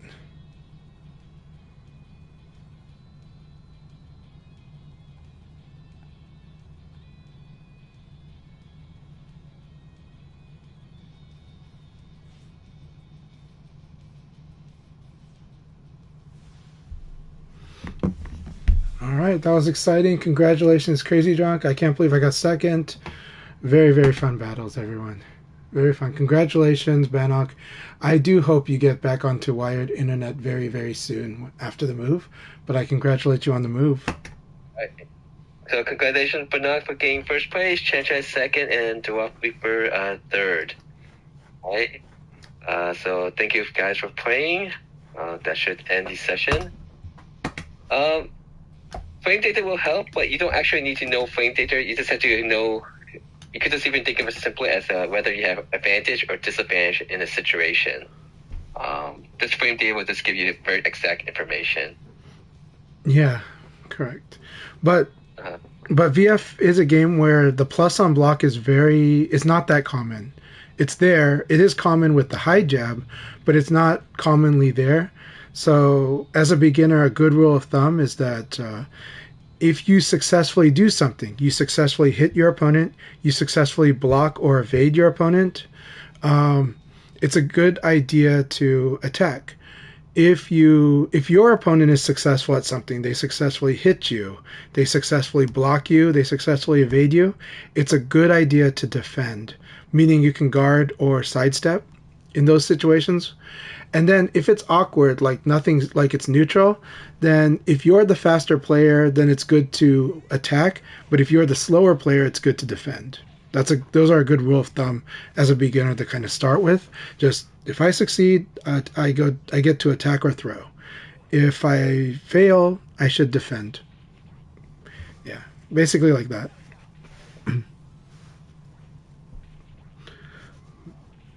Anyways, you go ahead, Akai. That's just my tip. Not everyone has to follow it. It's just advice. But yeah. Oh no, it was just lethal someone. Hope I'm pronouncing your names correct. Just mentioning how felt completely like what can't breathe because playing advanced player who plays very fast, and so reacting might be a little slower because the people is playing fast. Yeah. So the very first thing, like this was Shiva wise, like, and then in his when you cannot win and you want to start trying to learn to win, the very first question you should ask is, do you know if you have advantage or disadvantage at a situation? So that is why I was just trying to talk to was mentioning that to lethal some. Okay. Yeah. But I think my advice was kind of giving a tip off of the same type. It's just more of a tangible method, right? Which is basically when you successfully do something, you probably have a frame advantage or neutral, and if you fail at something, you probably at a disadvantage, And so that's kind of it goes. So that's kind of a way to frame it, yeah. But exactly like what you said, and Shiwa's guide is amazing, but Shiwa's guide is also for, that person that is. It's a really good guide. Yeah. All right. Anyone still planning to stream after this? For right now, and so I'll go away, you guys. Unfortunately, blurring's not there. I might play a little bit. I think I'll stream, and what it is we'll keep doing this room, and I will probably have to go take care of my kids. So because of that, and I have to eat dinner actually. So because of that, I will probably just stream the matches from the room, because they're such amazing players, and I think more people would like to watch those matches. So I plan to play, but at the same time, I might disappear for a bit and let people watch more Virtua Fighter. So feel free to raid me because I'll be streaming these battles. Green Lantern, in Final Showdown, Ultimate Showdown, you only could escape from one throw. So entering multiple throw commands will not allow you to escape from all the throws. So it's basically a guessing game of which 1 out of 3 throw directions. The older games, as you can do a multiple throw escape attempt. Yeah. But then the older games, they have more than just 3 directions also. So it kind of pretty much evens out at the end. It does. I'd say that at least, majority of the characters had at least 5 throw directions. They used to have 7, at least, up to 7. Yeah, they used to have so the bigger, the more the. Well, Leon had characters. Let me tell you Leon's directions, right? Leon had, if we're using, let's use verbal notation. Okay, Leon had down forward. he had back, he had neutral, he had forward, and he had up forward. And that's 5. Yeah, that would be the 5. Kage had down, down forward. He had back, he had forward. 6, yeah. Yeah, 6. And then Pi has 6. Pi has 6. yeah. Lao had like down, down forward, back, neutral, forward. So that's about 6, right? So no, that's about 5. And you, But yeah, some characters had down back. Akira had down back, down, down forward, back, neutral, forward. That's 6. Yeah. So up to 6. so you could say, yeah. So you could say except some characters like maybe 5, 7, or 6. And back then, people would say you want to do a double throw escape. And so 2 out of 6 or 2 out of 5. That's close to like 33%. Yeah. So it was basically a what do you call it? Removing a execution skill barrier for some players, I think.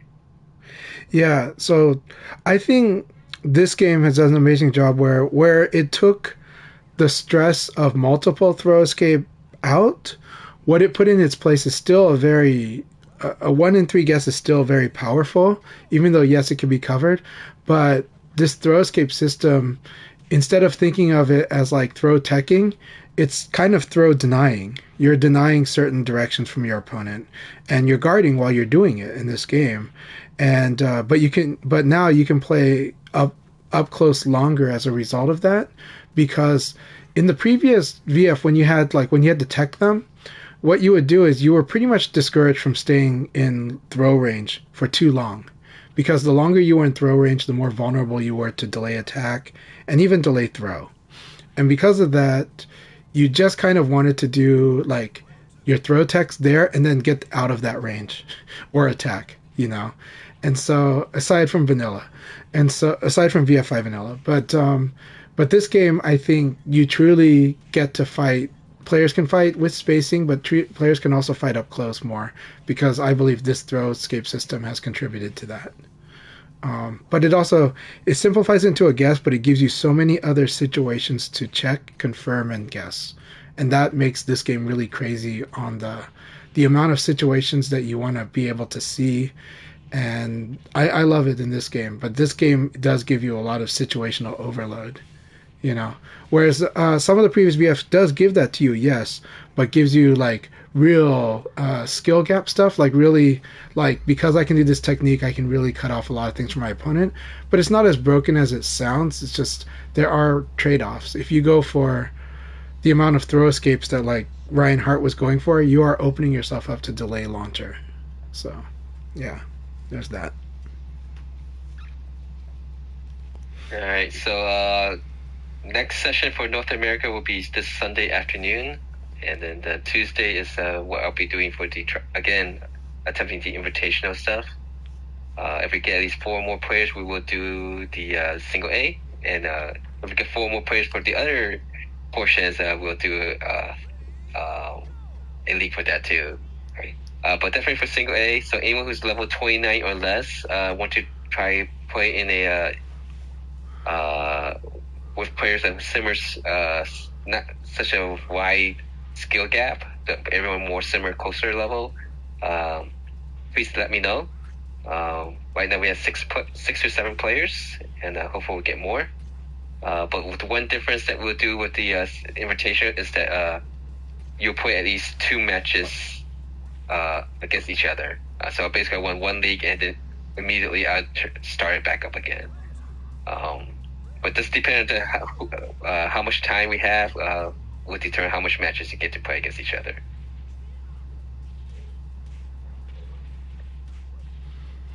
That sounds excellent. All right, let me go wait Chanchai here.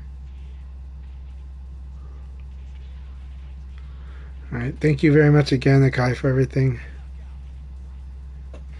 And Kronos, good stuff. Mm-hmm.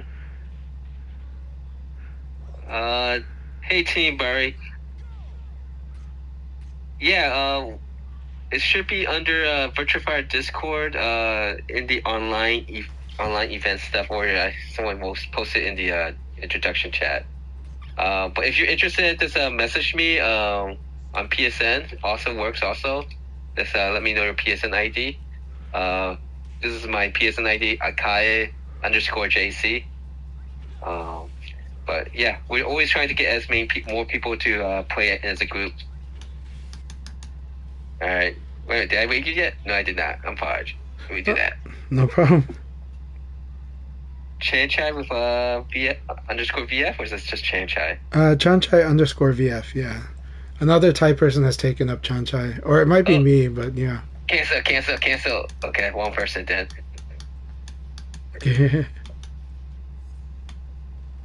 Ray Chanchai.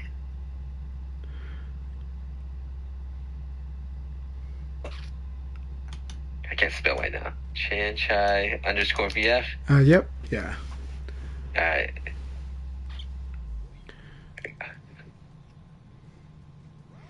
And Tini Bari, good to have you. So yeah, alright, Akai, thank you so much. I'm gonna close the Discord chat, but I really appreciate you. Yep, alright. Alright, everybody, welcome. If you're joining in from Akai's stream, this is my stream, Chanchai _VF on Twitch. And yeah, we're going to be streaming these matches. I do plan to participate in some, but I am going to go take care of my family, have my dinner. So I will keep streaming these matches because it's a lot of fun. And we are celebrating, having Crazy Drunk, aka Bannock, in here because he's going to be on, he's going to have a situation where he's moving to a new house and he's going to have Wi-Fi mostly. So we don't know when he'll have wired internet again, but he is going to be playing VF offline, and hopefully his online presence will still be there or be back. I love every opportunity I get to fight against Bannock, so it's great. Anyways, if you see our room, I don't know who the host is. It looks like it's me. No, it's still Kai. But if you see our room, right now it's Akai's room. The password to this room is today's date, 0119, as in January 19th. So, love to have you. And it's fun matches here. We are expecting Crazy Drunk to do the numbers on everyone, but it's a lot of fun.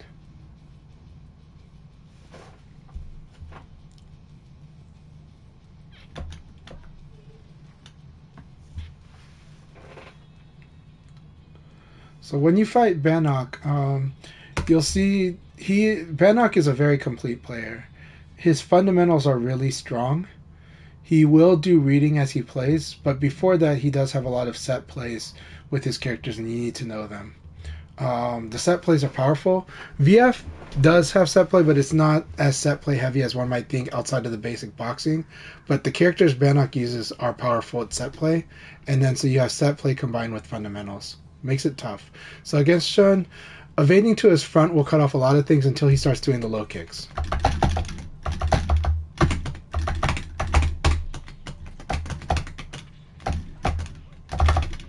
And then part of his set play is the way he's using strings, right? And he's using those strings because he's catching you trying to do the boxing sometimes.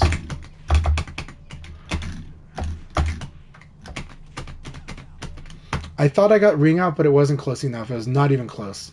But for some reason, the sun reflection, I thought that I had the ring out.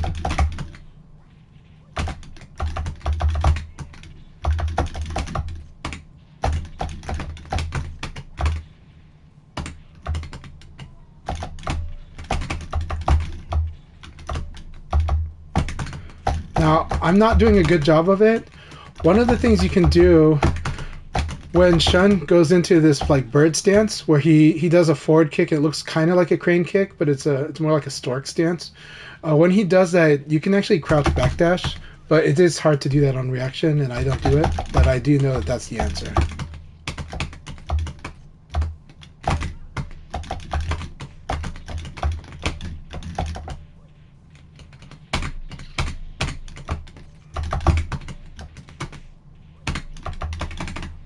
Alright, good game, Crazy Drunk. So, he showed you a lot of the powerful set plays on Shun. There is a huge risk in tech rolling against Shun. Shun does have good set play Okizeme, Sometimes you should stay down, sometimes you should get up. But he also showed you certain sequences that will punish you for staying down. I forgot what they are. I know them when I see them, but if I see them again, I'll try to call it out so that you know. But a lot of times against Shun when he's sober, evading to his front's pretty good, but it's hard to but at the speed that Benon plays, it can be hard to capitalize. You'll have to do basic jab or low punch or elbow. Basically jab or elbow really. If you think you have advantage. If you don't, you might have to defend again if he baited the evade with like a basic jab. But most things that you evade you can punish. So Shun can be very slippery, but he is actually pretty evade punishable. And so it's one of those things where if you get good at evading him, you may have opportunities, but you have to take the time to learn it and feel the experience and knowing when you have it and when you don't. But that's also why he's going to complete strings like that. So he does 6 PP because in VF, how does tracking work? Because a lot of people want to know. A lot of beginners want to know how tracking works.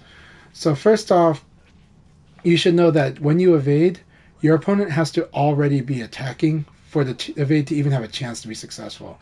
If your opponent is not attacking, if they're in neutral and you evade, you just automatically get a failed evade. If you have advantage, it is impossible. If you have advantage and you buffer and evade, it is impossible for your opponent to be already attacking when you do the evade. So you want to do the evade in this game when you're at a disadvantage. If you do it when you're at an advantage, when you're plus frames, then you're just automatically going to do a failed evade. There are some reasons to do that, but evading is not the reason. So, having said that, tracking. How does it work in this game? When you evade a string or you evade a really slow attack, if you evade a string, like punch, punch, punch, if you evade the first punch, like let's say you evade the first punch, and you hit nothing, don't input anything at all. By the time you recover from your successful evade, if you don't press anything at all, your opponent's string will continue to go off axis. They'll continue to whiff. But after you've recovered from your successful evade, and you've evaded that first punch of that string, and they're still doing strings, if you push a direction, you push guard, you push punch, any button, in any direction, their string will start to track you again. It will home in on you. That's because this game wants you to watch what you are doing. It wants you to be precise, even in the side steps. Understand the situation, and then not just mash buttons every time you evade. If you evade and mash against somebody that's mashing strings, you're going to lose because those strings are going to hit you. They're going to go from whiffing to suddenly tracking in on you because you hit a direction or you hit a button or you hit guard. Okay? Same thing with super slow attacks. Let's say Jeffrey does like the biggest, slowest, big drop kick against you. And let's say you successfully evaded it, but it's still going. You already successfully evaded it, and he's still kicking. It hasn't hit yet, but you've recovered. If you don't press anything, that kick will miss during its hit frames. But if you push something during the execution frames, it will suddenly track and hit you. If you push a direction, it'll suddenly track and hit you. If you push guard, it will suddenly track and you'll be guarding it. Okay? So understand, that's how the tracking works in this game. It's not like it's a mystical kick just suddenly tracked you. You're actually invincible when you successfully evade. So, that is why Crazy Drunk does do certain strings when he knows people like to evade and like to hit a button. So then, his counter to that, I'll do my 6 PP, which is a elbow, into a hip check, and that hip check is going to hit the person that likes to hit a button after evading the elbow. Yeah, so you got to just not hit stuff. And then hit stuff when you know you've got it, but not hit stuff when you don't know if you've got it, right? And then if nothing happens, then now you go and defend, right? So it's something about this game wants you to be very clean with that. It doesn't want you to mash when you evade. It really doesn't. It does not want you to mash when you evade. That's a high level concept. It is something that at the high level is very rewarding though, because suddenly you have these decisions and you're like, how do I mess with this guy? Is he mashing or not? And Crazy Drunk's like, Chanchai's mashing after evade. Like he keeps hitting a button, so I'm going to do 6 PP. and then you see me get hit by the hip check. Reaper does this in his game too.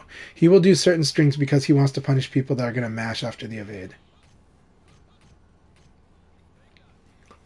And some people that are delay string, that's also a matter. Now, that said, something you can do, you can evade strings, you can evade and then evade again. You can't evade the same move twice. So if it's a super slow attack, you can't just evade. But if it's a string, yeah, you can evade the first, you can evade the third attack too. And it's tough, but you can do that. Yeah. So that's how VF works. VF wants you to be pretty clean. It wants you to be pretty deliberate. And it will reward it. And that's part of the feeling of martial arts, in my opinion, is mastering your technique, mastering these other aspects, and even mastering the conditions. The ring out is a condition. The timeout is a condition. And sometimes I like to think that the online is also a condition too. In fact, I think online is the ultimate testing of that, as frustrating as that can be for some. But I do think VF gives enough aspects in the system, especially the input buffer, to allow us to really still play very cleanly online. Even sometimes we just have to acknowledge what's going to work and not work. And sometimes we have to acknowledge that sometimes we don't get the fast play if we got like a super laggy match. But that's where I am patient even when I fight a Wi-Fi opponent, a Wi-Fi warrior. It's not my favorite thing to fight, but I take it as a challenge. The martial artist in me is like, that's a challenge. I think I can fight my opponent on these crazy rules. Yeah.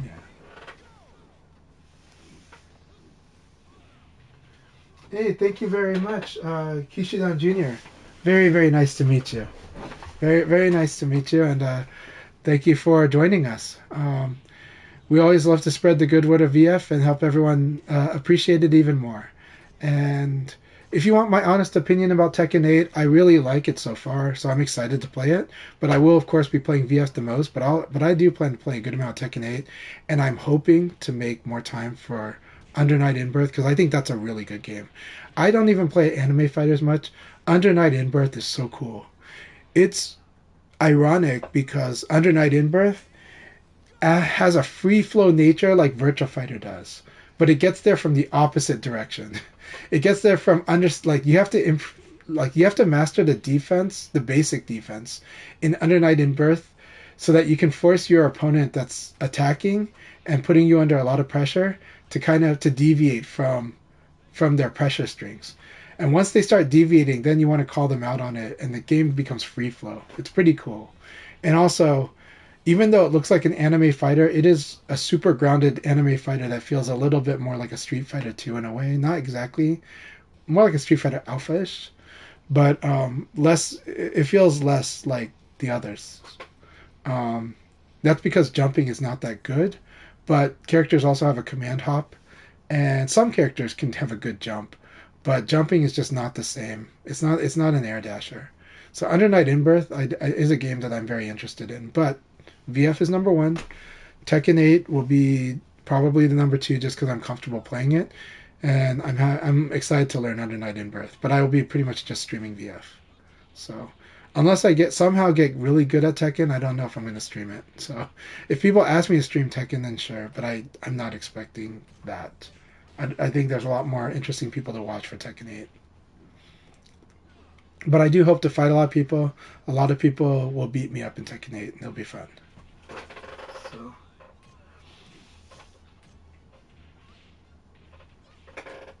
Yeah.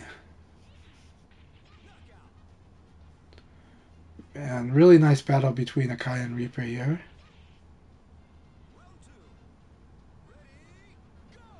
I'm getting it on both, so I pre-ordered it on both. Just because I got a Steam Deck, so I can practice it when I'm with the kids. Even though right now I'm playing Tekken 8 more on the Steam Deck. It actually plays really well. The demo plays really well on the Steam Deck. So, but yeah, I plan to play Under Night In-Birth on both. Under Night In-Birth 2 is also on the Switch, and it should be playing great on Switch. So,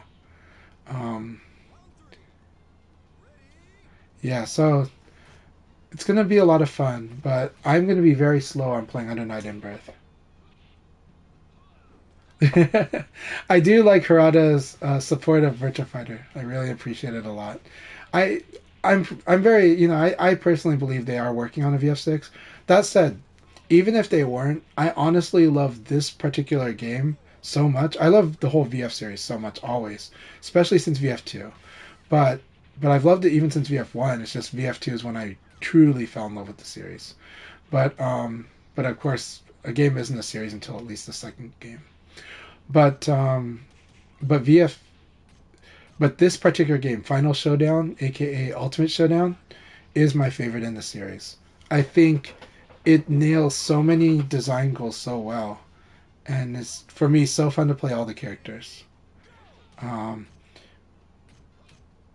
and it just, I'm still building skills in this game to this day, for as long as I've been playing Virtua Fighter, which is the whole span of its life, and for as long as this game has been available in the West. It would be wonderful if they brought the rest of the item content, but I do personally think that if the investment has to be decided between a VF6 and the item content, then I would say VF6. And the reason is because it is flat out a higher return on investment. Well, not really. I mean, it's hard to justify. VF6 would do more for the brand than the DLC content would. But the DLC content would enrich this game, yes. And putting this game on PC would enrich this game and the current base, but it wouldn't expand. It would not expand the player base the way a new game would. Not at all. Not by any stretch. So if investment sacrifices have to be made, then the priority for continued investment is in the VF6, and the excitement for the series is in the VF6. But if they can afford to do both, please do both. If they can afford to keep upgrading Ultimate Showdown and do the complete vision of what this game was supposed to be, then I want that, yes. But not at the expense of VF6. I think VF6 will be all platform. I think it will be multi-platform, 100%. I think it has to be. I think it will be, at the very least, at a minimum, it will be PS5 and PC. I'm very confident of that. I am so sure that it is going to be multi-platform, though. And, who knows what Xbox compatible means nowadays when Xbox is planning to be on all consoles. Like, that is the news this week. That's the confirmation. That they've already said it for years. But this week, they pretty much said it straight up. Xbox will be playable on all consoles. Xbox Game Pass will be on all consoles. They want to be Netflix. Microsoft wants Xbox to be a subscription thing. I think more and more publishers, I brought this up in a Facebook discussion from a friend's post. I think more and more publishers are looking at the players as a channel for marketing, for resource, right? They're not looking at it as just retail anymore. They're like, yes, we want more subscribers, but we want more subscribers because, and I'm not saying Sega. By publishers, I'm talking about the big publishers, especially in the West. And Ubisoft is a big one, right? And I'm saying, but Microsoft has become a big one because of all the acquisitions they had, leveraging the fact that they are a console platform, and then now saying, oh, we're an online platform. We're not just a console platform. Xbox is now a software platform. It is trying to be Netflix. And so, in that view, it's not just subscriber count, because subscriber count has the issue of churn, meaning people that subscribe and not subscribe, then subscribe and not subscribe. It wants to get marketing revenue. It wants to use the players as a channel, just like Pepsi buying up Taco Bell before, or buying into Taco Bell, KFC, Subway, was them to have a channel into customers, more customers to get into Pepsi brand. And I think that's how some software publishers are seeing themselves now. They're not seeing themselves just as the maker and releasers of a game based on the selling of the game. They're trying to do this. And that might be successful, it might be failure, but I think that's what they're doing regardless of whether it's a good idea or a bad idea.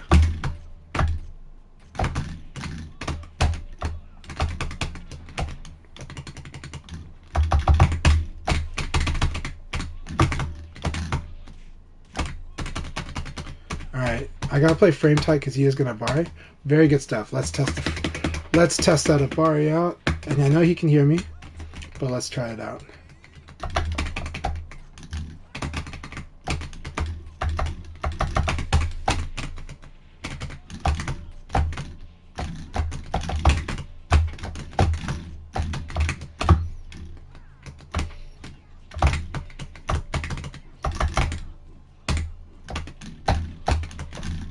Full circular punch. It's so cool. This is so much fun.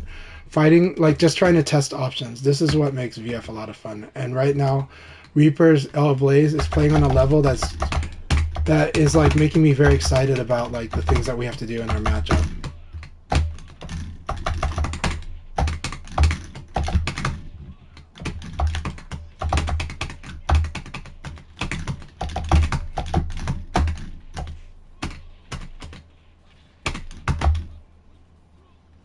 That was so much fun. Good game. But I still got it. I thought it had enough damage to win, so guess not. I do call it good game early, but I'm not going to stop fighting anyways.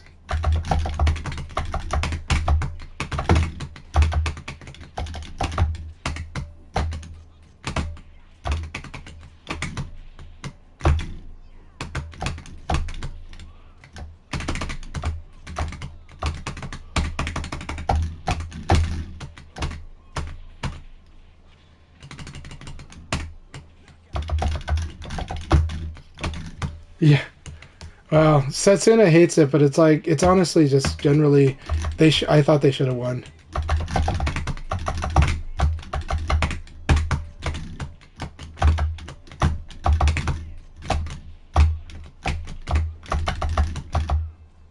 I wanted to do that tech where you get into it.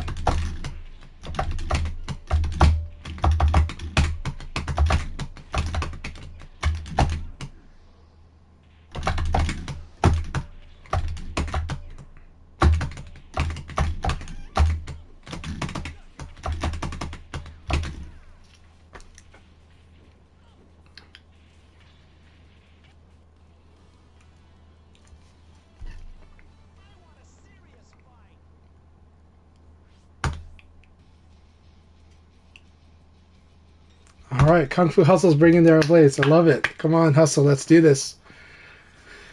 But you're probably going to learn what Reaper, what he's playing around because of the stuff that used to mess me up. Really good stuff, Reaper. I love fighting your L-Blaze always from day one, but I really love fighting it now. It's like really challenging me so much to learn these situations, and you've learned them. It's so much fun. It's an exchange of knowledge and technique. This game has so much technique.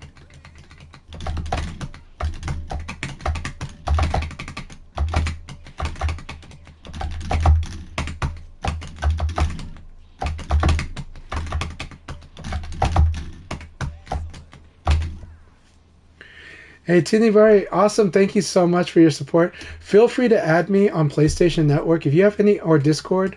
If you have any questions about VF, I'm always happy to answer. If you have concerns, anything you want to know, I will tell you. I'll tell you everything that I can.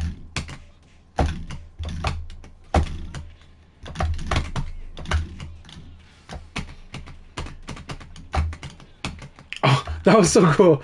That's such L-Blaze stuff. I shouldn't have broken the wall, but actually against L-Blaze it's good to break the wall, but he does have a way of ringing out. He has a knockdown that can ring you out from a certain range, and it's really important to know. It's really important to know. This move is so powerful if I can land it.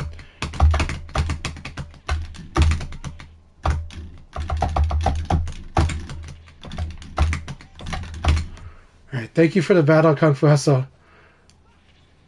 Yeah. No, Hustle's learning, but he's also learning why my Leon used to be very scary for Reapers, L-Blaze.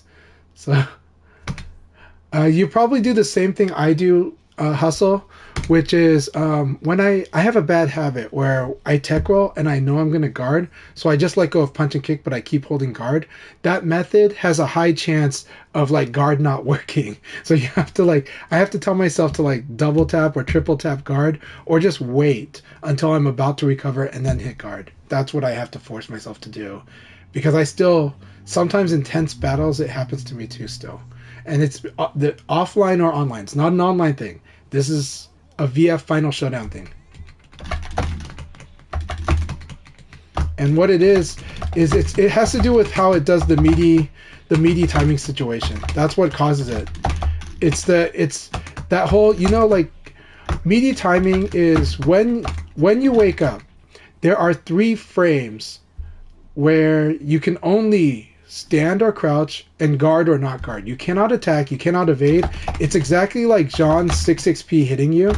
And so all you can do is that. And if your opponent can hit you during that meaty window, then you can't attack, you can't parry, you can't evade, you can only guard or not guard and stand or crouch. That's all you can do, right? And so it has to do with the game processing that sequence where in the meeting window the guard will work, but the thank you very much, Kishidan.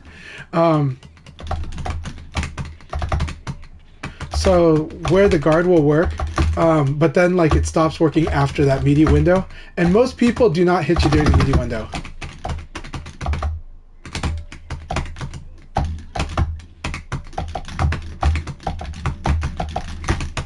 Very nice. Very nice.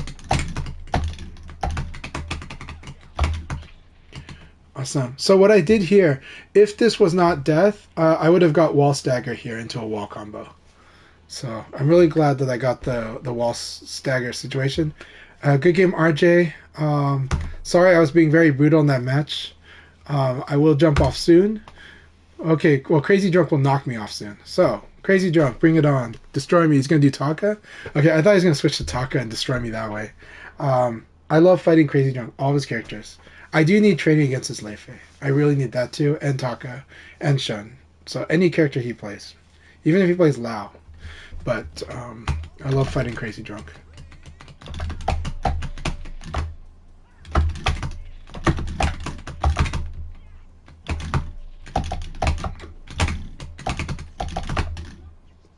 He did forward throw here.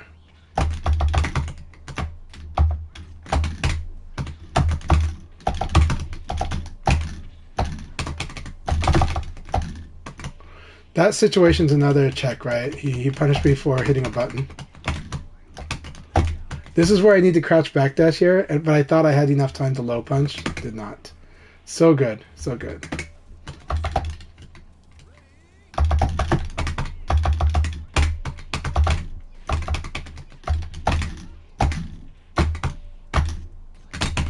Throw. You need to throw Shun when he does that, and I know it, I'm just not doing it.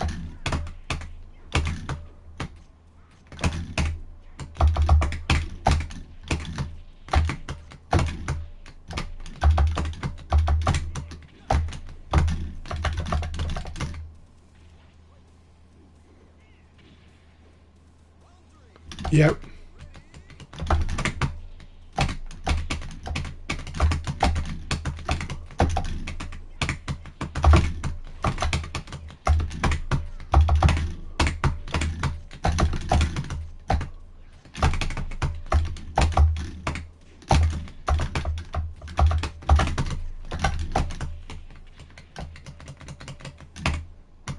Yep. I fell for it. Never rising attack. As Jimmy Claimer said, against Shun, never do a rising attack. Just like get up and do something else, but not a rising attack.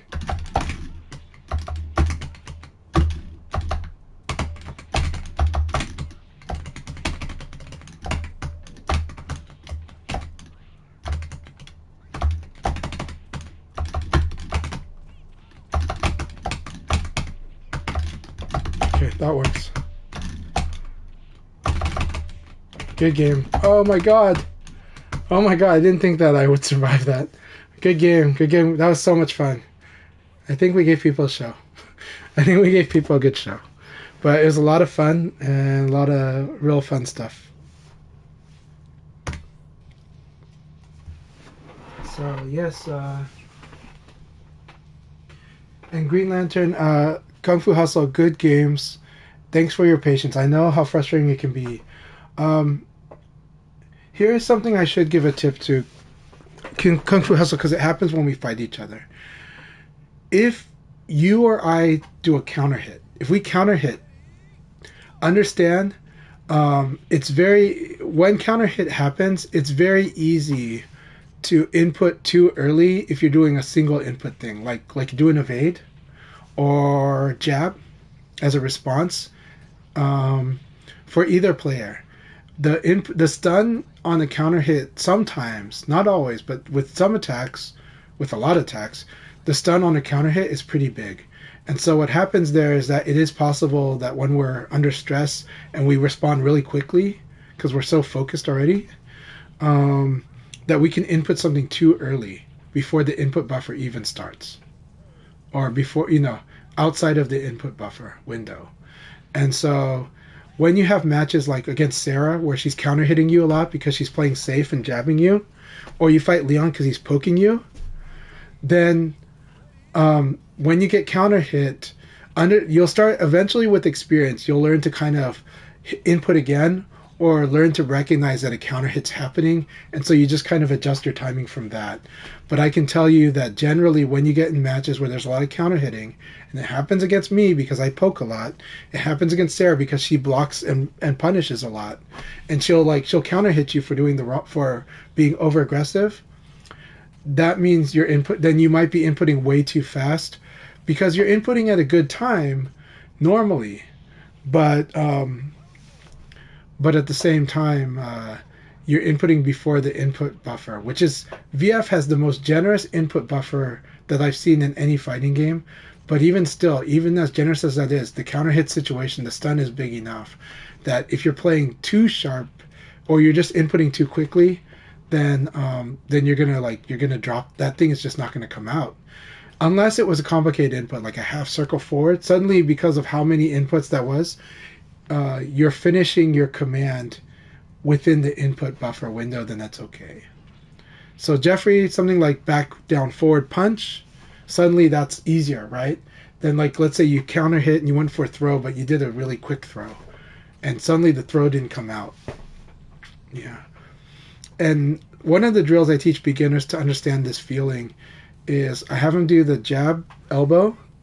I have them set the AI to block and counterattack with low punch. And what they do is they got to do jab and guard cancel it and then do elbow. This trains them on how to guard cancel jab because it's really important. It's really important as a habit. It's really important to understand when you want to guard cancel and to use it in this game.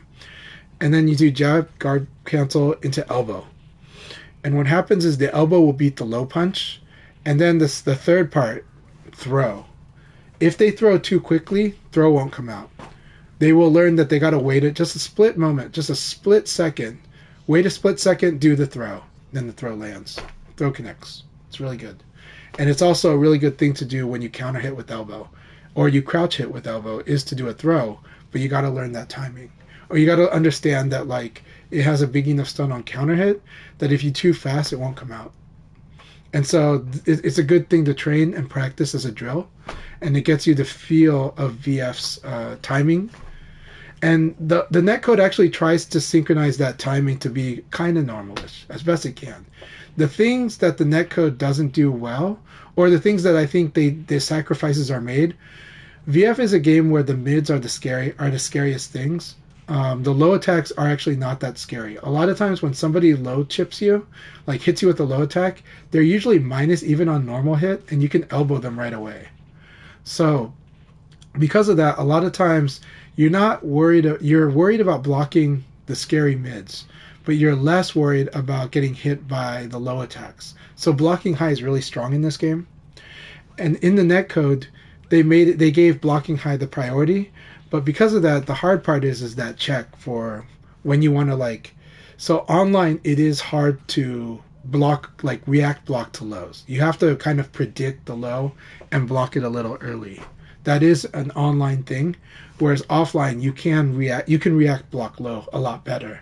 But do I think it's broken? No, I think I would rather have the react block high to block the mid than the low. If I had to give up one, I would rather give up the low one and accept that I can block high on reaction, because that's much stronger in this game. But it does mean that you're going to have to predict a bit to block lows or react super early in the animation. And then two, but most lows are very slow actually in this game. Most lows are slower than the mids and the highs most of the time. So that's one. Then two, you just, again, you want to be able to block those mids. You want to block the highs too. And the low punch is not a true low, so you can block that high. So I do think where sacrifices were made in the netcode, they were reasonable ones that didn't totally wreck the player. Because lows in this game, even Leon's low, it doesn't combo a normal hit. It only combos a counter hit. So it only launches in situations where you were doing a bar A, which means to attack when you did not have the frames to attack. Yeah, as Reaper says, honestly, it trains me really to look out and anticipate lows in strings and situations. 100%. So this is what I tell people, because I play this game online and offline. I play offline 3 times a week right now. But I play online, and I will tell you, the training online makes me a lot stronger for offline, because I have to situation check so much earlier, way earlier. And that is a better skill to have when you're playing offline. You know, it's this game, playing this online does help my offline play. Now, going from offline to play online, it can be frustrating for quite a while because of the block low thing especially. But it's important. In this game, when you switch your guard throw escape, if you go like from neutral to forward or forward to back or back to forward, when you switch your guard throw escape, you do have to do the correct throw escape a little earlier in this game. Whereas sometimes you can do it like almost instantly, like you just know in offline, like, oh, he's going forward, and it just happened that you realize it's like at the very last second, and you switch to it and it works. But online, you kind of got to be just like a few frames early in that throw, like not a few frames early, but it's hard to switch. If you're already doing a throw escape, you're fine, and you should be predicting them, or actually the better mindset for throw escapes is denying the throw. Right, it's better to think of it that you're denying your opponent those throws that are escaped this way. And if you think of it as denial, it helps you frame it in another way, because actually, if you actually predict what throw they're going to do exactly and when they're going to do it, throw escape is not the better option. The better option is to do a normal hit launcher. Is to go, I know he's going to throw me after he does a jab, so after he does a jab, I'm going to do a launcher. That's the logic. That's what you need to do against throws in this game. You need to do attack to beat throws. You do throw escape because you're adding a layer of armor to your guard. So in this game, when you guard, you want to add a layer of armor to your guard. You want to have, and that is, we do a technique called guard throw escape, which is one of the first techniques you should learn in this game. Which is when you press and hold guard, after you press it and while you're still holding guard, you can press and hold punch. And now your character is guarding and has a neutral throw escape. And you don't have to, you can keep those held as long as you're holding guard and punch. Your opponent can never neutral throw you. Now, what about forward throw? Or any throw that ends in forward?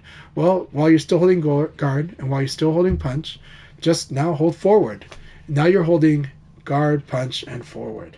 And while you do that, then you're denying them every throw that ends in forward punching guard. So, and then you can do the same with back. Oh, they like to do the back throw. Well, we're still holding guard and punch. Now we're holding back. So, same thing. This game, think of it as a layer of armor on top of your guard. The trick is, you only want to do guard throw escape as long as you would normally guard. You don't really want to guard longer than that. That's because this is a game that wants you to be a bit more active. And just turtling up with a throw escape is kind of a bad idea in this game. It subjects you to a 1 in 3 guess about the opponent's throw, because they'll just kind of walk up to you and throw you. And you have to guess the throw escape correctly. And in this game, I said that mids typically don't do much, especially on normal hit. Throws do a lot of damage. Throws either set up or give a or sometimes they do the amount of damage as a combo. Throws are a big important part of this game. And so in Tekken, you're afraid of mids and lows. This game, you're afraid of mid attack and throw. Yeah, yeah. So RJ says it always ends up as a double hit. Yeah, I'm going too fast. Yep. Or against attacks that break your guard. Yep. Yeah, guard breaks are a huge thing.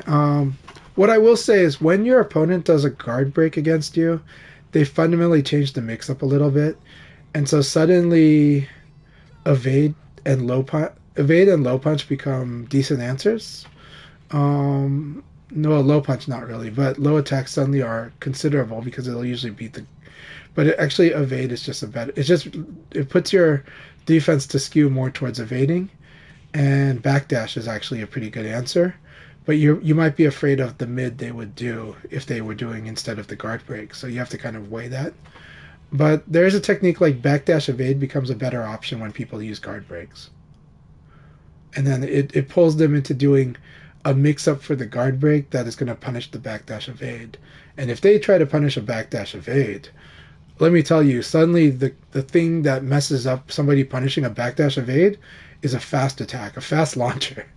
Suddenly, if they are going out of their way to beat the backdash evade, your fast launcher, especially counter hit launcher, is pretty good now. Like, has suddenly become very good. So you get to lead your opponent in a dance, and then as you understand the different options, you can find ways to punish them for trying to beat whatever it is you were doing. This game is a lot of that.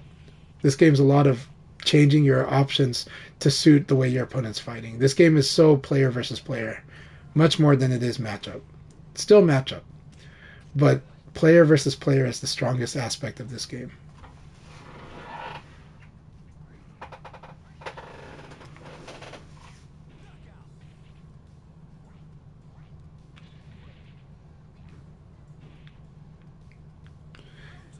Yeah, when you see this stance, you got to pretty much defend usually. It's hard. That windmill punch is a big sabaki. Beats almost everything. The thing that beats it is low attacks, but you got to be quick. And you have to be able to see the stance, which is kind of hard. That was beautiful, RJ. Very beautiful. Yeah, the handstand kicks, you got to just block and then get away. Or block, and yeah, it's a pain to deal with. You'll figure it out. I'm not the best at dealing with it, so I don't want to say too much. But I'll just say first you want to block and then you want to do something.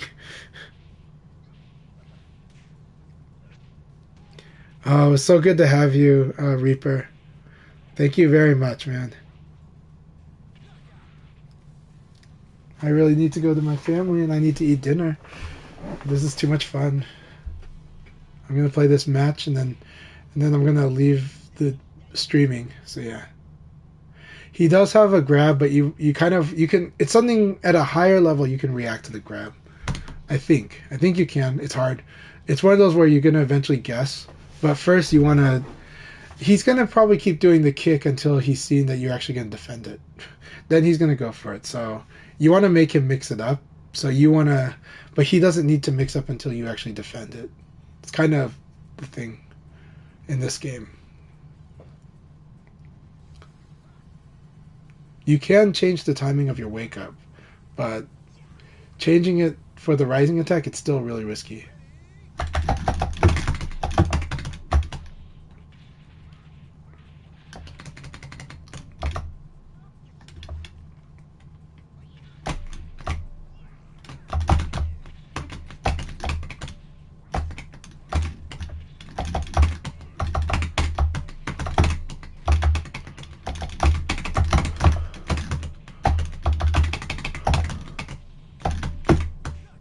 I thought I guarded it, but that's okay. I really thought I guarded this.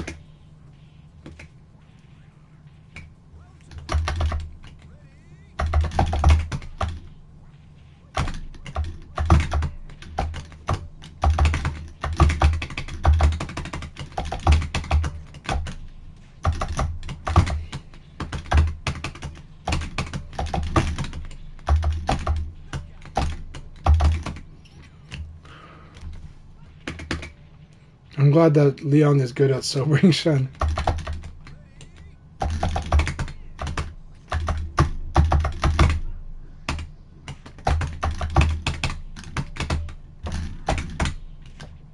Such a long time before I can hit a button.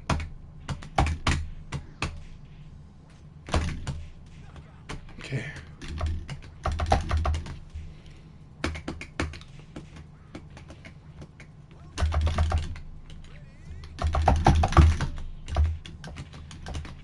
Hey Nova, good to see you.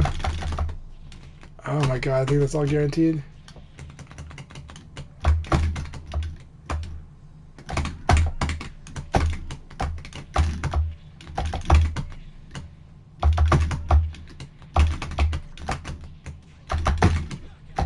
Good game, Crazy. That was so much fun. Good to see you, Nova, man. I miss you. Thanks. Well, I'm gonna go have dinner, but we're gonna still keep the stream going because we're gonna watch these amazing matches. But I had so much fun. Condor and Bannock should be good. All these matches should be good, and it's a good time for everyone to kind of do some sparring practice. Sorry to hear that the internet died. That's rough. It is like that. We're crazy weather time.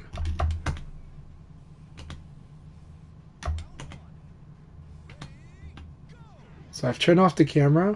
I'm gonna go eat my dinner, and it's just so late because we're at like 10 o'clock, and I gotta send kids to bed. So I might have to send kids to bed before I eat. But thank you everybody very much for joining tonight. We had a lot of fun. Awesome. Grand Blue Versus looks awesome. Glad you're doing that. Thank you so much, RJ. Thank you guys very much. I'm not sure when I'll be back because it's a lot of stuff to do, especially sending the kids to bed, but cheers. Alright, will do. You guys enjoy chatting? Feel free to answer people's questions. Feel free to ask the chat questions. There's always good topics to talk about. Feel free to talk about anything you want. Grand Blue versus Tekken. It's all good. It makes it a lot of fun to enjoy these matches together.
Alright, everyone, thank you so much for watching tonight. Hope everyone had a good time. And, yeah, I'm going to turn the camera back on. We're going to call it a night.